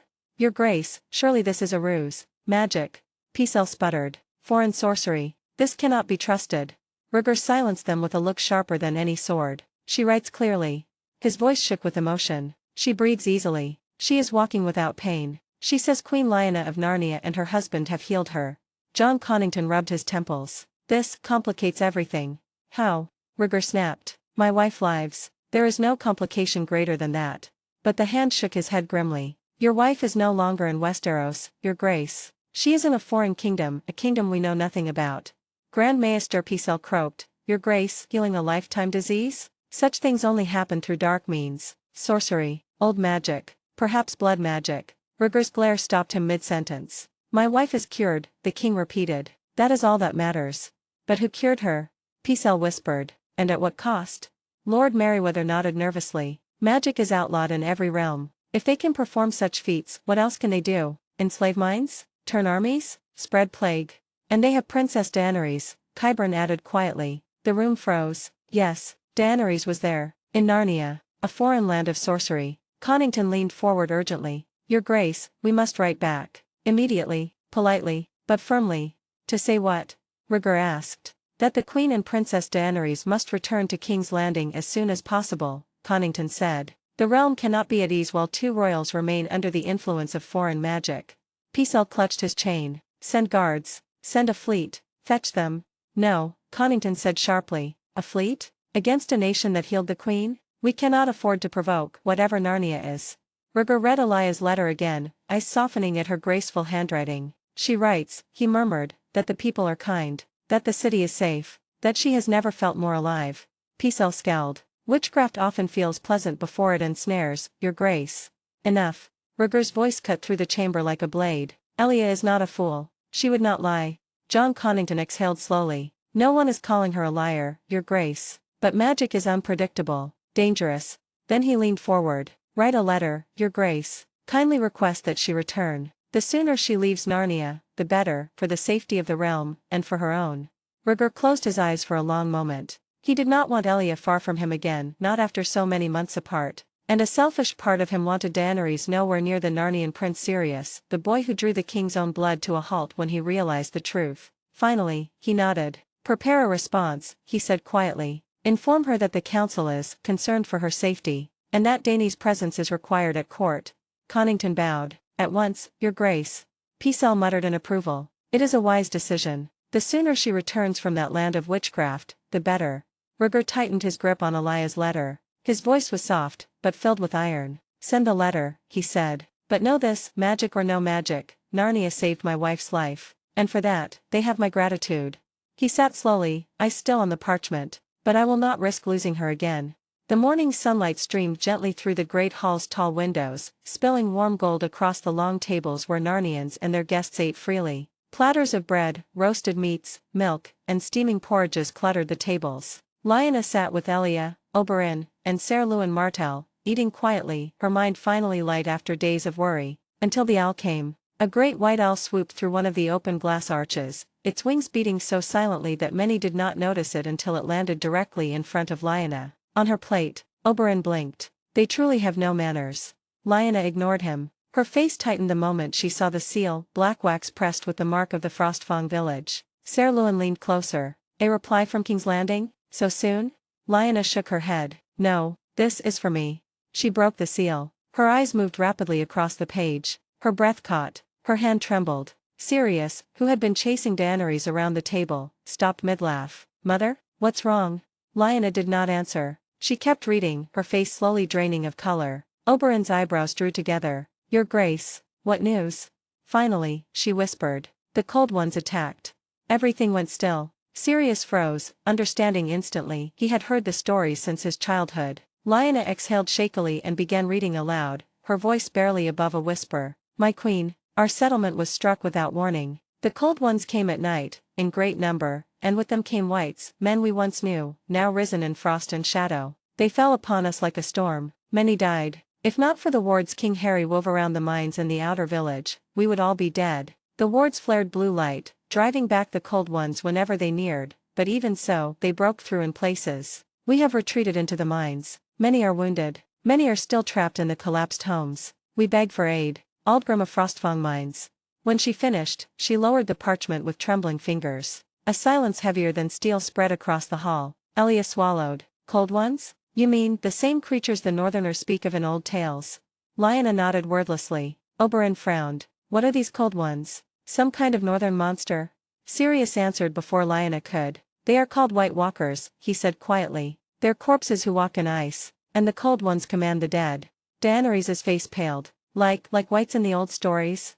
Sirius nodded. Exactly like that. Oberyn muttered something sharp in Dornish. Seven hells, is it true? Lewin Martell leaned forward. Are these creatures threatening Narnia regularly? No, Lyanna whispered. Not until now. She folded the letter tightly, pressing it against her chest. Aldgrim would not have written unless it was dire. Sirius climbed onto the bench beside her. We have to go help them, right now. Lyanna kissed the top of his head, though her hand shook. Yes, sweetling, we must. Daenerys tugged Sirius's sleeve. Are cold ones very dangerous? Sirius nodded soberly. Father said they're harder to kill than any man. Oberyn rose to his feet. If your people are in danger, then we must assist. Elia is healed. We owe you our lives. Lyanna shook her head. This is not your battle, and cold ones are not like any army in Westeros. Steel barely harms them. Lewin's mouth tightened. Magic? Dragonglass, Lyanna agreed softly. She stood abruptly, pushing her chair back. Her voice was firm, queenly. I must gather the council, and we must send riders north immediately. Oberyn placed a hand on Lyanna's arm. Tell me what you need. Anything. Lyanna looked at him, really looked, and the hardness in her eyes made even the Red Viper falter. I need you to stay here, she said. Protect your sister. Protect Daenerys. And do not leave this castle unless I command it. Oberyn blinked. You expect me to sit still while demons march on your land? Lyanna's voice softened, but only slightly. You are not Narnians. The cold ones would kill you easily. I will not risk you. He exhaled, frustration burning behind his eyes, but he nodded. Elia touched Lyanna's hand. Do you think your people will survive? Lyanna forced a breath. If Harry's wards held long enough, perhaps. But the cold ones never come this far south unless something drives them. Her voice lowered. Something is stirring in the deep north. She turned, her cloak sweeping around her like wings. Forgive me, I must act. And with that, she strode from the hall, leaving Oberyn, Elia, and Lewin staring after her, the echo of ancient ice settling into their bones. Oberyn Martell had expected magic when he came to Narnia. He expected power. He expected wonder. He expected strangeness at every turn, but he had not expected her. Queen Lyanna of Narnia moved through the Gryffindor castle with terrifying efficiency, graceful as a predator, commanding as a seasoned general. She was nothing like the quiet, half-sick girl the South whispered about. She was strength incarnate, and she was already preparing for war. Oberyn followed silently as the queen strode into the Olary, a place alive with wings and soft rustling feathers. At least 100 owls shifted on their perches as Lyanna lifted her chin and commanded, "Bring me the lead messengers." The largest owls hopped closer, intelligent eyes glowing in the lantern light. Lyanna dipped her quill and began writing with sharp, purposeful strokes. To Frostshield, the Gnome City, the mining villages. Send weapons to every settlements. A shaman bowed. Steel weapons, your majesty? Lyanna's quill snapped in her fingers. No, she said, voice iron. Send dragonglass. Oberyn's breath caught. A skin changer stepped forward, wolf cloak falling over one shoulder. We have stockpiles. Arrowheads, daggers, spears, enough to arm every man and every archer. Then distribute them, Lyanna ordered, before sunset. The Olary exploded into motion. Scrolls were tied to talons. Owls launched into the sky like storm winds. Shamans rushed to and from the tower with baskets of obsidian arrowheads. Oberyn stood frozen, astonished. Westeros argued for months to raise an army. Narnia moved in minutes. He had never seen such unity, such discipline, such fearlessness. Lyanna turned then, eyes blazing. Oberyn, I need your help. He straightened immediately. Tell me what must be done. There is a ship leaving for Volantis at dawn. The captain will take you, Princess Elia, Princess Daenerys, and your uncle. They must be taken far from danger. Oberyn's jaw tightened. And you? What of you? Lyanna faced him, unwavering. I will stay. I will command the army. Narnia is my crown and my home. He hesitated only a moment. Then I will remain as well. Lyanna shook her head gently. Oberyn, this is not your war. Oberyn's lips curved into a dangerously soft smile. You saved Elia's life. Narnia sheltered her, fed her, healed her. If this land falls while I hide on a ship, what honor would I have left? Lyanna did not argue further. There was respect in her eyes now, deep and quiet. Very well. Hours later, the emergency council gathered in the great hall. Maps of icy plains were spread across a carved stone table, weighed down by obsidian daggers. Shamans, warriors, and skin changers filled the room. When Lyanna entered, conversation died at once. A grizzled chieftain spoke first. If the king were awake, this threat would already be crushed. Another muttered, one spell from him could destroy the cold ones. Lyanna slammed her palm on the table hard enough to make the candles tremble. Stop speaking of him as if he were a god. Silence rippled across the hall. Harry is a man, she continued. A man who nearly killed himself healing Queen Elia, and he will not be here forever. If you rely on him for every battle, you doom this kingdom. She looked each commander in the eye. This land is yours. These people are yours. If you want to live, fight for them. Oberyn watched the room shift. Shamans bowed their heads. Warriors clenched fists over hearts. Even the youngest skin changers stood straighter. Someone called from the back, if we had time, we could send word to Ragnar. No, Lyanna cut in. He is needed on the island. Leave him out of this. We fight this battle ourselves.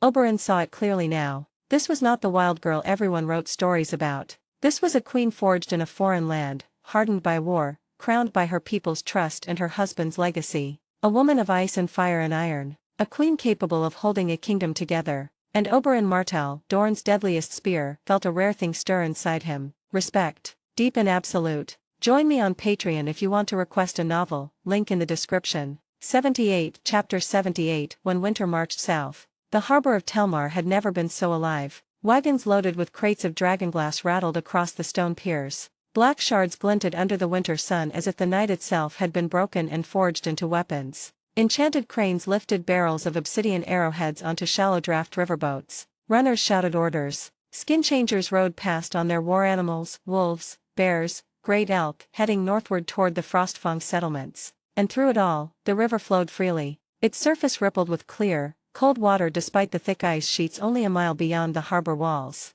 Even the sea itself, frozen into a white desert stretching toward the horizon, was held back by enchantments Harry had laid years ago. The harbor glowed faintly with runes beneath the waterline, melting the ice as fast as it formed. The ships remained warm, their hulls unfrozen. The air tasted crisp, but not deadly cold. Even in the midst of a looming war, Narnia remained a sanctuary. At the far end of the harbor, a massive Narnian vessel prepared to depart, its prow tipped with an enchanted iron ram, sharp enough to break through solid ice. This was the ship bound for Volantis. And aboard it, the Queen of Westeros, Elia Martell, would return home. Elia Martell stood on the pier, wrapped in thick white fur, looking healthier than Oberyn ever remembered her. Her cheeks had color again, her breath came easily, her posture no longer sagged from weakness. This was a woman restored, reborn by Narnian magic. And yet her hands trembled when she wrapped her arms around her brother. Oberyn, she whispered against his shoulder, I don't like leaving you here.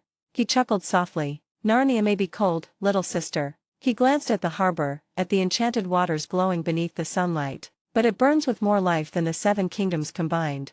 Elia pulled away, cupping his face. Then why stay? Come home with us.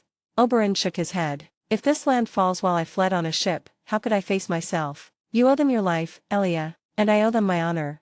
Daenerys stood a few steps away, clinging to Elia's cloak with wide violet eyes. When Queen Lyanna approached, Daenerys shifted closer to Elia like a nervous kitten. Lyanna ignored the princess's fear and addressed Elia. Your ship will take a detour to Sun's Pair, she explained. Our captain has already agreed. You will reach your homeland in 12 days.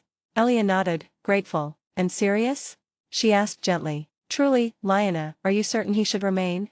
Lyanna's expression softened, but her voice was steady. He must stay. But why? Because when Harry wakes, Sirius must be here. And because Sirius is safest in Narnia, not at sea, not in Sun's Pair. And, her heart clenched, because I ride to war. I will not leave my son behind without his father. A hush fell over the pier. Daenerys tugged on Lyanna's sleeve. You are going to war? She asked quietly. Real war? With swords and monsters? Lyanna knelt so she was level with the girl. Yes, she said softly. With monsters. The kind even dragons feared. Daenerys gasped. Before boarding, Luwin Martell placed a hand on his niece's back. Have you taken the vow, child? Elia nodded. I swore it last night. Daenerys lifted her tiny hand with pride. I did too. It was like a story spell. My mouth felt all warm and glowing. Lyanna smiled faintly. You are bound by magic not to reveal anything you have seen here. Not the magic. Not the temples. Not the harbor. Nothing. Elia held Lyanna's hand tightly. You have my word and my silence. And you have our protection, Lyanna answered. Oberyn said nothing, only watched the exchange. In his eyes burned a deep, private vow of his own. A horn sounded from the ship. Time to board, the captain shouted. Ice is moving. We leave now. Elia pulled Daenerys close and gave one last embrace to Oberyn. Come back to me, she whispered. All of you. I will, Oberyn promised, voice steady. And tell our brother, tell him that I will bring glory to Dorne. Elia nodded, tears in her eyes. Then she turned and climbed the gangplank, Daenerys and Lewin Martell at her side. The ship's deck glittered with golden sigils carved into the wood, and the warm cabin lights beckoned them inside. As the ropes were loosened and the sails caught the wind, Elia leaned over the railing and called, "Lyanna, protect them, protect him." Lyanna raised her hand. "With my life." The ship eased away from the pier, its iron ram glowing faintly as it pierced the thinning sea ice. The waters parted smoothly, as if bowing before the enchantment. Oberyn watched until the vessel became a speck on the horizon. King Harry did not wake. He lay in his chamber as still as carved stone, breathing evenly, but unmoving, his face pale with magical exhaustion. Even unconscious, he radiated something powerful and ancient, like a sleeping dragon beneath a mountain. But for now, he rested. Narnia could not. The Cold Ones marched. And so Queen Lyanna rode to war. Sirius stood at the gates of Gryffindor Castle, hands balled at his sides, fighting his emotions with all the pride a nearly 6-year-old prince could muster. Lyanna knelt before him, brushing his cheek with her gloved fingers. "I will return," she whispered. "You better." Sirius tried to growl like Harry. It came out as a wobble. "Or I'll come find you myself." Lyanna's laugh was soft and warm, even in the biting cold. "You're just like your father, threatening when you're terrified." "I'm not terrified," he muttered. But he clung to her waist a beat longer than he intended. Lyanna kissed his forehead and gently pushed his hair aside. "This armor," she tapped the gleaming breastplate Harry had forged for her, "was made by the greatest sorcerer alive. Not even the ice demons can pierce it." Sirius straightened proudly. "And," she added, lowering her voice, "even if everything fails, winter will protect you."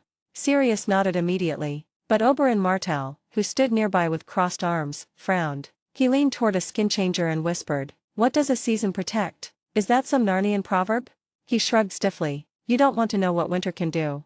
But he said nothing more. Oberyn Martell watched with increasing bewilderment as Telmar's warriors assembled in the courtyard. He had expected grim faces, solemn prayers, trembling hands. Instead, laughter, clapping, jokes passed around like cups of ale. A young dark-skinned woman in leather armor slapped her spear against her palm. "A month's wage says I destroy more whites than you do, Horvik." Horvik, a massive Narnia with braids down his back, roared, "You? I'll have 10 down before you stab the first."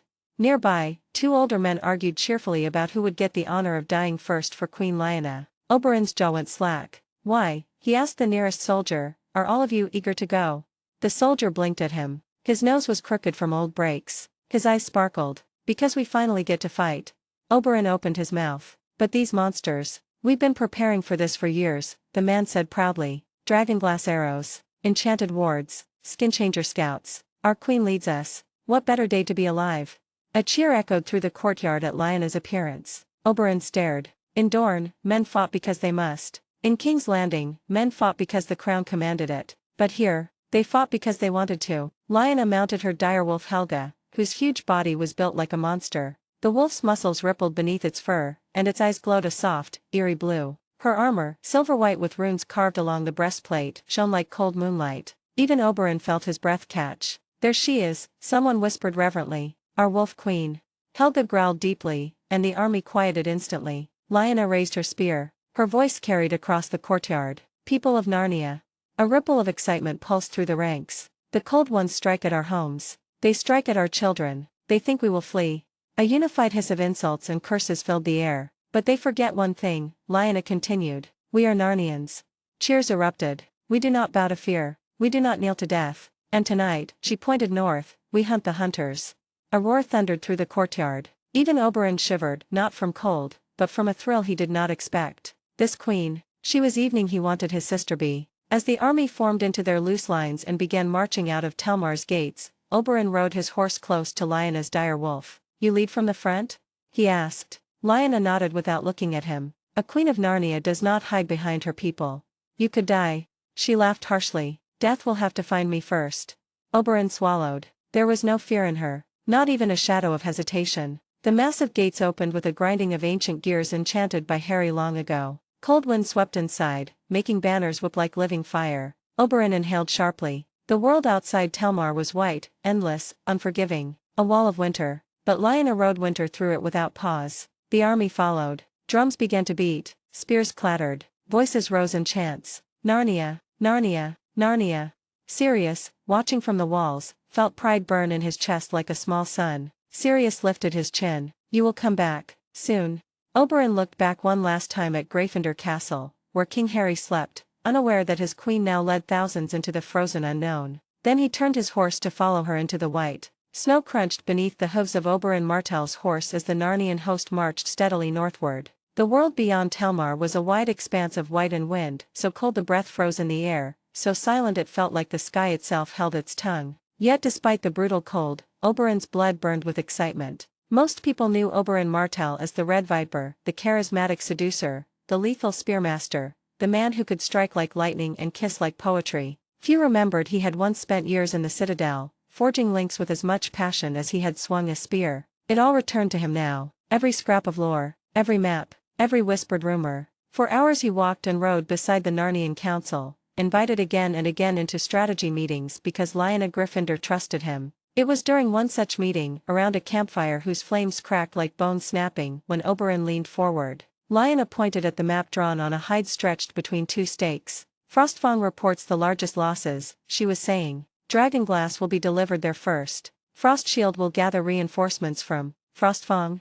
Oberyn interrupted quietly. Lyanna glanced at him. Yes. Oberyn's mind raced. Frostfang, Antler River. These were not the names of some mythical northern island lost to the sea. These were the names beyond the wall. He inhaled sharply, as a man stabbed in the lungs. This, Oberyn murmured, gaze widening as understanding rushed in. This is not an island off the shivering sea. This is the lands beyond the wall.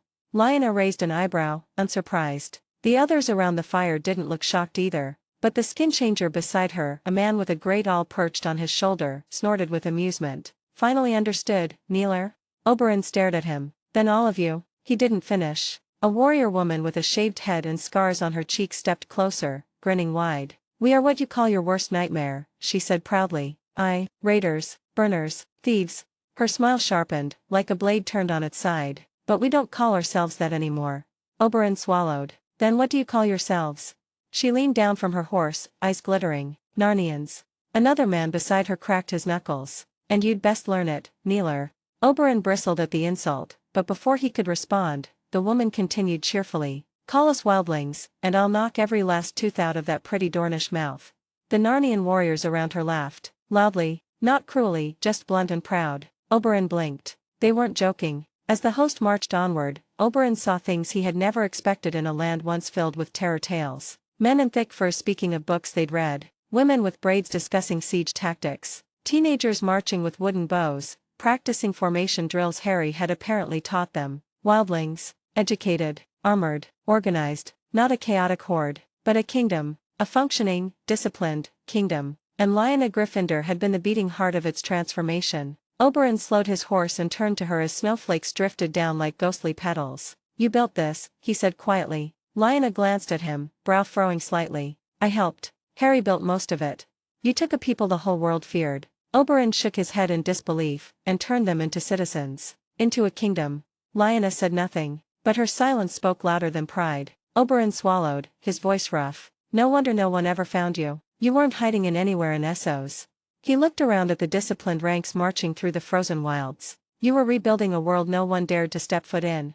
Lyanna's eyes softened a little. The wall kept people out for thousands of years. No one ever thought to look beyond it.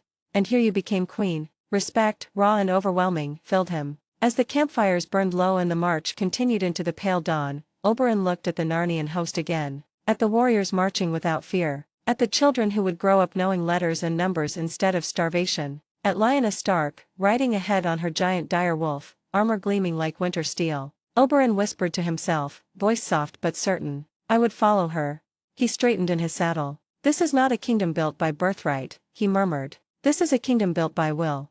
And his respect for Lyanna, and for the mysterious King Harry, grew tenfold. Join me on Patreon if you want to request a novel, link in the description. 79, Chapter 79, The Living Kingdom. The storm-gray road stretched endlessly before them, vanishing into the pale horizon. Snow drifted steadily from a sky the color of hammered iron, coating horses, armor, and cloaks until they all looked like white phantoms marching through a world of silence. Queen Lyanna of Narnia rode ahead, astride her massive dire wolf. The beast's paws thudded softly in the snow, its golden eyes sweeping the landscape with a predator's calm assurance. Behind her, banner bearing the silver wolf fluttered harshly in the wind. Oberyn Martell rode near the front, his cloak wrapped tightly around him, though it did little against the biting cold. His breath came out in frosted plumes as he watched the men and women of Narnia march with a confidence that unsettled him more with each passing mile. He already knew, by now, everyone knew, that the Narnians were once wildlings. The same savages who raided the gift, who ambushed travelers, who stole and burned and fought like barbarians in the night.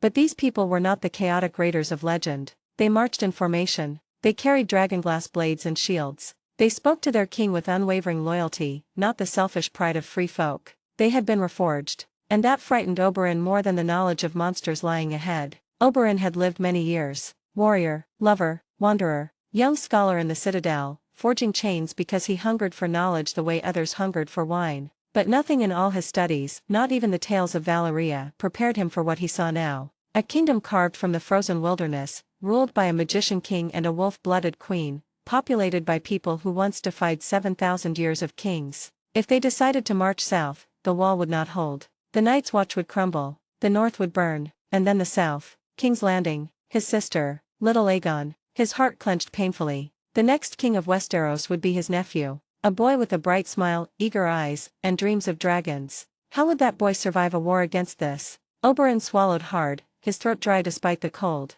If Narnia turns its gaze south, the Seven Kingdoms will fall. He rode closer to Queen Lyanna's dire wolf, careful not to appear afraid of the beast, though every muscle in his body screamed. He watched the Narnian queen as she led the army, confident, composed, commanding. He whispered to himself, if she could do this with the wildlings, what could her husband do? What could her son become? He thought of the vow he had taken, the magical vow that bound his tongue forever. He could not warn anyone, not Rhaegar, not Dorne, not the Citadel, but he could act. The watch must be strengthened, he thought fiercely. Arm them, fund them, fill their ranks with Dornishmen even if I must convince them with lies. He exhaled slowly, his breath a plume of frost. If war ever came, Westeros would need every blade, even if no one knew why. If they ever turned south, Seven save them. Even Dorne, proud and unconquered Dorne, would fall. When the sun dipped below the horizon far too early, Lyanna ordered the camp set. Fire sprang up across the snow-covered field, sparks rising like fireflies into the dark. Oberyn dismounted his horse. Snow crunched under his boots as he moved toward the nearest fire, rubbing warmth back into his fingers. Lyanna was crouched beside Helga, fastening the beast's saddle straps more tightly. Your troops are eager, Oberyn observed, settling across from her, hands extended toward the flames. Most armies dread battle. Yours seem almost excited. Lyanna smiled faintly, wind shadows playing across her face. You forget what they once were. Fighting is in their bones. But battle without purpose is slaughter. They are Narnians now. They fight to protect their home. Home, Oberyn echoed softly, tasting the word. An entire kingdom built beyond the wall. Impossible. And yet here we stand, Lyanna said, tightening the last strap. Beyond the wall, and alive. Alive, he murmured. For how long?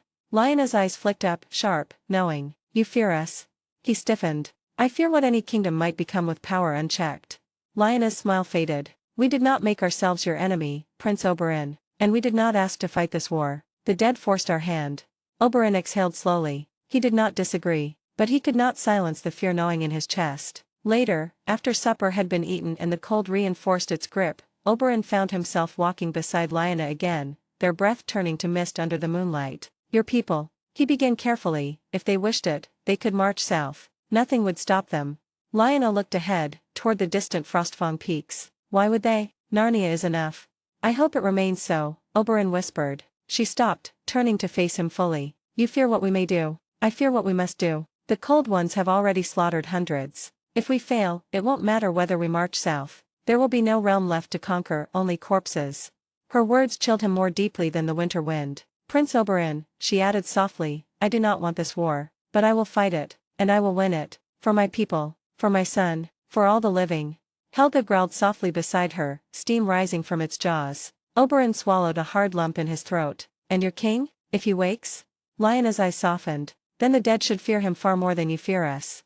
That night, Oberyn lay awake in his tent, listening to the whispering winds outside. He had seen the way the Narnians looked at Lyanna, devotion, reverence, fierce pride. He had seen the way they trained, the way they fought, the way even the children carried themselves. This was no scattered tribe, no band of wildlings hiding in caves. This was a nation forged in ice and fire, by two leaders who commanded loyalty and wielded power unlike anything in Westeros. He turned on his palate, breath shallow. If Narnia ever marched south, the Seven Kingdoms would fall, not because anyone wished it, but because they would not be able to stop it. For the first time in his life, Oberyn Martell, Prince of Dorne, Spear of Sun's Pair, lover of danger and defier of death, felt true fear, not fear of the undead they would soon face, but fear of the living kingdom marching beside him. Oberyn Martell was sleeping peacefully inside his tent, wrapped in the warmth of a small fire burning in the center. For more warriors slept around him, snoring softly, their shadows flickering gently against the canvas walls. And then the dream came.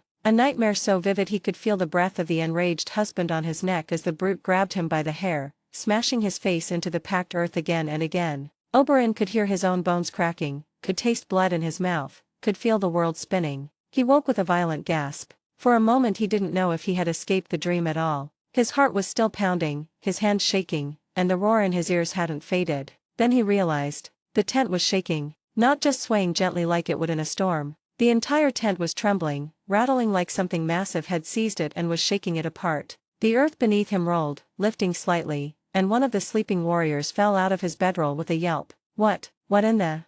Another muttered, scrambling up. Oberyn didn't answer. Instinct took over. He grabbed the spear Queen Lyanna had given him, the weirwood shaft smooth and cold beneath his fingers, the twin dragonglass heads gleaming faintly even in the dim light. He didn't bother putting on his armor. He didn't even think of shoes. He burst out of the tent, and froze. Oberyn Martell blinked once, twice, hard enough that his eyelashes scraped against each other, but the sight before him did not change. The Narnians had already abandoned their tents, just as he had, rushing into the open field with weapons in hand. And all of them, every last man, woman, and youth, stood frozen in place, staring toward the northern horizon. Oberyn followed their gaze, and his breath snapped in his throat. An army was approaching, not an army of men, an army of giants. Dozens, no, hundreds of towering figures marched through the snow, shaking the earth with every step. The smallest of them stood at least 15 feet tall, the largest nearly 20. Their bodies were thick and powerful, wrapped in furs taken from beasts Oberyn had never seen.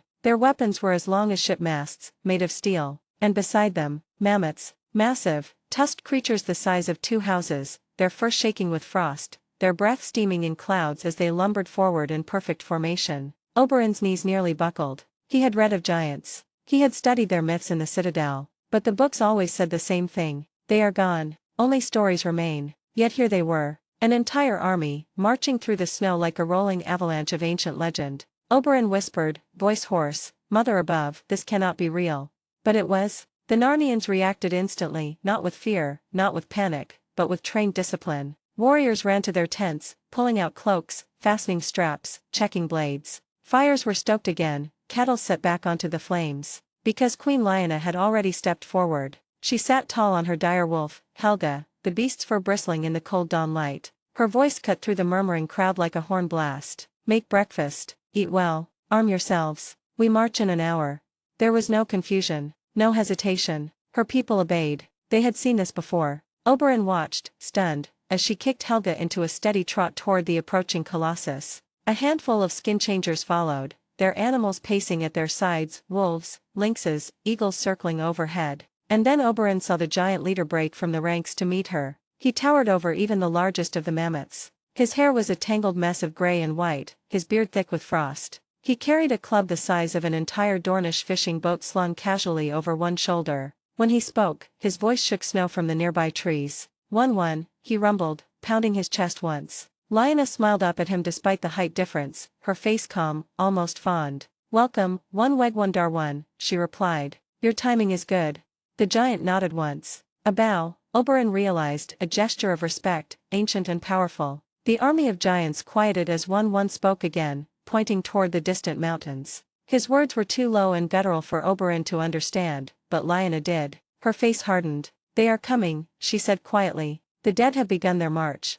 A chill worse than the northern wind washed over Oberyn. Oberyn stepped back, clutching his spear so tightly his knuckles whitened. If he had not been terrified earlier, he was now. Giants, mammoths, skin changers, an unconquerable king with powerful magic, and an entire nation united under them. If Narnia ever turned south, the 7 kingdoms would shatter like thin ice. He had come on this campaign believing he could strengthen the host, but after seeing this, it was laughable. Oberyn Martell should have been afraid. Any sane man would be standing before an army of towering giants and wool-covered mammoths, creatures torn from the oldest legends. But fear was only half of what stirred in his chest. The other half was curiosity. The scholar in him, the young man who once wandered the vaults of the citadel, refused to stay quiet. So, gripping his spear, he walked toward Queen Lyanna as she conferred with One, the massive leader of the giants. The snow crunched softly beneath his feet, and when Lyanna turned to him, she raised an eyebrow. "Prince Oberyn," she greeted. "You look like you have questions." He let out a soft breath. "Your Grace, I would be lying if I said I wasn't terrified. But Seven help me, I have never seen anything so magnificent. Giants, mammoths, creatures that the Maesters claimed died out centuries ago." Lyanna's lips curled into a faint smile. "Maesters know many things, but they rarely know the truth of the North." Oberyn nodded toward the giants, who were lowering themselves around enormous fires, their rumbling voices shaking the air. How is such a gathering even possible? I have heard tales that giant clans war with each other just as much as they war with men." "They did," Lyanna replied. "They lived scattered, broken into dozens of rival packs. They fought each other for land, food, survival." She softened, remembering. "But my husband, he saw something they did not. He saw what they could be together." Oberyn blinked. "He united them?" "Every last one," Lyanna said proudly. "He didn't use magic. No threats. No tricks. He simply spoke with them, clan by clan, about unity, about strength, about how survival is easier as a pack, not as wanderers." The Dornish prince stared at her, stunned. "And they listened?" "They listened," she said. "And when they joined Narnia, they gained land, homes, peace, and food." Oberyn's brows furrowed. "Food? Large beasts like that must require an impossible amount of meat." Lyanna laughed softly. "Not meat. Giants are vegetarians." Oberyn nearly choked on his breath. "Vegetarians?" "It means they don't eat meat," she confirmed. "They eat roots, leaves, bark, grains. They have no desire to hunt us or anything else unless threatened." The revelation delighted him. He felt like a boy again, discovering a lost page of history. "Amazing," he murmured. "Truly amazing." Lyanna tilted her head. "You sound relieved." "More fascinated than relieved," Oberyn corrected. "If I return home with even half of this knowledge, the citadel will turn upside down." She gave him a long, searching look. "You took an oath. You cannot return with anything." Oberyn sighed. "A tragedy for scholars everywhere." Lyanna chuckled, but her amusement faded as she looked at the marching giants again. "They came willingly," she said. "Not because we forced them, because Narnia offered them what they never had: purpose, protection, a future." Oberyn studied her carefully. "You speak of them like a queen who earned their loyalty," he said. "I did not. Harry did." Her voice warmed with pride. "They follow him because he treats them with respect. Because he gave them dignity." Oberyn folded his arms. "It almost sounds as if the man could charm dragons out of the sky." Lyanna raised an eyebrow, amused. "Could he?" "Perhaps," Oberyn replied with a sly grin. "At this point, I would not be surprised if you told me the Narnians are hiding a dragon somewhere in these frozen lands." He meant it as a joke, light, teasing, a Dornish poke at northern mystery. But Lyanna didn't laugh. She held his gaze, her expression unreadable. Her voice dropped, low and cool as the snow underfoot. "You will never know," she said. A shiver crept down Oberyn's spine, and it was not from the cold. Join me on Patreon if you want to request a novel, link in the description.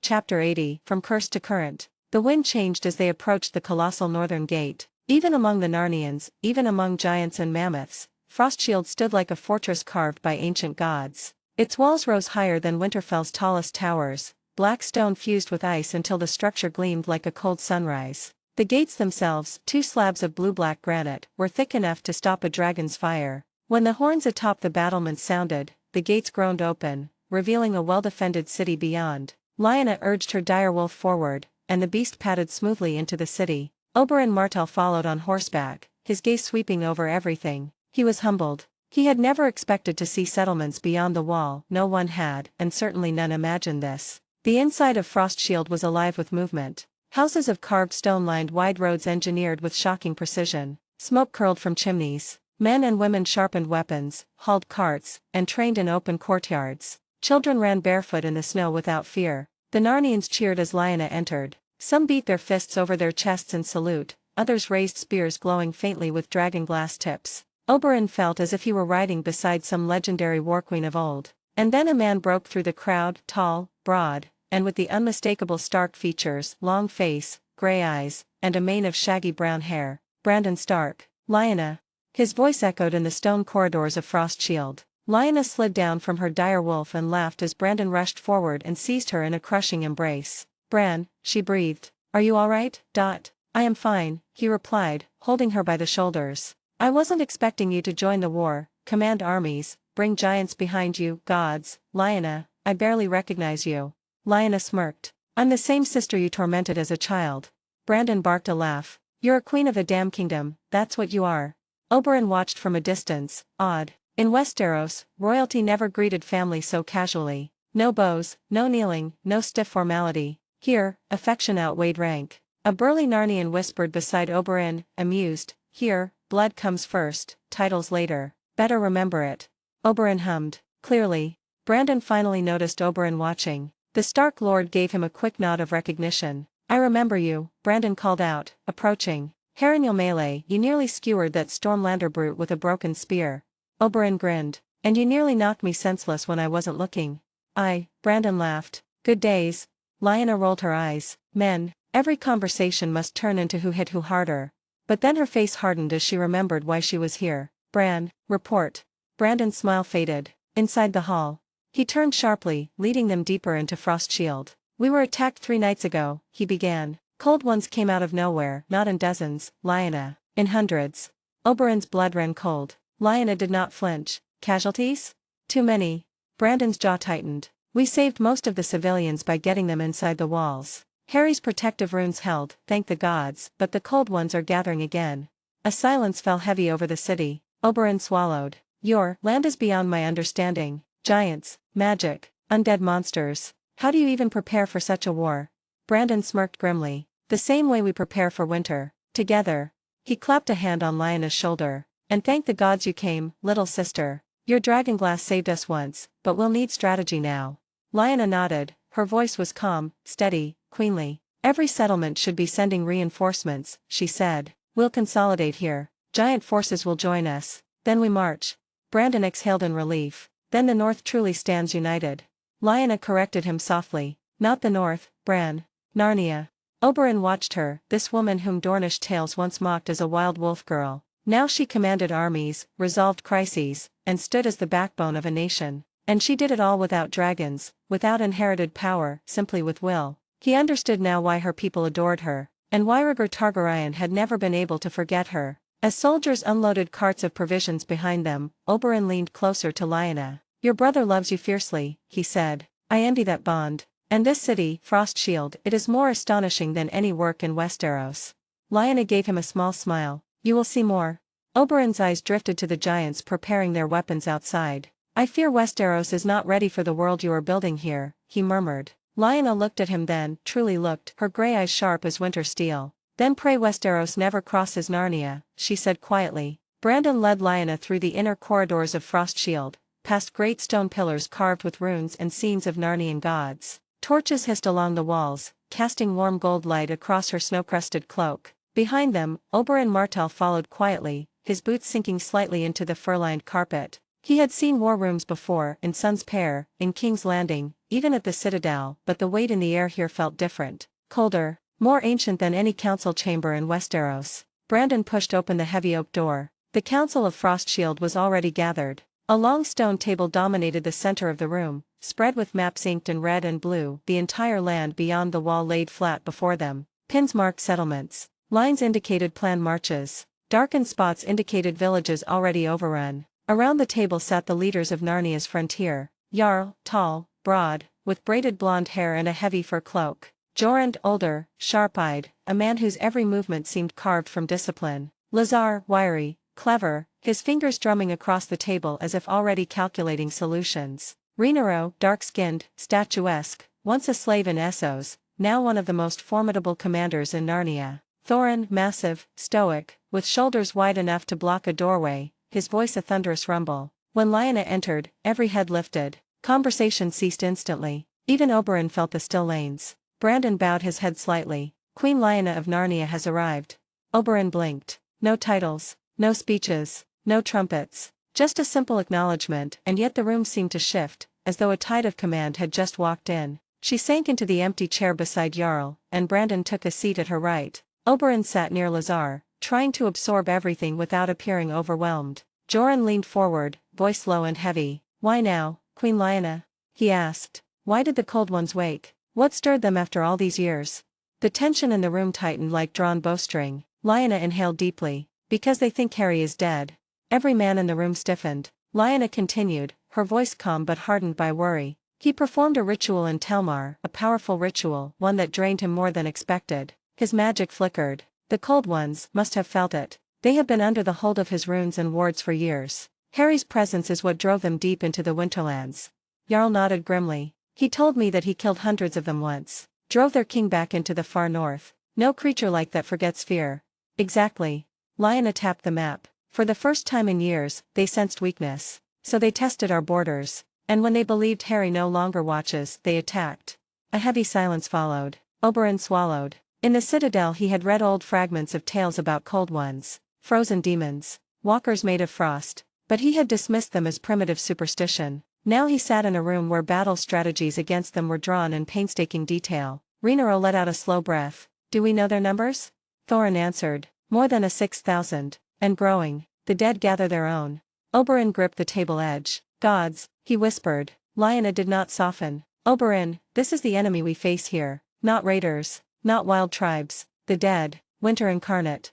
Oberyn nodded stiffly, humbled. Joran turned to Lyanna again. Will Harry awaken? Soon? I hope so, Lyanna said firmly. In a few days, perhaps a week. But in this time we cannot simply wait. We must push them back ourselves. And if he does not wake? Lazar asked carefully. Lyanna's eyes flickered, but her voice remained hard as ice. Then we will fight without him. We are not helpless children. Harry wants Narnia to stand on its own. This is our chance to prove it. Jarl slammed a fist onto the table. Then we march tomorrow at dawn. Rhaenyra nodded. Agreed. Thorin grunted, approval in the sound. My warriors are prepared. Joran traced a line on the map. We'll converge here, Frostshield's northern pass. That's where they'll come again. Oberyn watched Lyanna, fascinated. In Westeros, a council would have argued for hours, perhaps days. Here, decisions were swift, unified, efficient. Lyanna rose to her feet. Prepare the giants, reinforce the gates, distribute every dragonglass weapon we have. If the Cold Ones return tonight, Frostshield must be ready. Aye, the council echoed. Lyanna then turned to Oberyn. You may stay and observe, Prince of Dorne, or you may ride with the healers when they go to the outposts. It is up to you. Oberyn exhaled. I wish to see the truth of this land with my own eyes, so I will stay. Lyanna gave a small nod. Then stay close. The night beyond these walls is colder than any story Westeros has ever whispered. Just then, the watchtower horn sounded, low, deep, and terrible. Every head snapped toward the nearest window. Brandon cursed. Already? Lyanna's eyes sharpened like a drawn blade. Council dismissed, she commanded. Frostshield goes to war. And as the roar of preparation thundered through the fortress, Oberyn Martell realized, with a shudder, that he had stepped into a war that's going to be so epic yet no one from Westeros will know about that. Warmth, softness, a faint scent of pine oil and polished wood. Harry blinked slowly, his vision blurring into the familiar carvings of the canopy above him. For a moment, he didn't know where he was, not the temple, not the blinding ritual light, not the pounding pain from channeling magic. His own bed, in Gryffindor Castle, home. He tried to sit up, and a violent stab of pain tore through his ribs, down his spine, and into his legs. He sucked in a breath and collapsed back onto the pillows with a groan. Father! Tiny footsteps thundered before Harry could even gather himself, and in the next heartbeat, Sirius leapt onto the bed, green eyes wide with relief. Father, you're awake.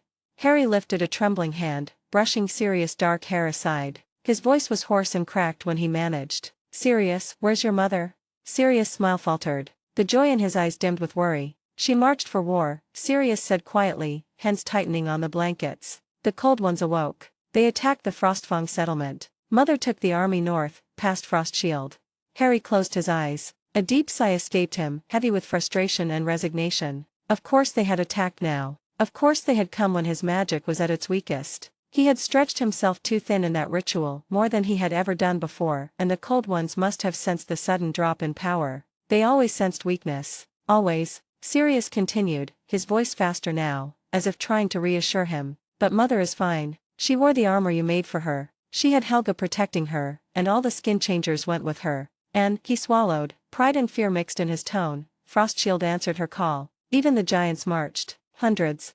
Harry opened his eyes at that, despite the pain flaring in his limbs. She took the giants? Sirius nodded. They came to her last night. Harry let out another breath. Relief this time. Giants would hold the line. They were worth 100 men each, and far more in fear against the dead. Before he could speak again, the bedroom door burst open. Healers, servants, guards, they flooded in like a wave, gasps, tears, relieved exclamations. He lives. The king is awake. Bring water, bring broth, gently, gently. Hands tried to help him sit, others checked his pulse, his breathing, his temperature. Harry felt like he was drowning in fussing. His magic flickered weakly under his skin, as if exhausted from merely existing. Enough, Harry muttered, though it came out barely above a whisper. But Sirius heard him, and Sirius' small voice turned authoritative in an instant, a perfect echo of Lyanna. Everyone stopped crowding him. He can't breathe. The healers paused, startled, and they obeyed. Harry managed a tired smile. Good lad. A healer approached, older and calm. My king, how do you feel? Harry exhaled slowly. Weak. Like I've been trampled by a dozen mammoths. That would be an improvement from how you looked yesterday, the healer muttered under his breath, then cleared his throat. We will give you time. Your magic needs to restore itself. A few days, maybe more.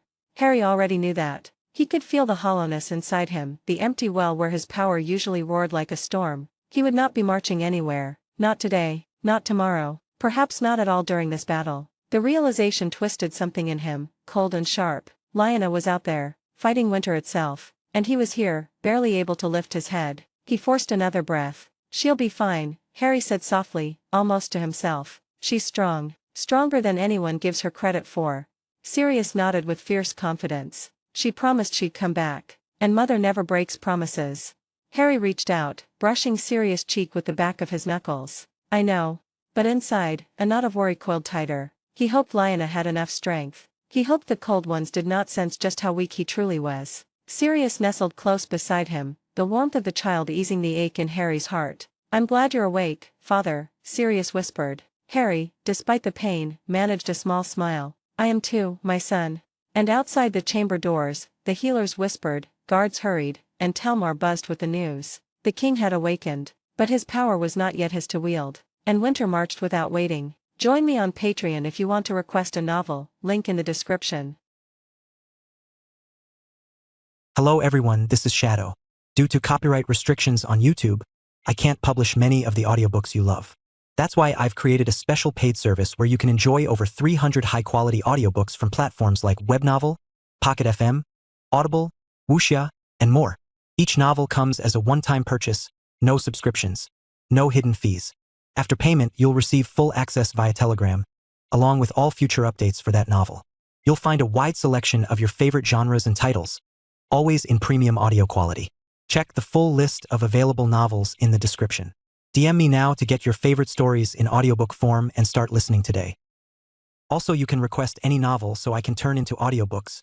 Check out our Patreon for more details.